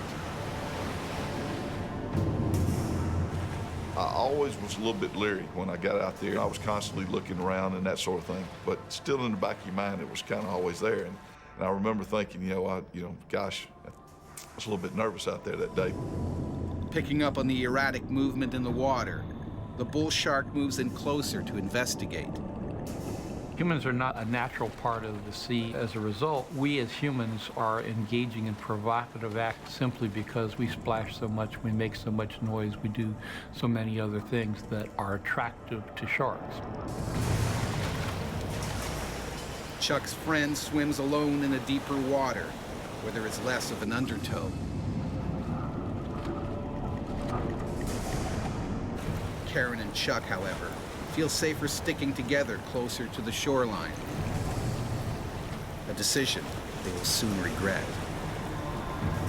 After 5 minutes, Chuck finally gets into a groove. His mind is now focused on outswimming Karen. Then we got to a place that I knew were an old set of piling. Pier was built there and it blown down during Hurricane Frederick back in the late 70s.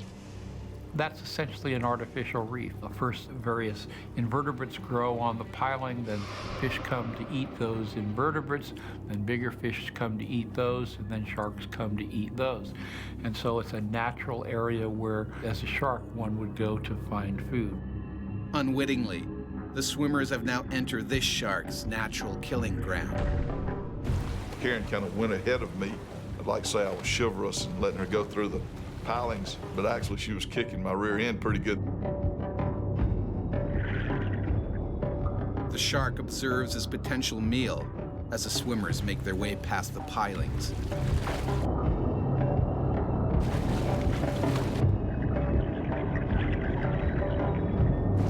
I remember looking at my watch and it was 6:38 a.m. I took 2 more strokes in the water.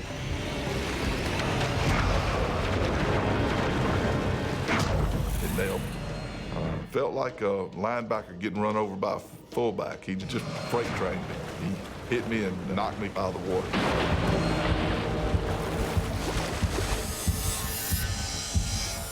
A classic bump and bite attack. The shark was getting a feel for the size and the power of whatever it was going to bite. And even though I hadn't seen it, I knew exactly what it was. I felt like he knew that I was out there in his territory, and he wasn't very happy about it. My big fear was that there was more than one. There was a school of sharks, and that I was in real trouble.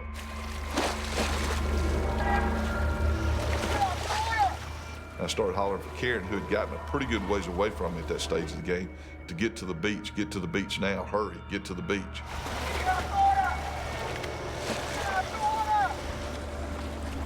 Karen races to shore, but Chuck is too far out. He's on his own.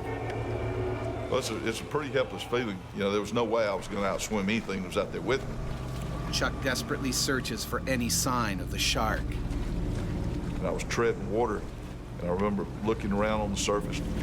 What Chuck can't see is that the shark is gunning straight for him. I've been a scuba diver before, and when you're down on the bottom, you can see around you.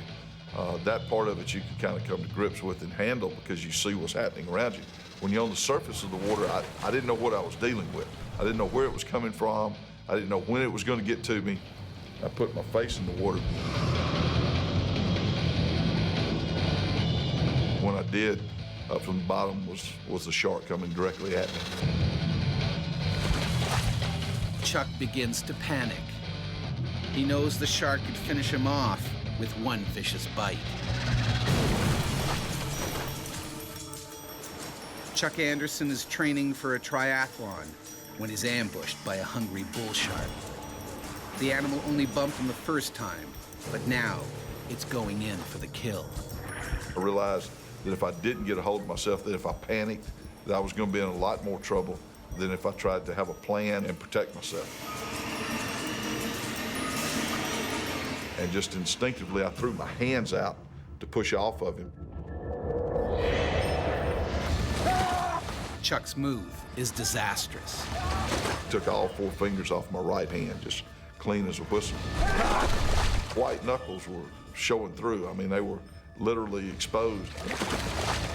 Bull shark is probably one of the most powerful biters. Its head is extremely big and robust. It has huge muscles, jaw muscles. It's a very strong predator in terms of its jaw morphology. Undoubtedly, the shark just missed. I'm sure the shark would have much rather had the entire lower arm if it could have grabbed it. The taste of flesh sends the animal's killer instincts into overdrive. This time, he's determined to get a bigger bite. I thought, he's not going to just swim off. There's blood here. He's taking a bite of me. He's going to keep coming back. I realized I'm not going to survive. Fighting a 300-pound shark in open water is a losing battle. A big fear that I had was that he would attack me from the back. You know, I couldn't protect myself if he came from the back and I couldn't see him.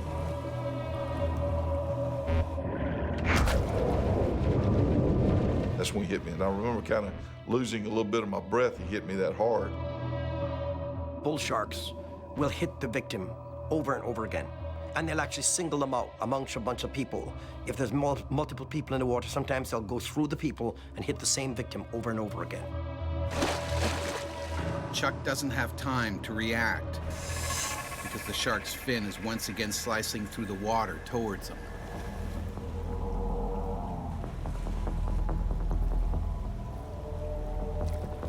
Everything goes in slow motion.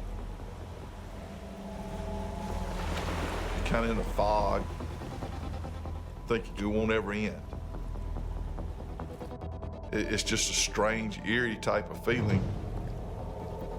My kids kept coming to mind, and I just couldn't imagine ending my life without being able to tell them I love them. I remember thinking if I was going to survive, I had to get mad. The shark opens its massive jaws and drags its prey into the deep. As I pushed off of him, he actually latched his mouth onto my right arm. and took me immediately down to the bottom, 12, 15 feet of water. He started doing the gnashing, the feeding frenzy, just threw me around on the bottom of the Gulf like I was a rag doll. The shark's only mission is to eat. He tries to chew off Chuck's arm. If there's one species that one could say that actually goes into a feeding frenzy, I would say it's a bull shark. Once they get into the attack mode, you can't change their mind. I'm a pretty big guy. It was ridiculous how easy he was throwing me around. I never thought I'd get back up to the surface. The testosterone-crazed bull shark hasn't finished with Chuck. And now, the athlete is on the verge of drowning. A bull shark has viciously attacked triathlete Chuck Anderson. The animal has been thrashing its human prey for over a minute. It was at that stage of the game that me and the good Lord had a conversation, and I asked him to get me up to the surface so I could get a breath of fresh air.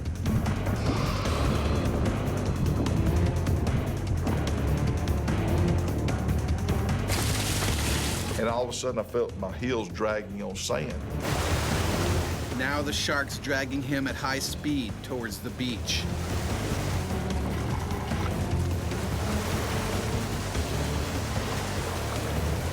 In its determination to eat Chuck, incredibly, the shark drags him onto a sandbar. The swimmer seizes his only chance of survival. He couldn't move. I had my arm in his mouth. I was trying to hold my face away from his mouth so that he wouldn't snap at my face. And it was a real unique feeling as I was hitting him, and I kicked him a couple of times, and I was doing everything I could to get away from him, but it wasn't phasing the shark at all. I mean, I know people say poke him in the eye, but when you're dead in front of a shark and the eyes are on the side, you know, I couldn't see his eyes, and being on the surface, that type of thing, I didn't have time to collect my thoughts to, okay, let's poke him in the eye. Most of it's instinctive, and my instinct was to hit him and kick him and that sort of thing, trying to get away. I couldn't get my arm out of his mouth by pulling, so I worked it up and down twice and jerked real hard. And when I did, it completely degloving my arm. My hand popped off in his mouth.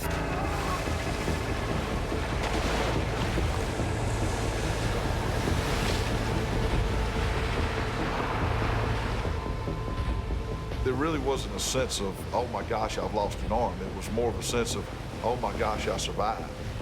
You know, I'm very fortunate. I should be dead. The shark has lost the battle.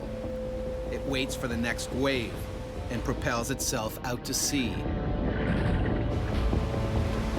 Couldn't get a helicopter in to pick me up and take me to a trauma unit.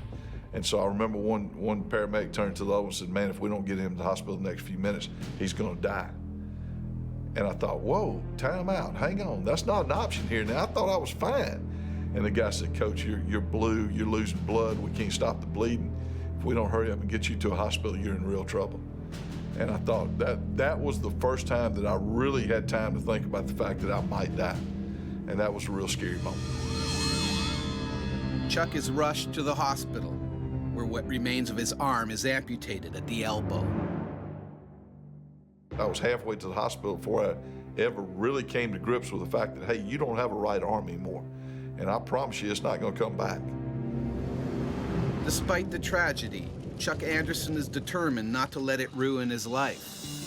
Just 10 months after the attack, the father of two competes in an able-bodied triathlon and wins.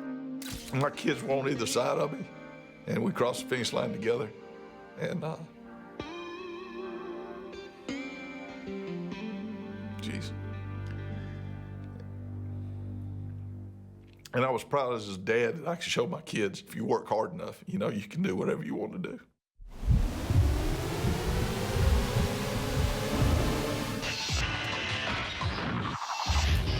The bull shark may be the most aggressive shark in coastal waters, but in the deep, the oceanic white tip is the greater menace.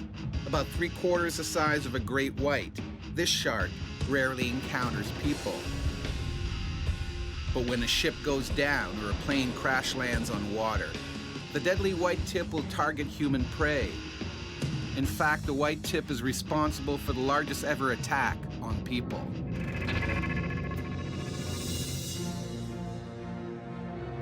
Just after midnight on July 30th, 1945, the Japanese torpedoed the USS Indianapolis.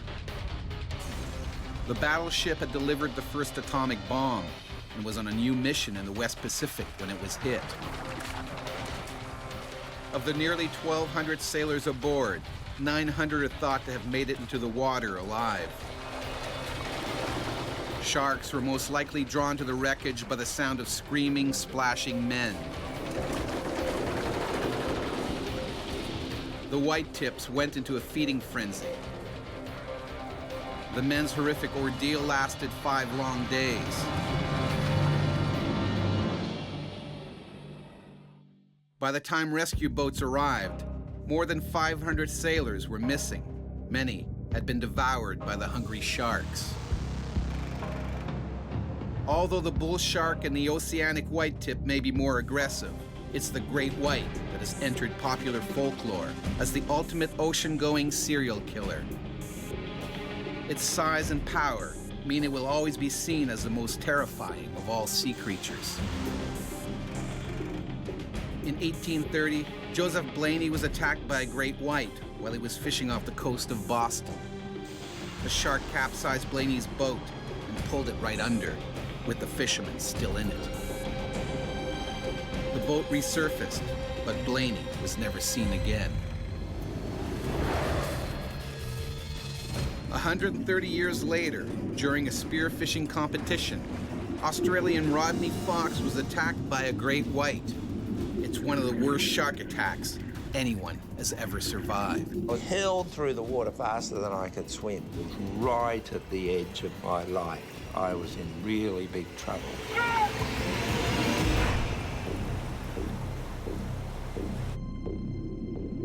This great white shark is swimming the waters of South Australia, looking for food. He's around 20 feet long and 4,000 pounds. He is constantly on the hunt.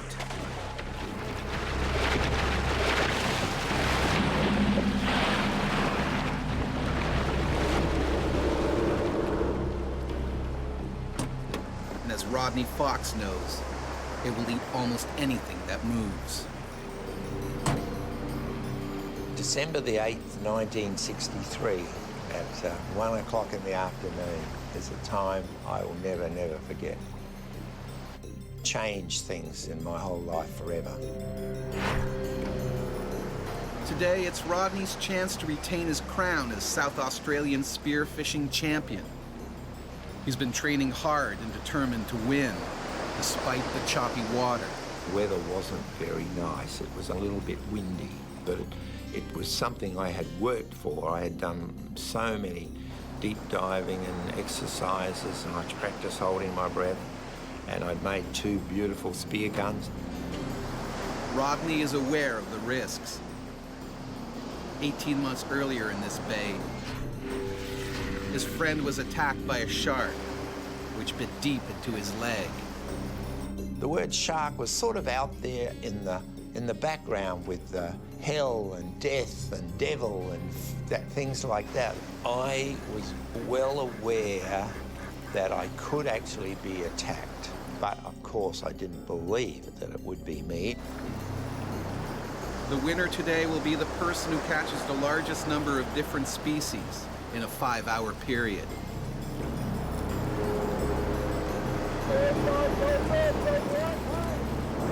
The gun went off and everybody raced towards the shore. And I knew that I had to work hard. You didn't get the fish on the surface. You had to be down there with them. You had to approach them in such a way where they didn't think you were an aggressive attacker, and then you would slowly bring the gun around and sneak up on them.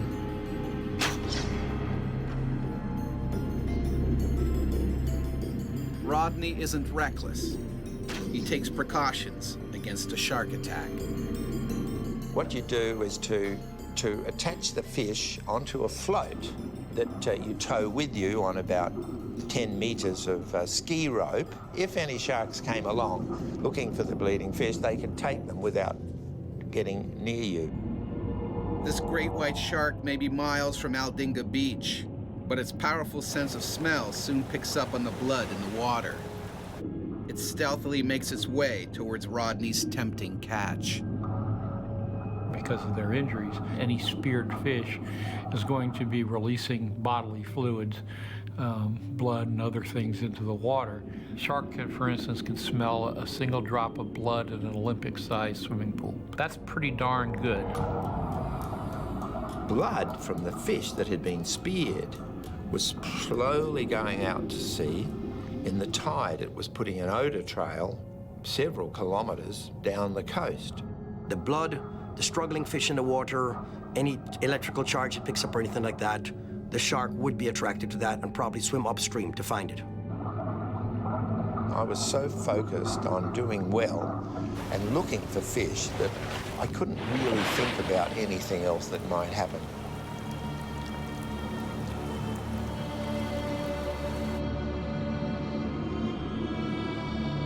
I got a fairly large boarfish, which was really a prize fish and gave high points.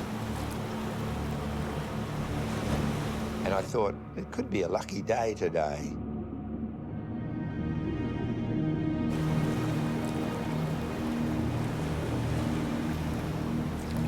After almost 4 hours in the water, Rodney comes in to weigh his fish and assess his chance of winning. I found out that there was one fish that I really needed that would build up my points. And I cast my eyes over the area and thought, where would I find this particular species? And I thought, well out past the reef in very deep water,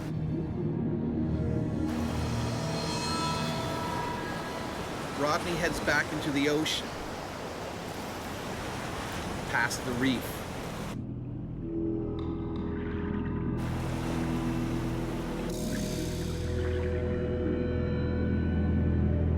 But venturing off on his own puts him on a deadly collision course with a natural-born killer. There's safety in numbers. That's why birds are found in flocks and fish are found in schools. Spearfishermen should be found in groups. Once you isolate yourself from the rest of the group, you become more vulnerable. Alone and out on the edge of the reef, Rodney has no idea he's swimming directly towards the shark. A shark that has Rodney in its sights. Humans aren't denizens of the sea. We don't see very well in the water. We don't smell things. We don't feel the vibrations of animals' movement. And so we're not attuned to watching over our shoulder for predators. Rodney tracks down his elusive prey. All he needs to do now is spear the prized fish, and the competition is his. I was just squeezing the trigger when the shark's massive jaws clamp around Rodney's chest. It begins thrashing him violently. White sharks often engage in the marine version of shock and awe. Nothing is better as a predator than to have a sudden strike of overpowering strength to put your prey item in trouble. the gun was knocked off my hand, the mask was knocked off my face, and I was actually hurled through the water faster than I could swim. I don't know why, but I thought, oh, I've been hit by a train. And even though I knew I was going fast, I have this memory of the shark's tail slowly going through the water. As the shark drags Rodney deeper and deeper, it uses its razor-sharp teeth to try and sever his body in half. The great white shark has broadly triangular teeth that work just like a steak knife, but in tandem, it's like having a big saw. The fear of dying overcomes the fear of normal pain. The adrenaline that is raced into your body gives you special powers to be able to think and do. And as I was being forced through the water, it said, gouge his eyes, gouge his eyes. Rodney reaches around the 2-ton beast and digs his fingers into one of its eyes. Miraculously, the animal lets go.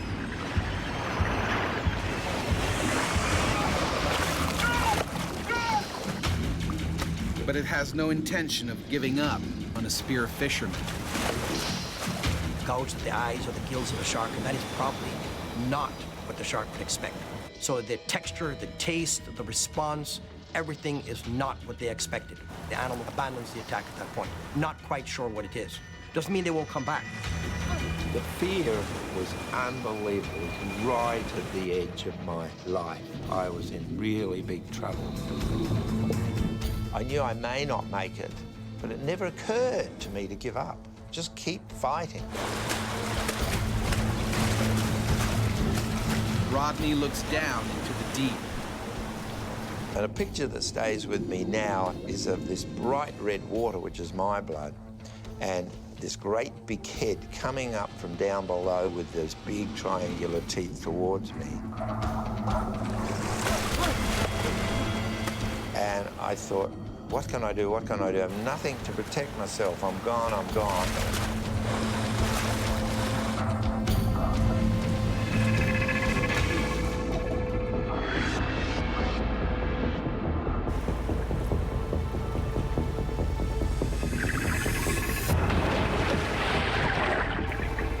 The shark turned, instead of going for me, swallowed the whole fish float with the fish. It looks like Rodney's cheated death. But then, a violent jolt.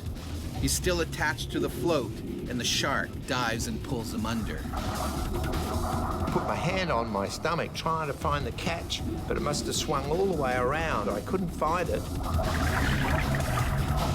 Rodney is quickly running out of oxygen. He can't hold his breath any longer. Those were the last few seconds that I was going to have of my whole life. In Australia, spearfishing champion Rodney Fox has been savaged by a great white shark. He's survived the first onslaught, but the shark has swallowed Rodney's fish float, and the float is still attached to Rodney. As I was being dragged down, down, down into the water, I was running out of air, and I thought, I'm gone, I'm gone. I can't hold on any longer. I'm going to have to breathe water and drown. With no hope, Rodney gives up the fight. The shark has won. Then, the line snaps. Instantly, I thought I have more chance. I've got life. I can make it to the surface.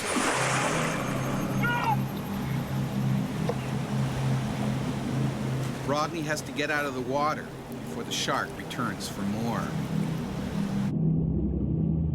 Unbelievably, a boat was coming over to find out what all the bright red water was.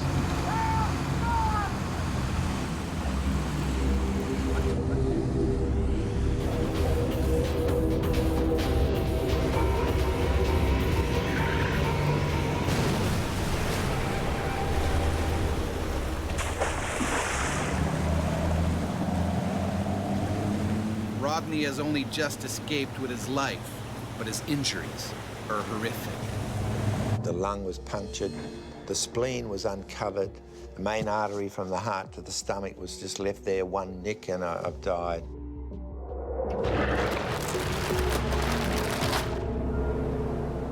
Rodney has cheated death, but before long, the champion spear fisherman returns to the water. Sharks came at all angles from me. The little glistenings of the water turned into sharks. And I remember saying to myself, if you don't control this, Rodney, you're going to be no good. And I had to shake my head and get rid of the sharks and turn it back into little glistening things again.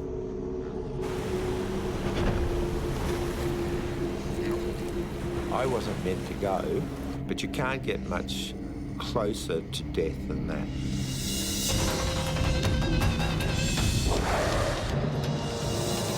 There are over 375 species of sharks swimming the world's oceans. But despite their fearsome reputation, only 4 target humans. Shark attacks are very rare. Fatalities, more so. But when a killer shark has us in its sights, it's the shark that rules the ocean.